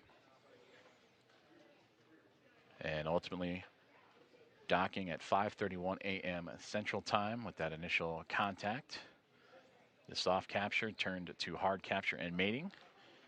Hatch opening procedures took about 2 hours or so to complete, with teams on both sides inside the Dragon spacecraft and the International Space Station meticulously checking for leaks and going through each procedure step by step before that moment we just had a couple moments ago at 7:14 a.m. Central Time, in which the hatch was opened and the astronauts of Axiom Mission 4 floated on through to the International Space Station. We're currently experiencing a transition in communications satellites. That's nominal and to be expected, so we will bring you back those views inside the International Space Station once we have them. But again, the teams here inside of the International Space Station Flight Control Room. Orbit 1 team wrapping up a great day's of work, or great morning's work, that saw 4 new members join the orbital outpost to bring up the attendance to now 11.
This is Mission Control Houston as we continue our live coverage of the arrival and docking of Axiom Mission 4 to the International Space Station that occurred a little more than 2 hours ago as the team lifted off from NASA's Kennedy Space Center and Historic Launch Complex 39A yesterday morning at 1:31 a.m. Central Time to begin its little more than a day transit to the orbiting laboratory.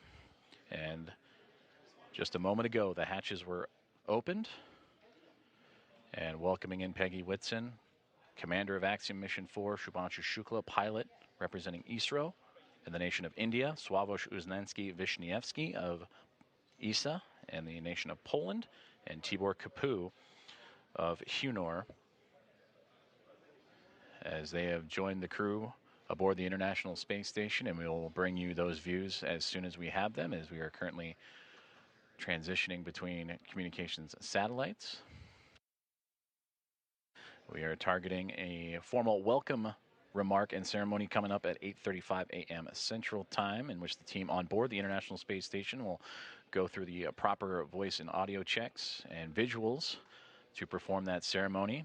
Earlier in the broadcast, Axiom Commander Michael Lopez Alegria, former NASA astronaut, talked about what can be expected during that ceremony, including a pinning ceremony that Commander Peggy Whitson will perform for the newest members to go into low Earth orbit, and first-time flyers in Shukla, Uznański-Wiśniewski, and Kapu.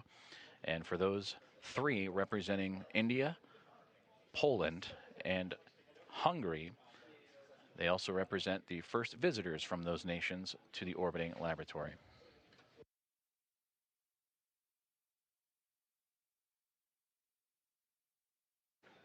You're currently seeing live views inside of the International Space Station Flight Control Room as the teams on the ground here in Houston are currently undertaking a handover period. Orbit 1 team that had the early morning hours and monitored Dragon's approach and docking will hand over to the Orbit 2 team, which will then take over for their shift of the day.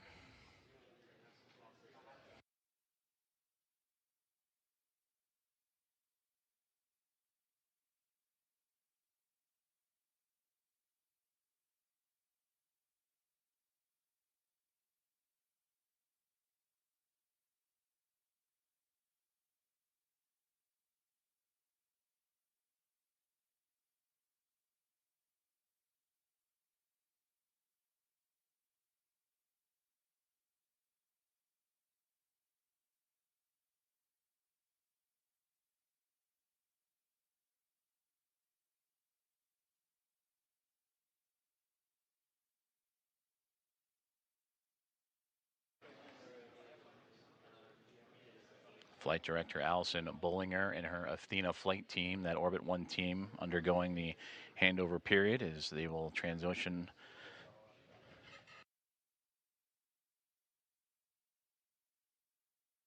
to the Orbit 2 squad, as we'll continue to follow along with live commentary and updates leading into the welcome ceremony and opening remarks on the arrival of Axiom Mission 4.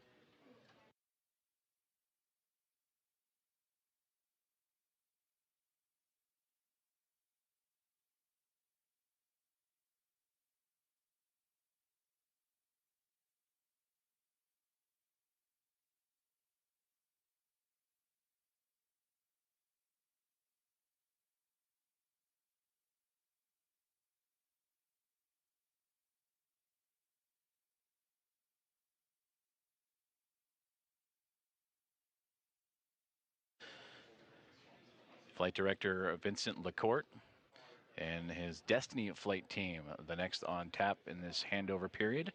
And there you see him in the foreground, setting up next to Allison Bollinger, Flight Director that just completed her shift, welcoming Axiom Mission 4 and her Athena flight team as they continue their handover period.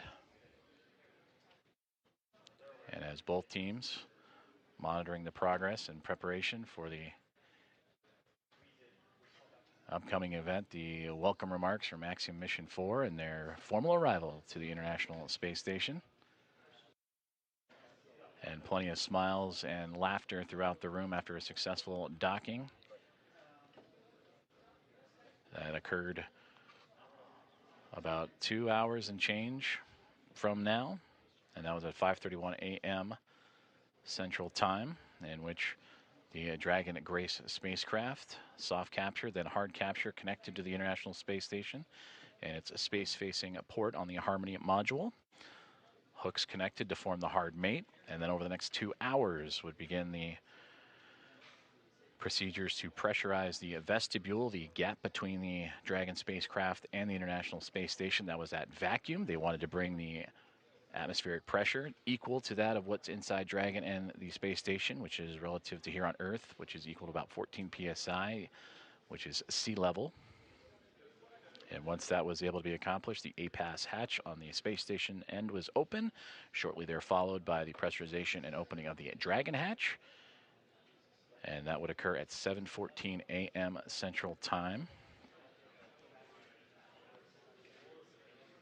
And now the crew is aboard the International Space Station, settling in after a little more than a day's transit to the orbiting laboratory. And we look forward to hearing from them here shortly for welcome remarks. And again, tracking around 8:35 a.m. Central.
This is Mission Control Houston as we continue our coverage of the arrival and docking and the soon-to-be welcome remarks of Axiom Mission 4 as they have locked up and synced up with the International Space Station earlier this morning.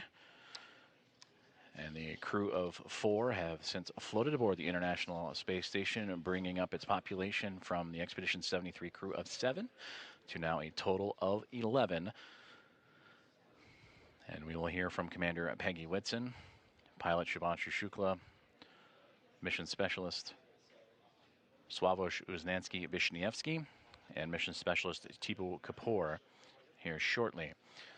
We are continuing a handover period. The Orbit 1 team, the Athena flight led by Flight Director Allison Bollinger, handing over to Vincent LaCourte, and the Destiny flight team. That'll be completed here in just a few moments. Meanwhile, the crew aboard the International Space Station continuing to get settled in and prepare for those welcoming remarks that would be a little less than an hour from now, about 50 minutes or so.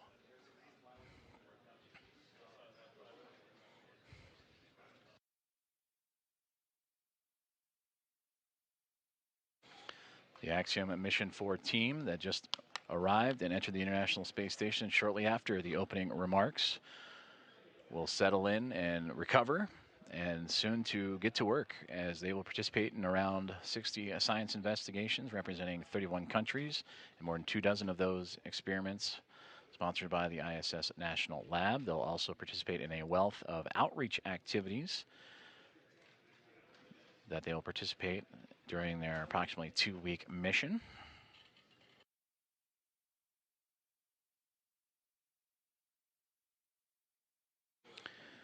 Starting with Axiom Mission 1 and now through Axiom Mission 4, the International Space Station has now welcomed 14 private astronaut crew members representing 11 different nations aboard the International Space Station, showcasing how private astronaut missions expand access to low Earth orbit, commercial space, and the space station, and bring that access for more nations, people, and opportunities.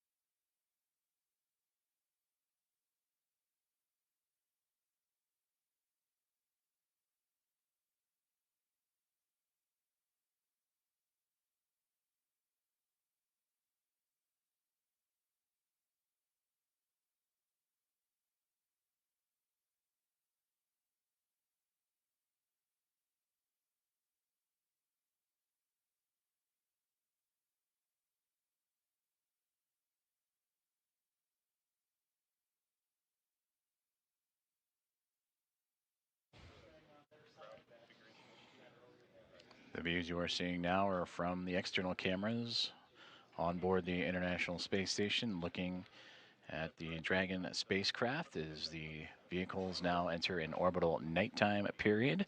The two currently traversing across the southern Indian Ocean and about to cross the continent of Australia and make its way over into the Pacific Ocean.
Formal handover underway here inside of the International Space Station Flight Control Room at NASA's Johnson Space Center.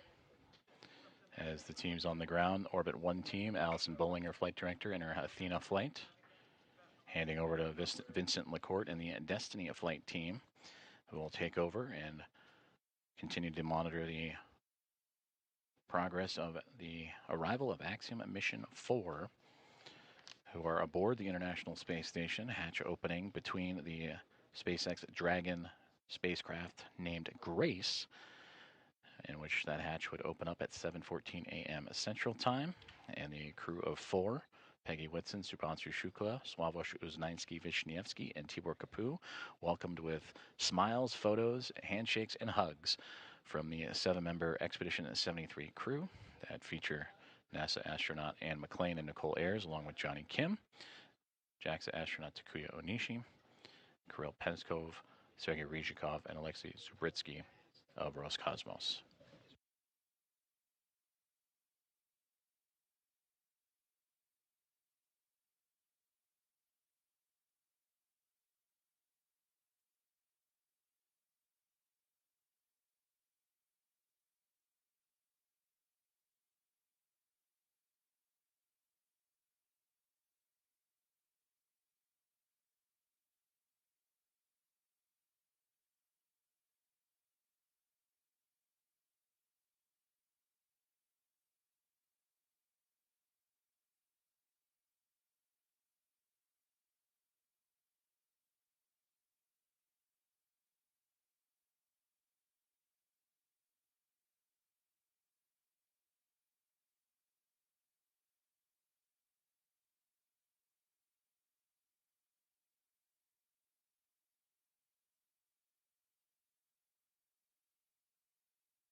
This is Mission Control Houston, as we have just completed the handover from the Orbit 1 to Orbit 2 flight teams inside the International Space Station Flight Control Room at NASA's Johnson Space Center in Houston, Texas, as the teams continue to monitor and proceed with what will soon to be the welcome remarks from Axiom Mission 4 as they have arrived, docked, and entered the International Space Station earlier this morning.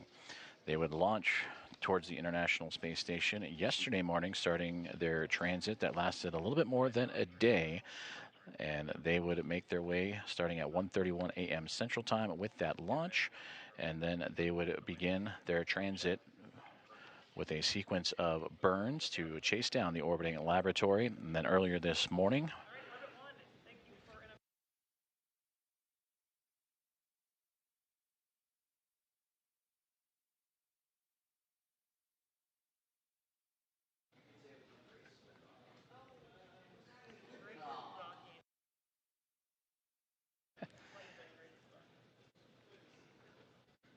and pausing there for the final remarks from Flight Director Alison Bollinger, who oversaw today's docking of the Dragon spacecraft, aptly named Grace. As she said, graceful docking for the craft to the International Space Station in the space-facing or zenith port of the Harmony module. And that contact would occur at 5:31 a.m. Central Time earlier this morning, and then the hatchways would then take about the next 2 hours or so to make sure all leak checks and inspections were performed step by step for both the teams inside the Dragon spacecraft and Axiom Mission 4, as well as the Expedition 73 crew aboard the International Space Station. And then the hatchways would open up to allow the crew to come on board. That would occur at just after the 7 o'clock hour at 7:14 a.m. Central Time that the hatchway would open. And Peggy Whitson, commander of Axiom Mission 4. I see you, Johnny, and if you were trying to call and she would lead the charge. It'll be her return to the International Space Station after commanding Axiom Mission 2, but also her 5th overall flight, 3 previous before Axiom as a member of the NASA Astronaut Corps and key missions to the International Space Station. I can do the voice check now if you'd like. From there, Check in with PAO to see if they're ready.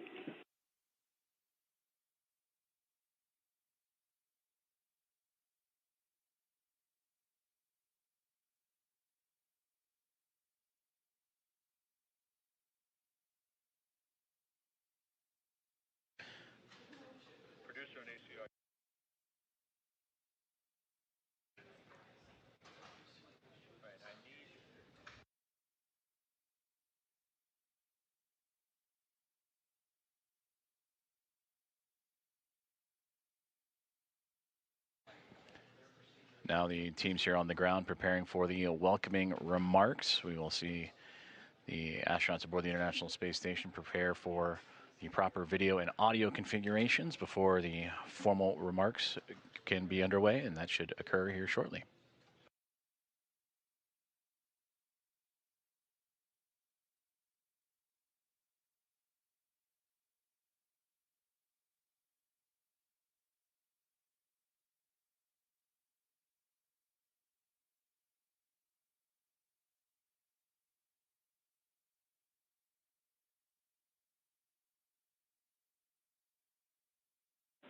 Station Houston on Space Ground 2 for Johnny. Hey, we're rerouting video. Give us a couple minutes and then we'll let you know.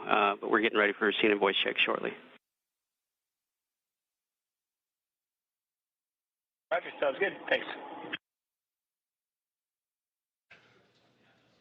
This is Mission Control Houston as we continue to prepare for the welcome remarks from Axiom Mission 4. Communications between the teams here in the International Space Station Flight Control Room, preparing to configure the appropriate cameras and audio to accomplish that welcome remark, as Axiom Mission 4 again has arrived to the International Space Station after a little more than a day's transit. This welcome ceremony will feature Commander Peggy Whitson, pilot Shubhanshu Shukla, Sławosz Uznański-Wiśniewski, and Tibor Kapu, all of the Axiom Mission 4 cadre, and also all members of the Expedition 73 crew. The 7 of them added to the 4 of Axiom Mission 4 to bring the population of the International Space Station to 11.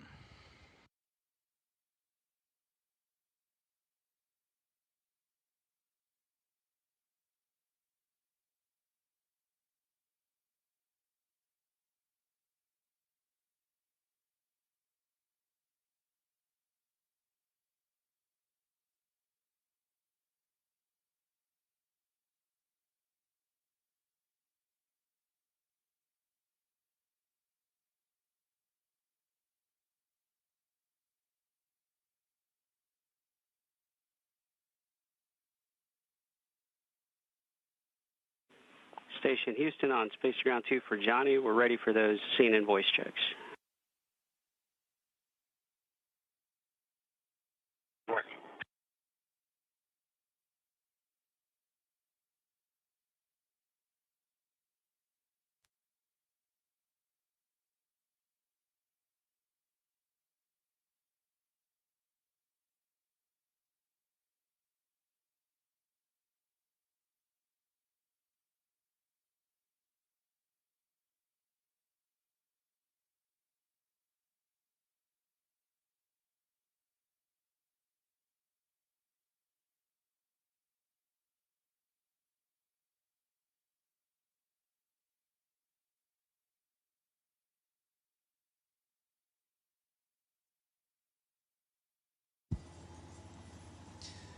Houston 10 count 10, 9, 8, 7, 6, 5, 4, 3, 2, 1.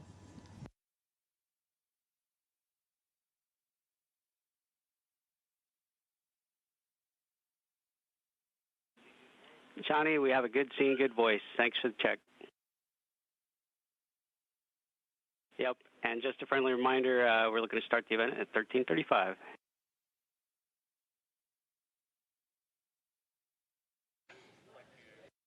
Okay, 35 after, thanks.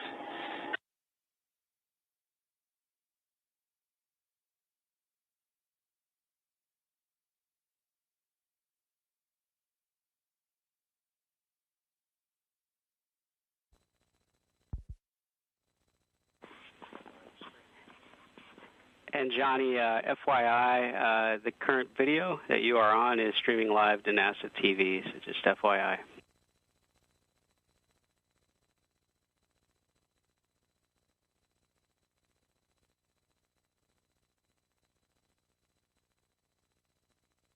Roger, it's okay if I turn it off and then turn it on a few minutes at 4:35?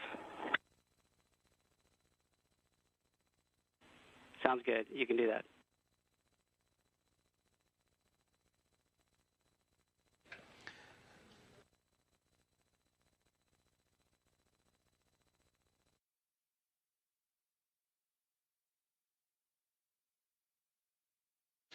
Good communications there between the team on the ground and the International Space Station Flight Control Room, up to NASA astronaut Johnny Kim, helping establish the good video and audio configurations for the upcoming welcome remarks that'll take place, currently scheduled for 8:35 a.m. Central Time, so a few more minutes from now, as the Expedition 73 crew will welcome formally the 4 members of Axiom Mission for the 4th private astronaut mission to arrive to the International Space Station. They would arrive on the SpaceX Dragon spacecraft named Grace, and that would occur earlier this morning, and then ultimately go through the hatchway and pressure checks and to ultimately allow them to cross over from the Dragon spacecraft and into the International Space Station. And that docking would occur at 5:31 a.m. Central Time for that soft capture. It would take about 2 hours or so to make sure the leaks and everything was safe to proceed. The pressurization between the International Space Station and the Dragon spacecraft were equal, and allowing for the hatchway to be opened and then welcoming in Commander of Axiom Mission 4, Peggy Whitson, Shubhanshu Shukla, the pilot representing ISRO in the nation of India, Sławosz Uznański-Wiśniewski of ESA and the nation of Poland, and Tibor Kapu of Hunor and the nation of Hungary. They would cross over the APAS hatch starting at 7:14 a.m. Central Time. And for Shukla, Uznański-Wiśniewski, and Kapu, representing again India, Poland, and Hungary, it is those nations' very first visits to the orbiting laboratory. So we'll continue with live coverage of the welcome remarks that will again be taking place in about 25 minutes or so, as Johnny Kim and the team were able to configure the cameras and audio appropriately.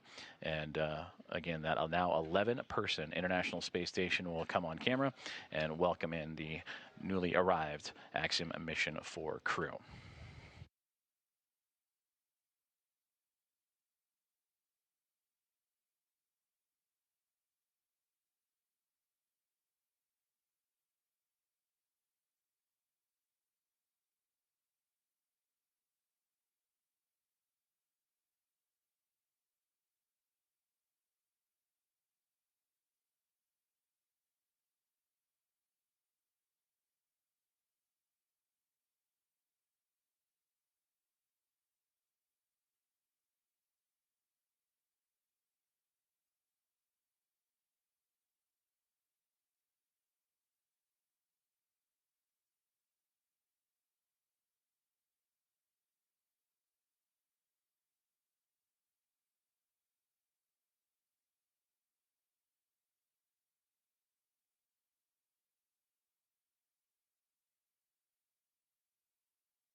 This is Mission Control Houston, as the Orbit 2 team has now formally settled into their roles for the day, as they continue with the welcoming procedures for the upcoming remarks from the newly arrived Axiom Mission 4. Flight Director Vincent McCourt and the Destiny flight team have now taken over, and will continue to work through as the Axiom Mission 4 crew begin their unpacking procedures and get to settle in aboard the International Space Station, the now orbiting lab with 11 members on board, currently in their midday meals and midday processes of their workday before transitioning into the back half of their day and then settling in for what will be a good night's sleep after a very eventful morning for us here in Houston, Texas, as well as those that followed along in the Joint Operations teams in both Axiom Space, also here in Houston, and SpaceX in Hawthorne, California.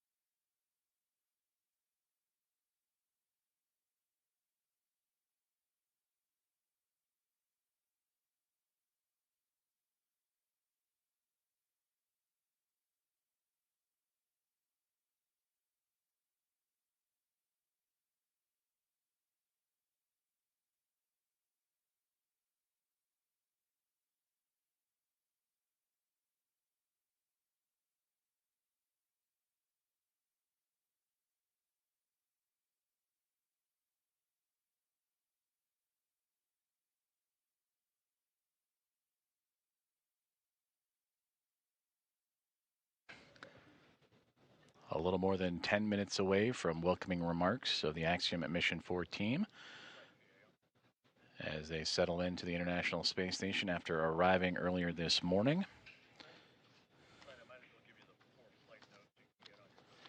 Docking to the International Space Station occurred at 5:31 a.m. Central Time, and then roughly 2 hours later, the hatches would open to welcome in the 4-person crew to join the Expedition 73 team.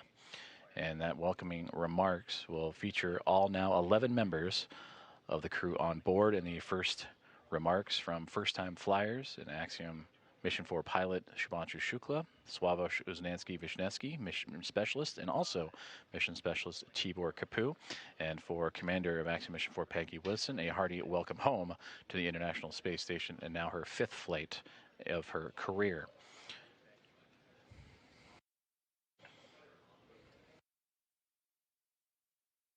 For Peggy Whitson, the most experienced U.S. astronaut in history, began this mission with 675 days under her belt, 9th all-time, but will continue to add to those incredible historical numbers as the Axiom Mission 4 and its crew will proceed with an approximately 2-week mission aboard the orbiting laboratory, performing outreach events and research investigations, participating in around 60 of those investigations, representing 31 different countries.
This is Mission Control Houston as we continue to monitor and anxiously count down to the welcome remarks of Axiom Mission 4 aboard the International Space Station, now inside 10 minutes to those remarks as the now 11-member crew aboard the International Space Station getting settled in and preparing before radioing back down to the teams on the ground in both Hawthorne, California, and 2 members here in Houston, Axiom Space and, of course, NASA at NASA's Johnson Space Center and the International Space Station Flight Control Room. Currently, the SpaceX Dragon Grace that brought the Axiom Mission 4 crew to the International Space Station together, connected, currently orbiting over the northern portion of the Pacific Ocean. They are in an orbital nighttime period, and we will bring you those exterior views once the station and spacecraft emerge into the orbital sunrise and orbital daytime. But until then, we will continue to track as the crew preparing for those welcome remarks now inside 10 minutes.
This is Mission Control Houston, as we are now 5 minutes away from the formal welcoming remarks, as the International Space Station has introduced, or will introduce, the members of Axiom Mission 4 formally after having docked to the International Space Station earlier this morning. They would dock to the orbital outpost at 5:31 a.m. Central. After pressurization and leak checks would occur on both sides for both the teams inside the Dragon Grace spacecraft and inside the International Space Station, the hatches would be open to welcome in the four-person crew at 7:14 a.m.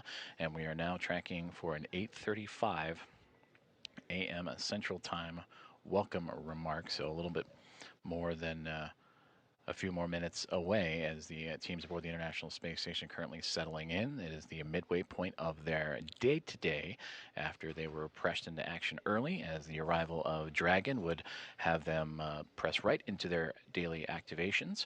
For NASA astronaut Nicole Ayers and Ann McLean, they would oversee and monitor the progress of the Dragon spacecraft to the orbiting laboratory and execute those hatch opening ceremonies. Procedures, pardon me, and then, of course, all 11 members of Expedition 73 were there on the other side to welcome in Peggy Whitson, Shubhanshu Shukla, Sławosz, Uznański-Wiśniewski, and Tibor Kapu to the orbiting laboratory. And there you see the spacecraft, newly named Grace, docked to the International Space Station. And that is where they will reside for approximately the next 2 weeks, as they will participate in around 60 research investigations, numerous outreach activities, and more, representing 31 different countries, as the International Space Station has now welcomed its fourth private astronaut mission. It is their first since Axiom Mission 3 would arrive to the International Space Station, and that would be back in January of 2024. And just out of view, you can somewhat see the nose cone. If you look to the bottom left-hand side, just past where that Dragon spacecraft is, that is another Dragon spacecraft, Dragon Endurance, at the forward port of the International Space Station in the Harmony module, as both Grace and Endurance flying in front of the International Space Station, 2 of now 5 vehicles that are attached to the orbital outpost. Also Soyuz MS-27 that brought NASA astronaut Johnny Kim to the International Space Station, and 2 cargo craft, Roscosmos Progress cargo craft, also attached to the International Space Station. So a full house, both externally and internally, on the orbiting laboratory.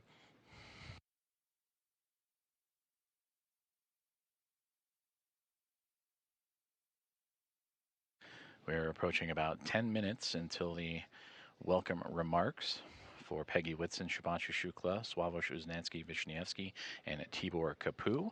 One of the traditions for the Axiom missions and the private astronaut missions is the pinning of the newly minted astronauts. For Peggy Whitson, she'll be placing those pins on Shubhanshu Shukla, Sławosz, Uznański-Wiśniewski, and Tibor Kapu. For them, this is their very first space flight and very first mission to low Earth orbit.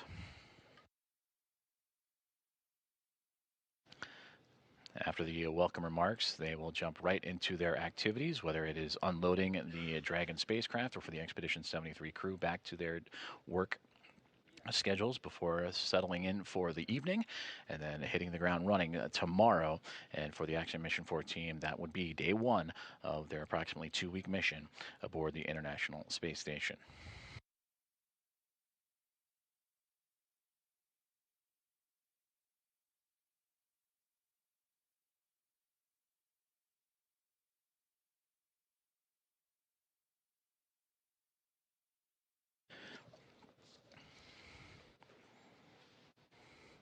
And to take a look back at the activities for Axiom Mission 4, they would lift off from Launch Complex 39A at NASA's Kennedy Space Center yesterday morning at 1:31 a.m. Central Time, carrying Whitson, Shukla, Uznański-Wiśniewski, and Kapu to low Earth orbit.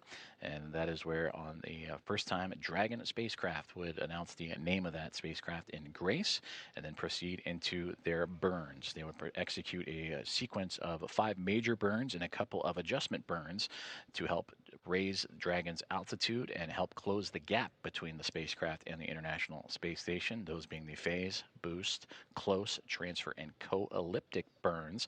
And that Dragon spacecraft would continue to perform nominally and actually in its first flight swimmingly and all the way to the key waypoint markers and milestone markers, including the approach initiation burn, which would be executed earlier this morning.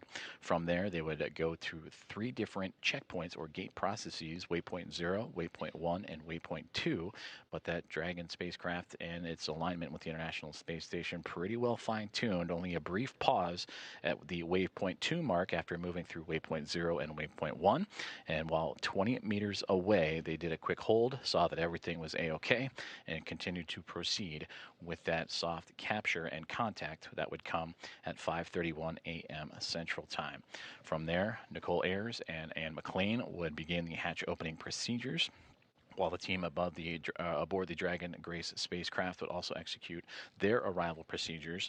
And shortly, about an hour and some change later, at 7:14 a.m. Central, the hatch would be open. The pathway from the International Space Station and Dragon spacecraft would be opened up, and that is when Peggy Whitson, Shubhanshu Shukla, Sławosz, Uznański-Wiśniewski, Tibor, Kapu, and a wealth of smiles and glad handshakes and hugs will be passed around, as they have now upped the population of the International Space Station to 11 members.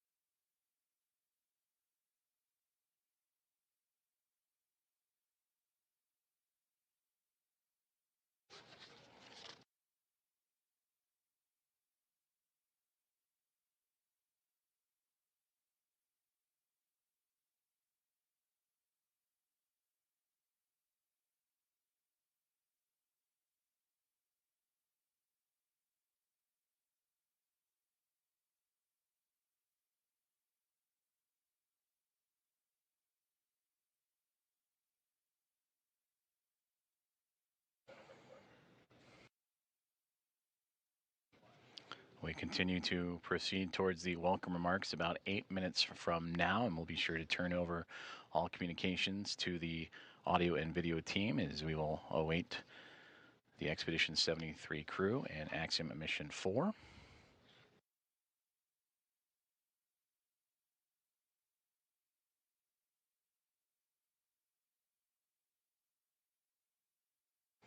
Of the 11 members, 6 nations now represented aboard the International Space Station of Hungary, Poland, India, the United States, Russia, and Japan.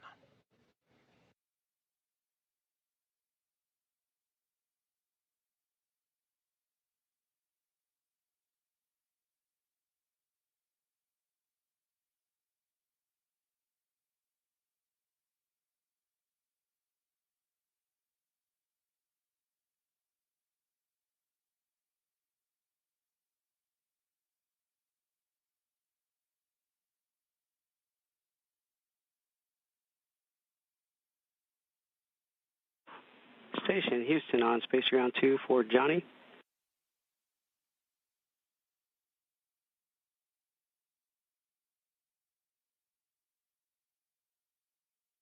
Yeah, I can take it.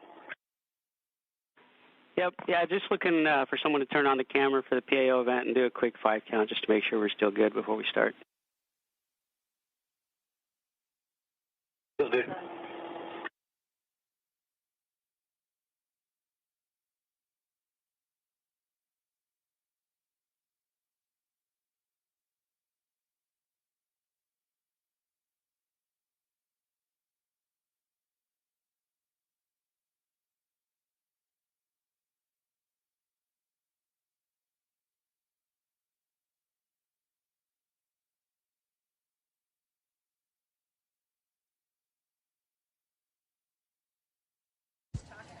Okay, this Houston, this is station. I can give you 5 counts. 1.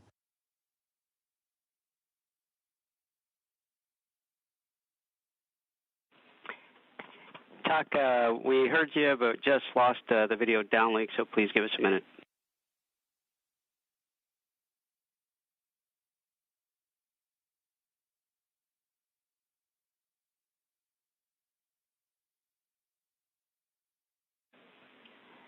talk. Oh, there you go. Thanks, Shook and Johnny, for checking the cables there. And talk, if you could give us one more 5 count. We missed it on the last one because we lost video downlink. Okay. 1, 2, 3, 4, 5.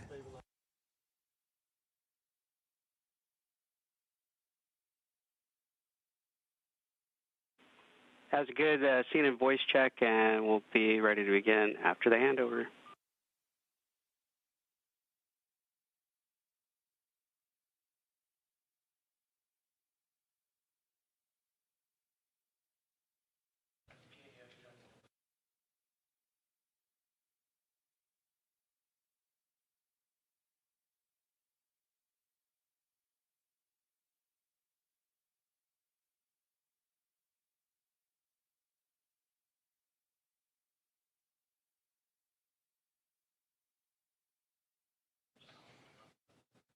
Great communications between the team on the ground and everyone on board the International Space Station, including the newly arrived Axiom Mission 4, as everyone getting staged and set up for the welcome remarks that'll get underway here in about 4 minutes' time.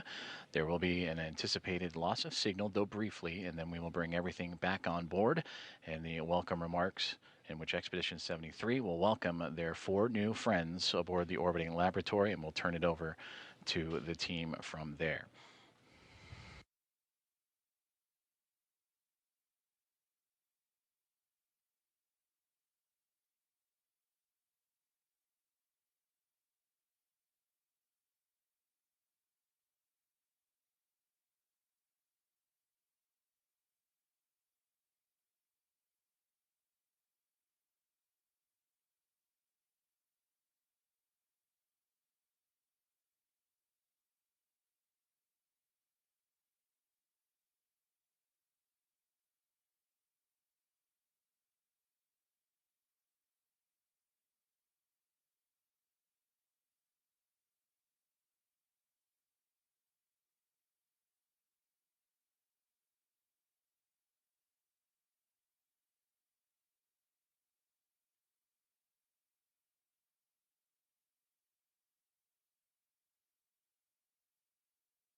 And again, we are experiencing a temporary loss of communications, but the acquisition of signal should be in just a couple of seconds. And once the video is on board, the welcome remarks for Axiom Mission 4 will get underway.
Station, this is Houston. Are you ready for the event?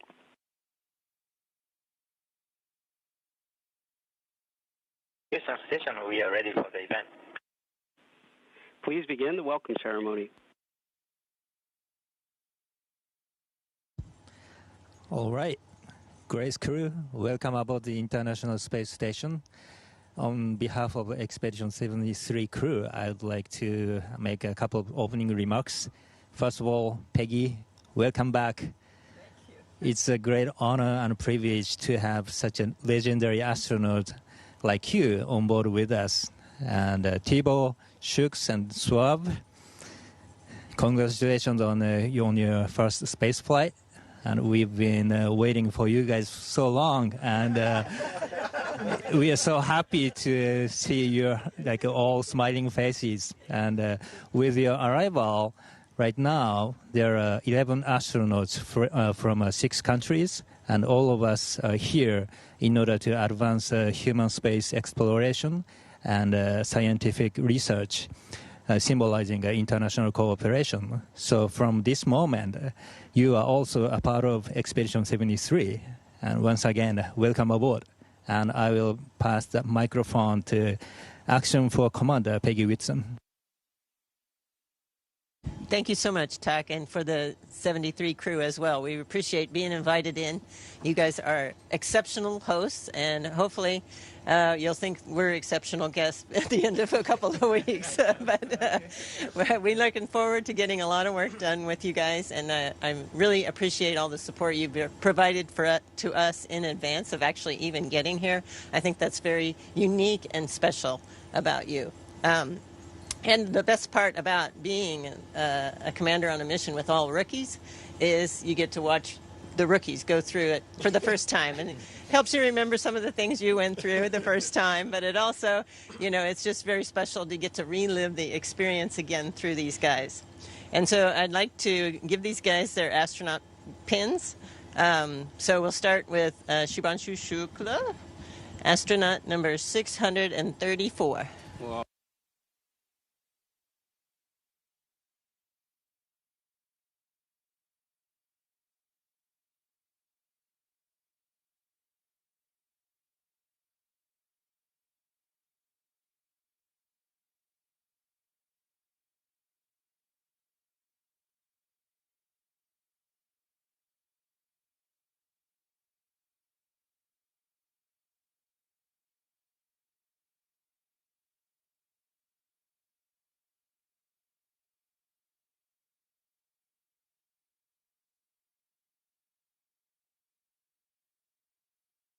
Yeah, I'll go ahead and get these out.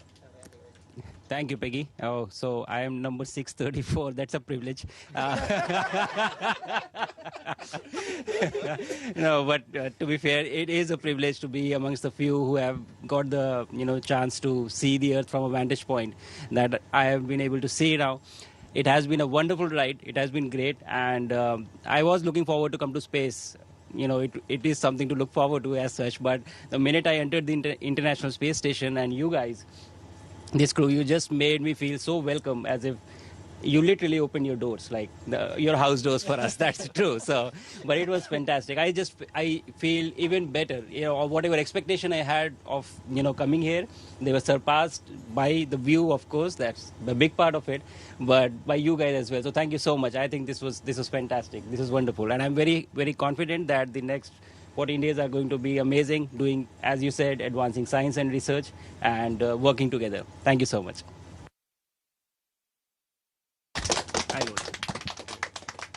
And number 635. Sławosz, Uznański-Wiśniewski.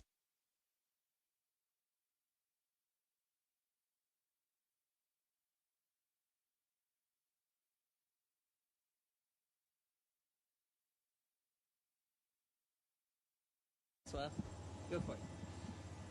Thank you, Peggy. And thank you all for such a warm welcome to the International Space Station.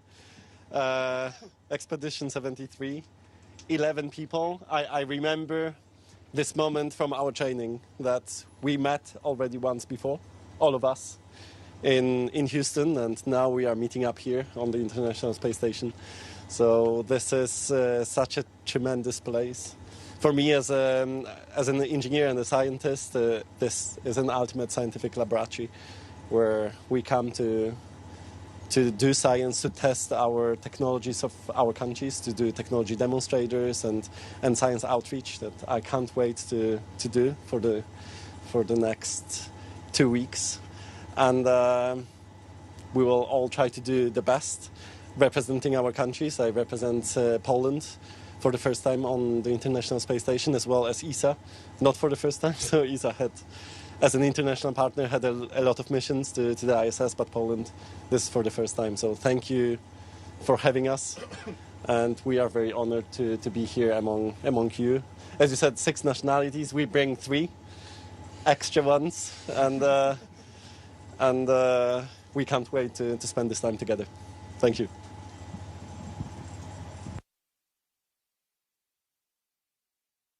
And last but not least, number 636, Tibor Kapu.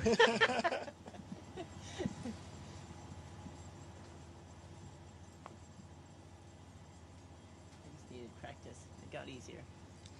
I was an easier guy. All right. So, thank you very much, guys, for this really, really warm welcome. I really feel that this is the best crew that we could join to. It really feels great to be part of Expedition 73. As the commander said, that we have so many countries in the same time in the space station, but we also have 7 out of 11 who are complete new flyers, which also tells me how much space is expanding towards a new era. One of my friends told me 2 days ago when I was asking him what should I tell in space, what should be my speeches about, and he said that if there's ever a time for speaking from the heart, then this is it. And my heart is so full right now because of you guys and because of seeing Earth for the first time. There is a lot to choose from. So I'm extremely happy to be here, happy to represent my country. On our ride up, we actually saw our countries flying above those. It's truly a special feeling. Looking forward for these 2 weeks. I'm 100% sure that this is going to be awesome. Thank you.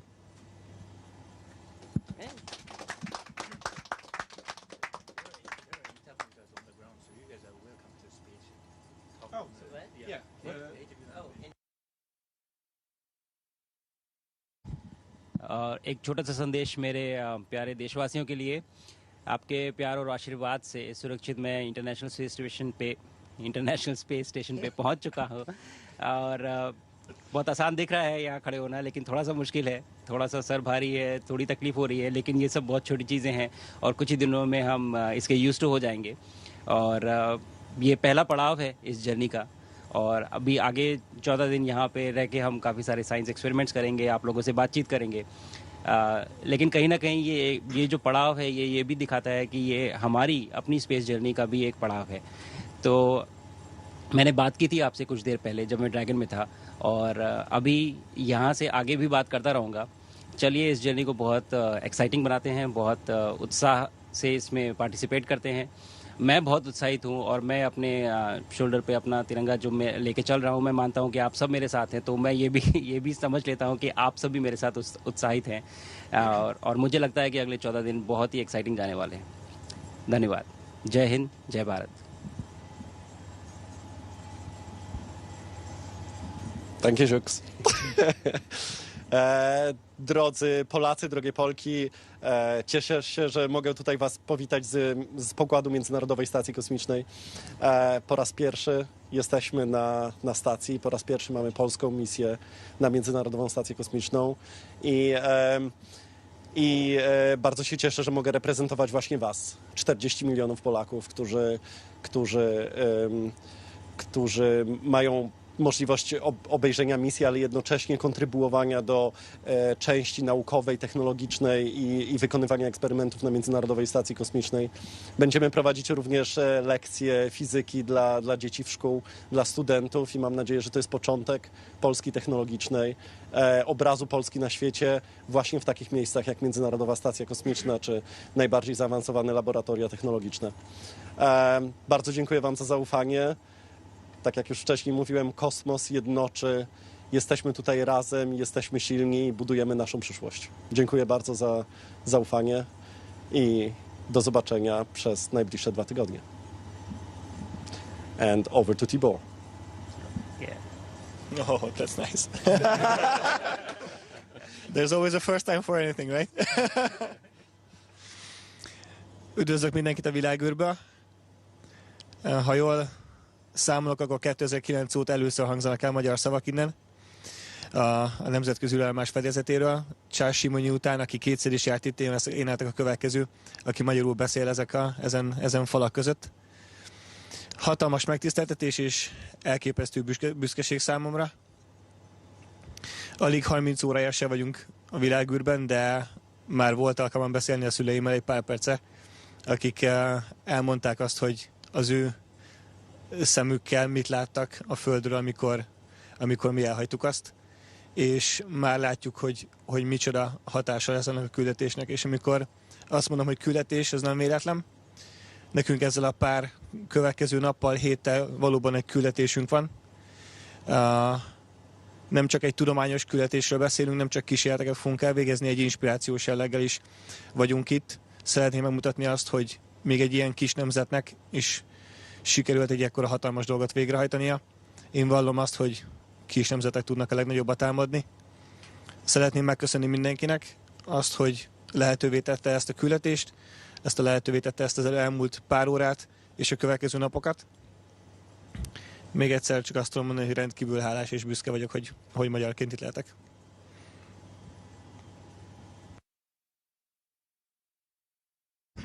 Well, thank you again.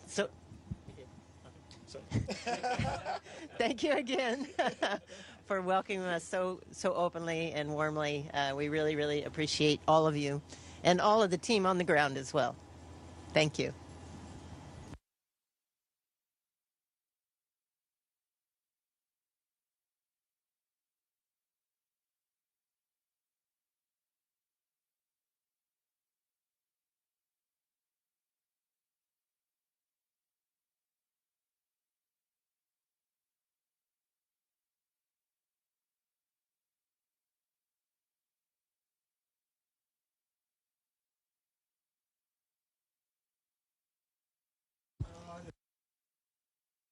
Okay, Houston Station, that concludes our event.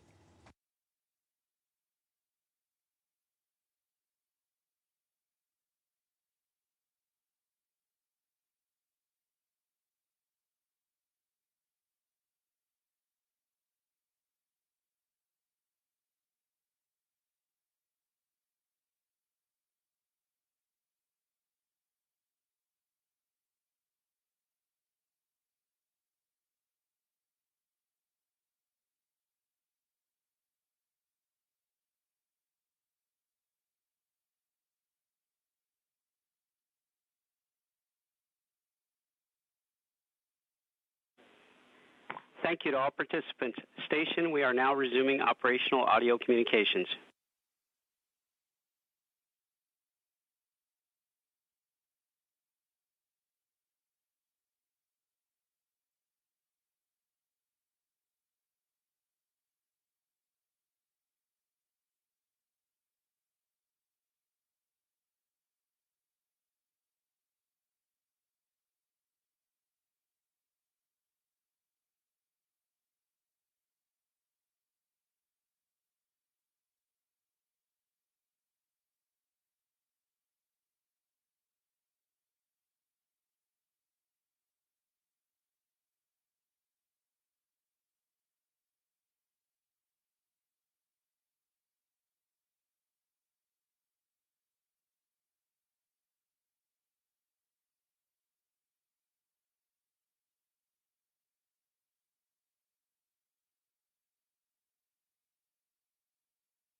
With the conclusion of the welcome remarks from the Expedition 73 crew and Axiom Mission 4 that just arrived at the International Space Station, Expedition 73 Commander Takuya Onishi currently holding a meeting with the newly arrived crew, familiarization, and his remarks as the crew now begins their approximately 2-week stay and mission aboard the orbiting outpost.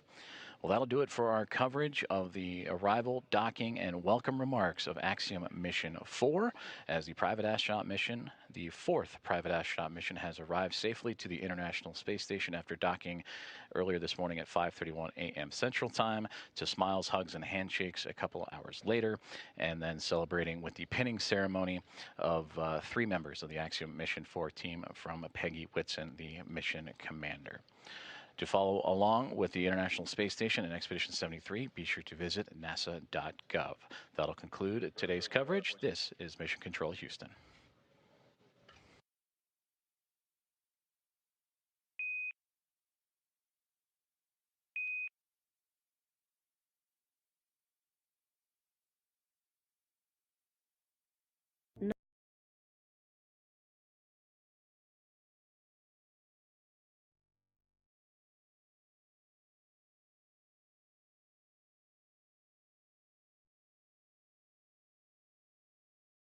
Reveal at each pulse, each vein, oh, second moon. We too are made of water, of vast and beckoning seas.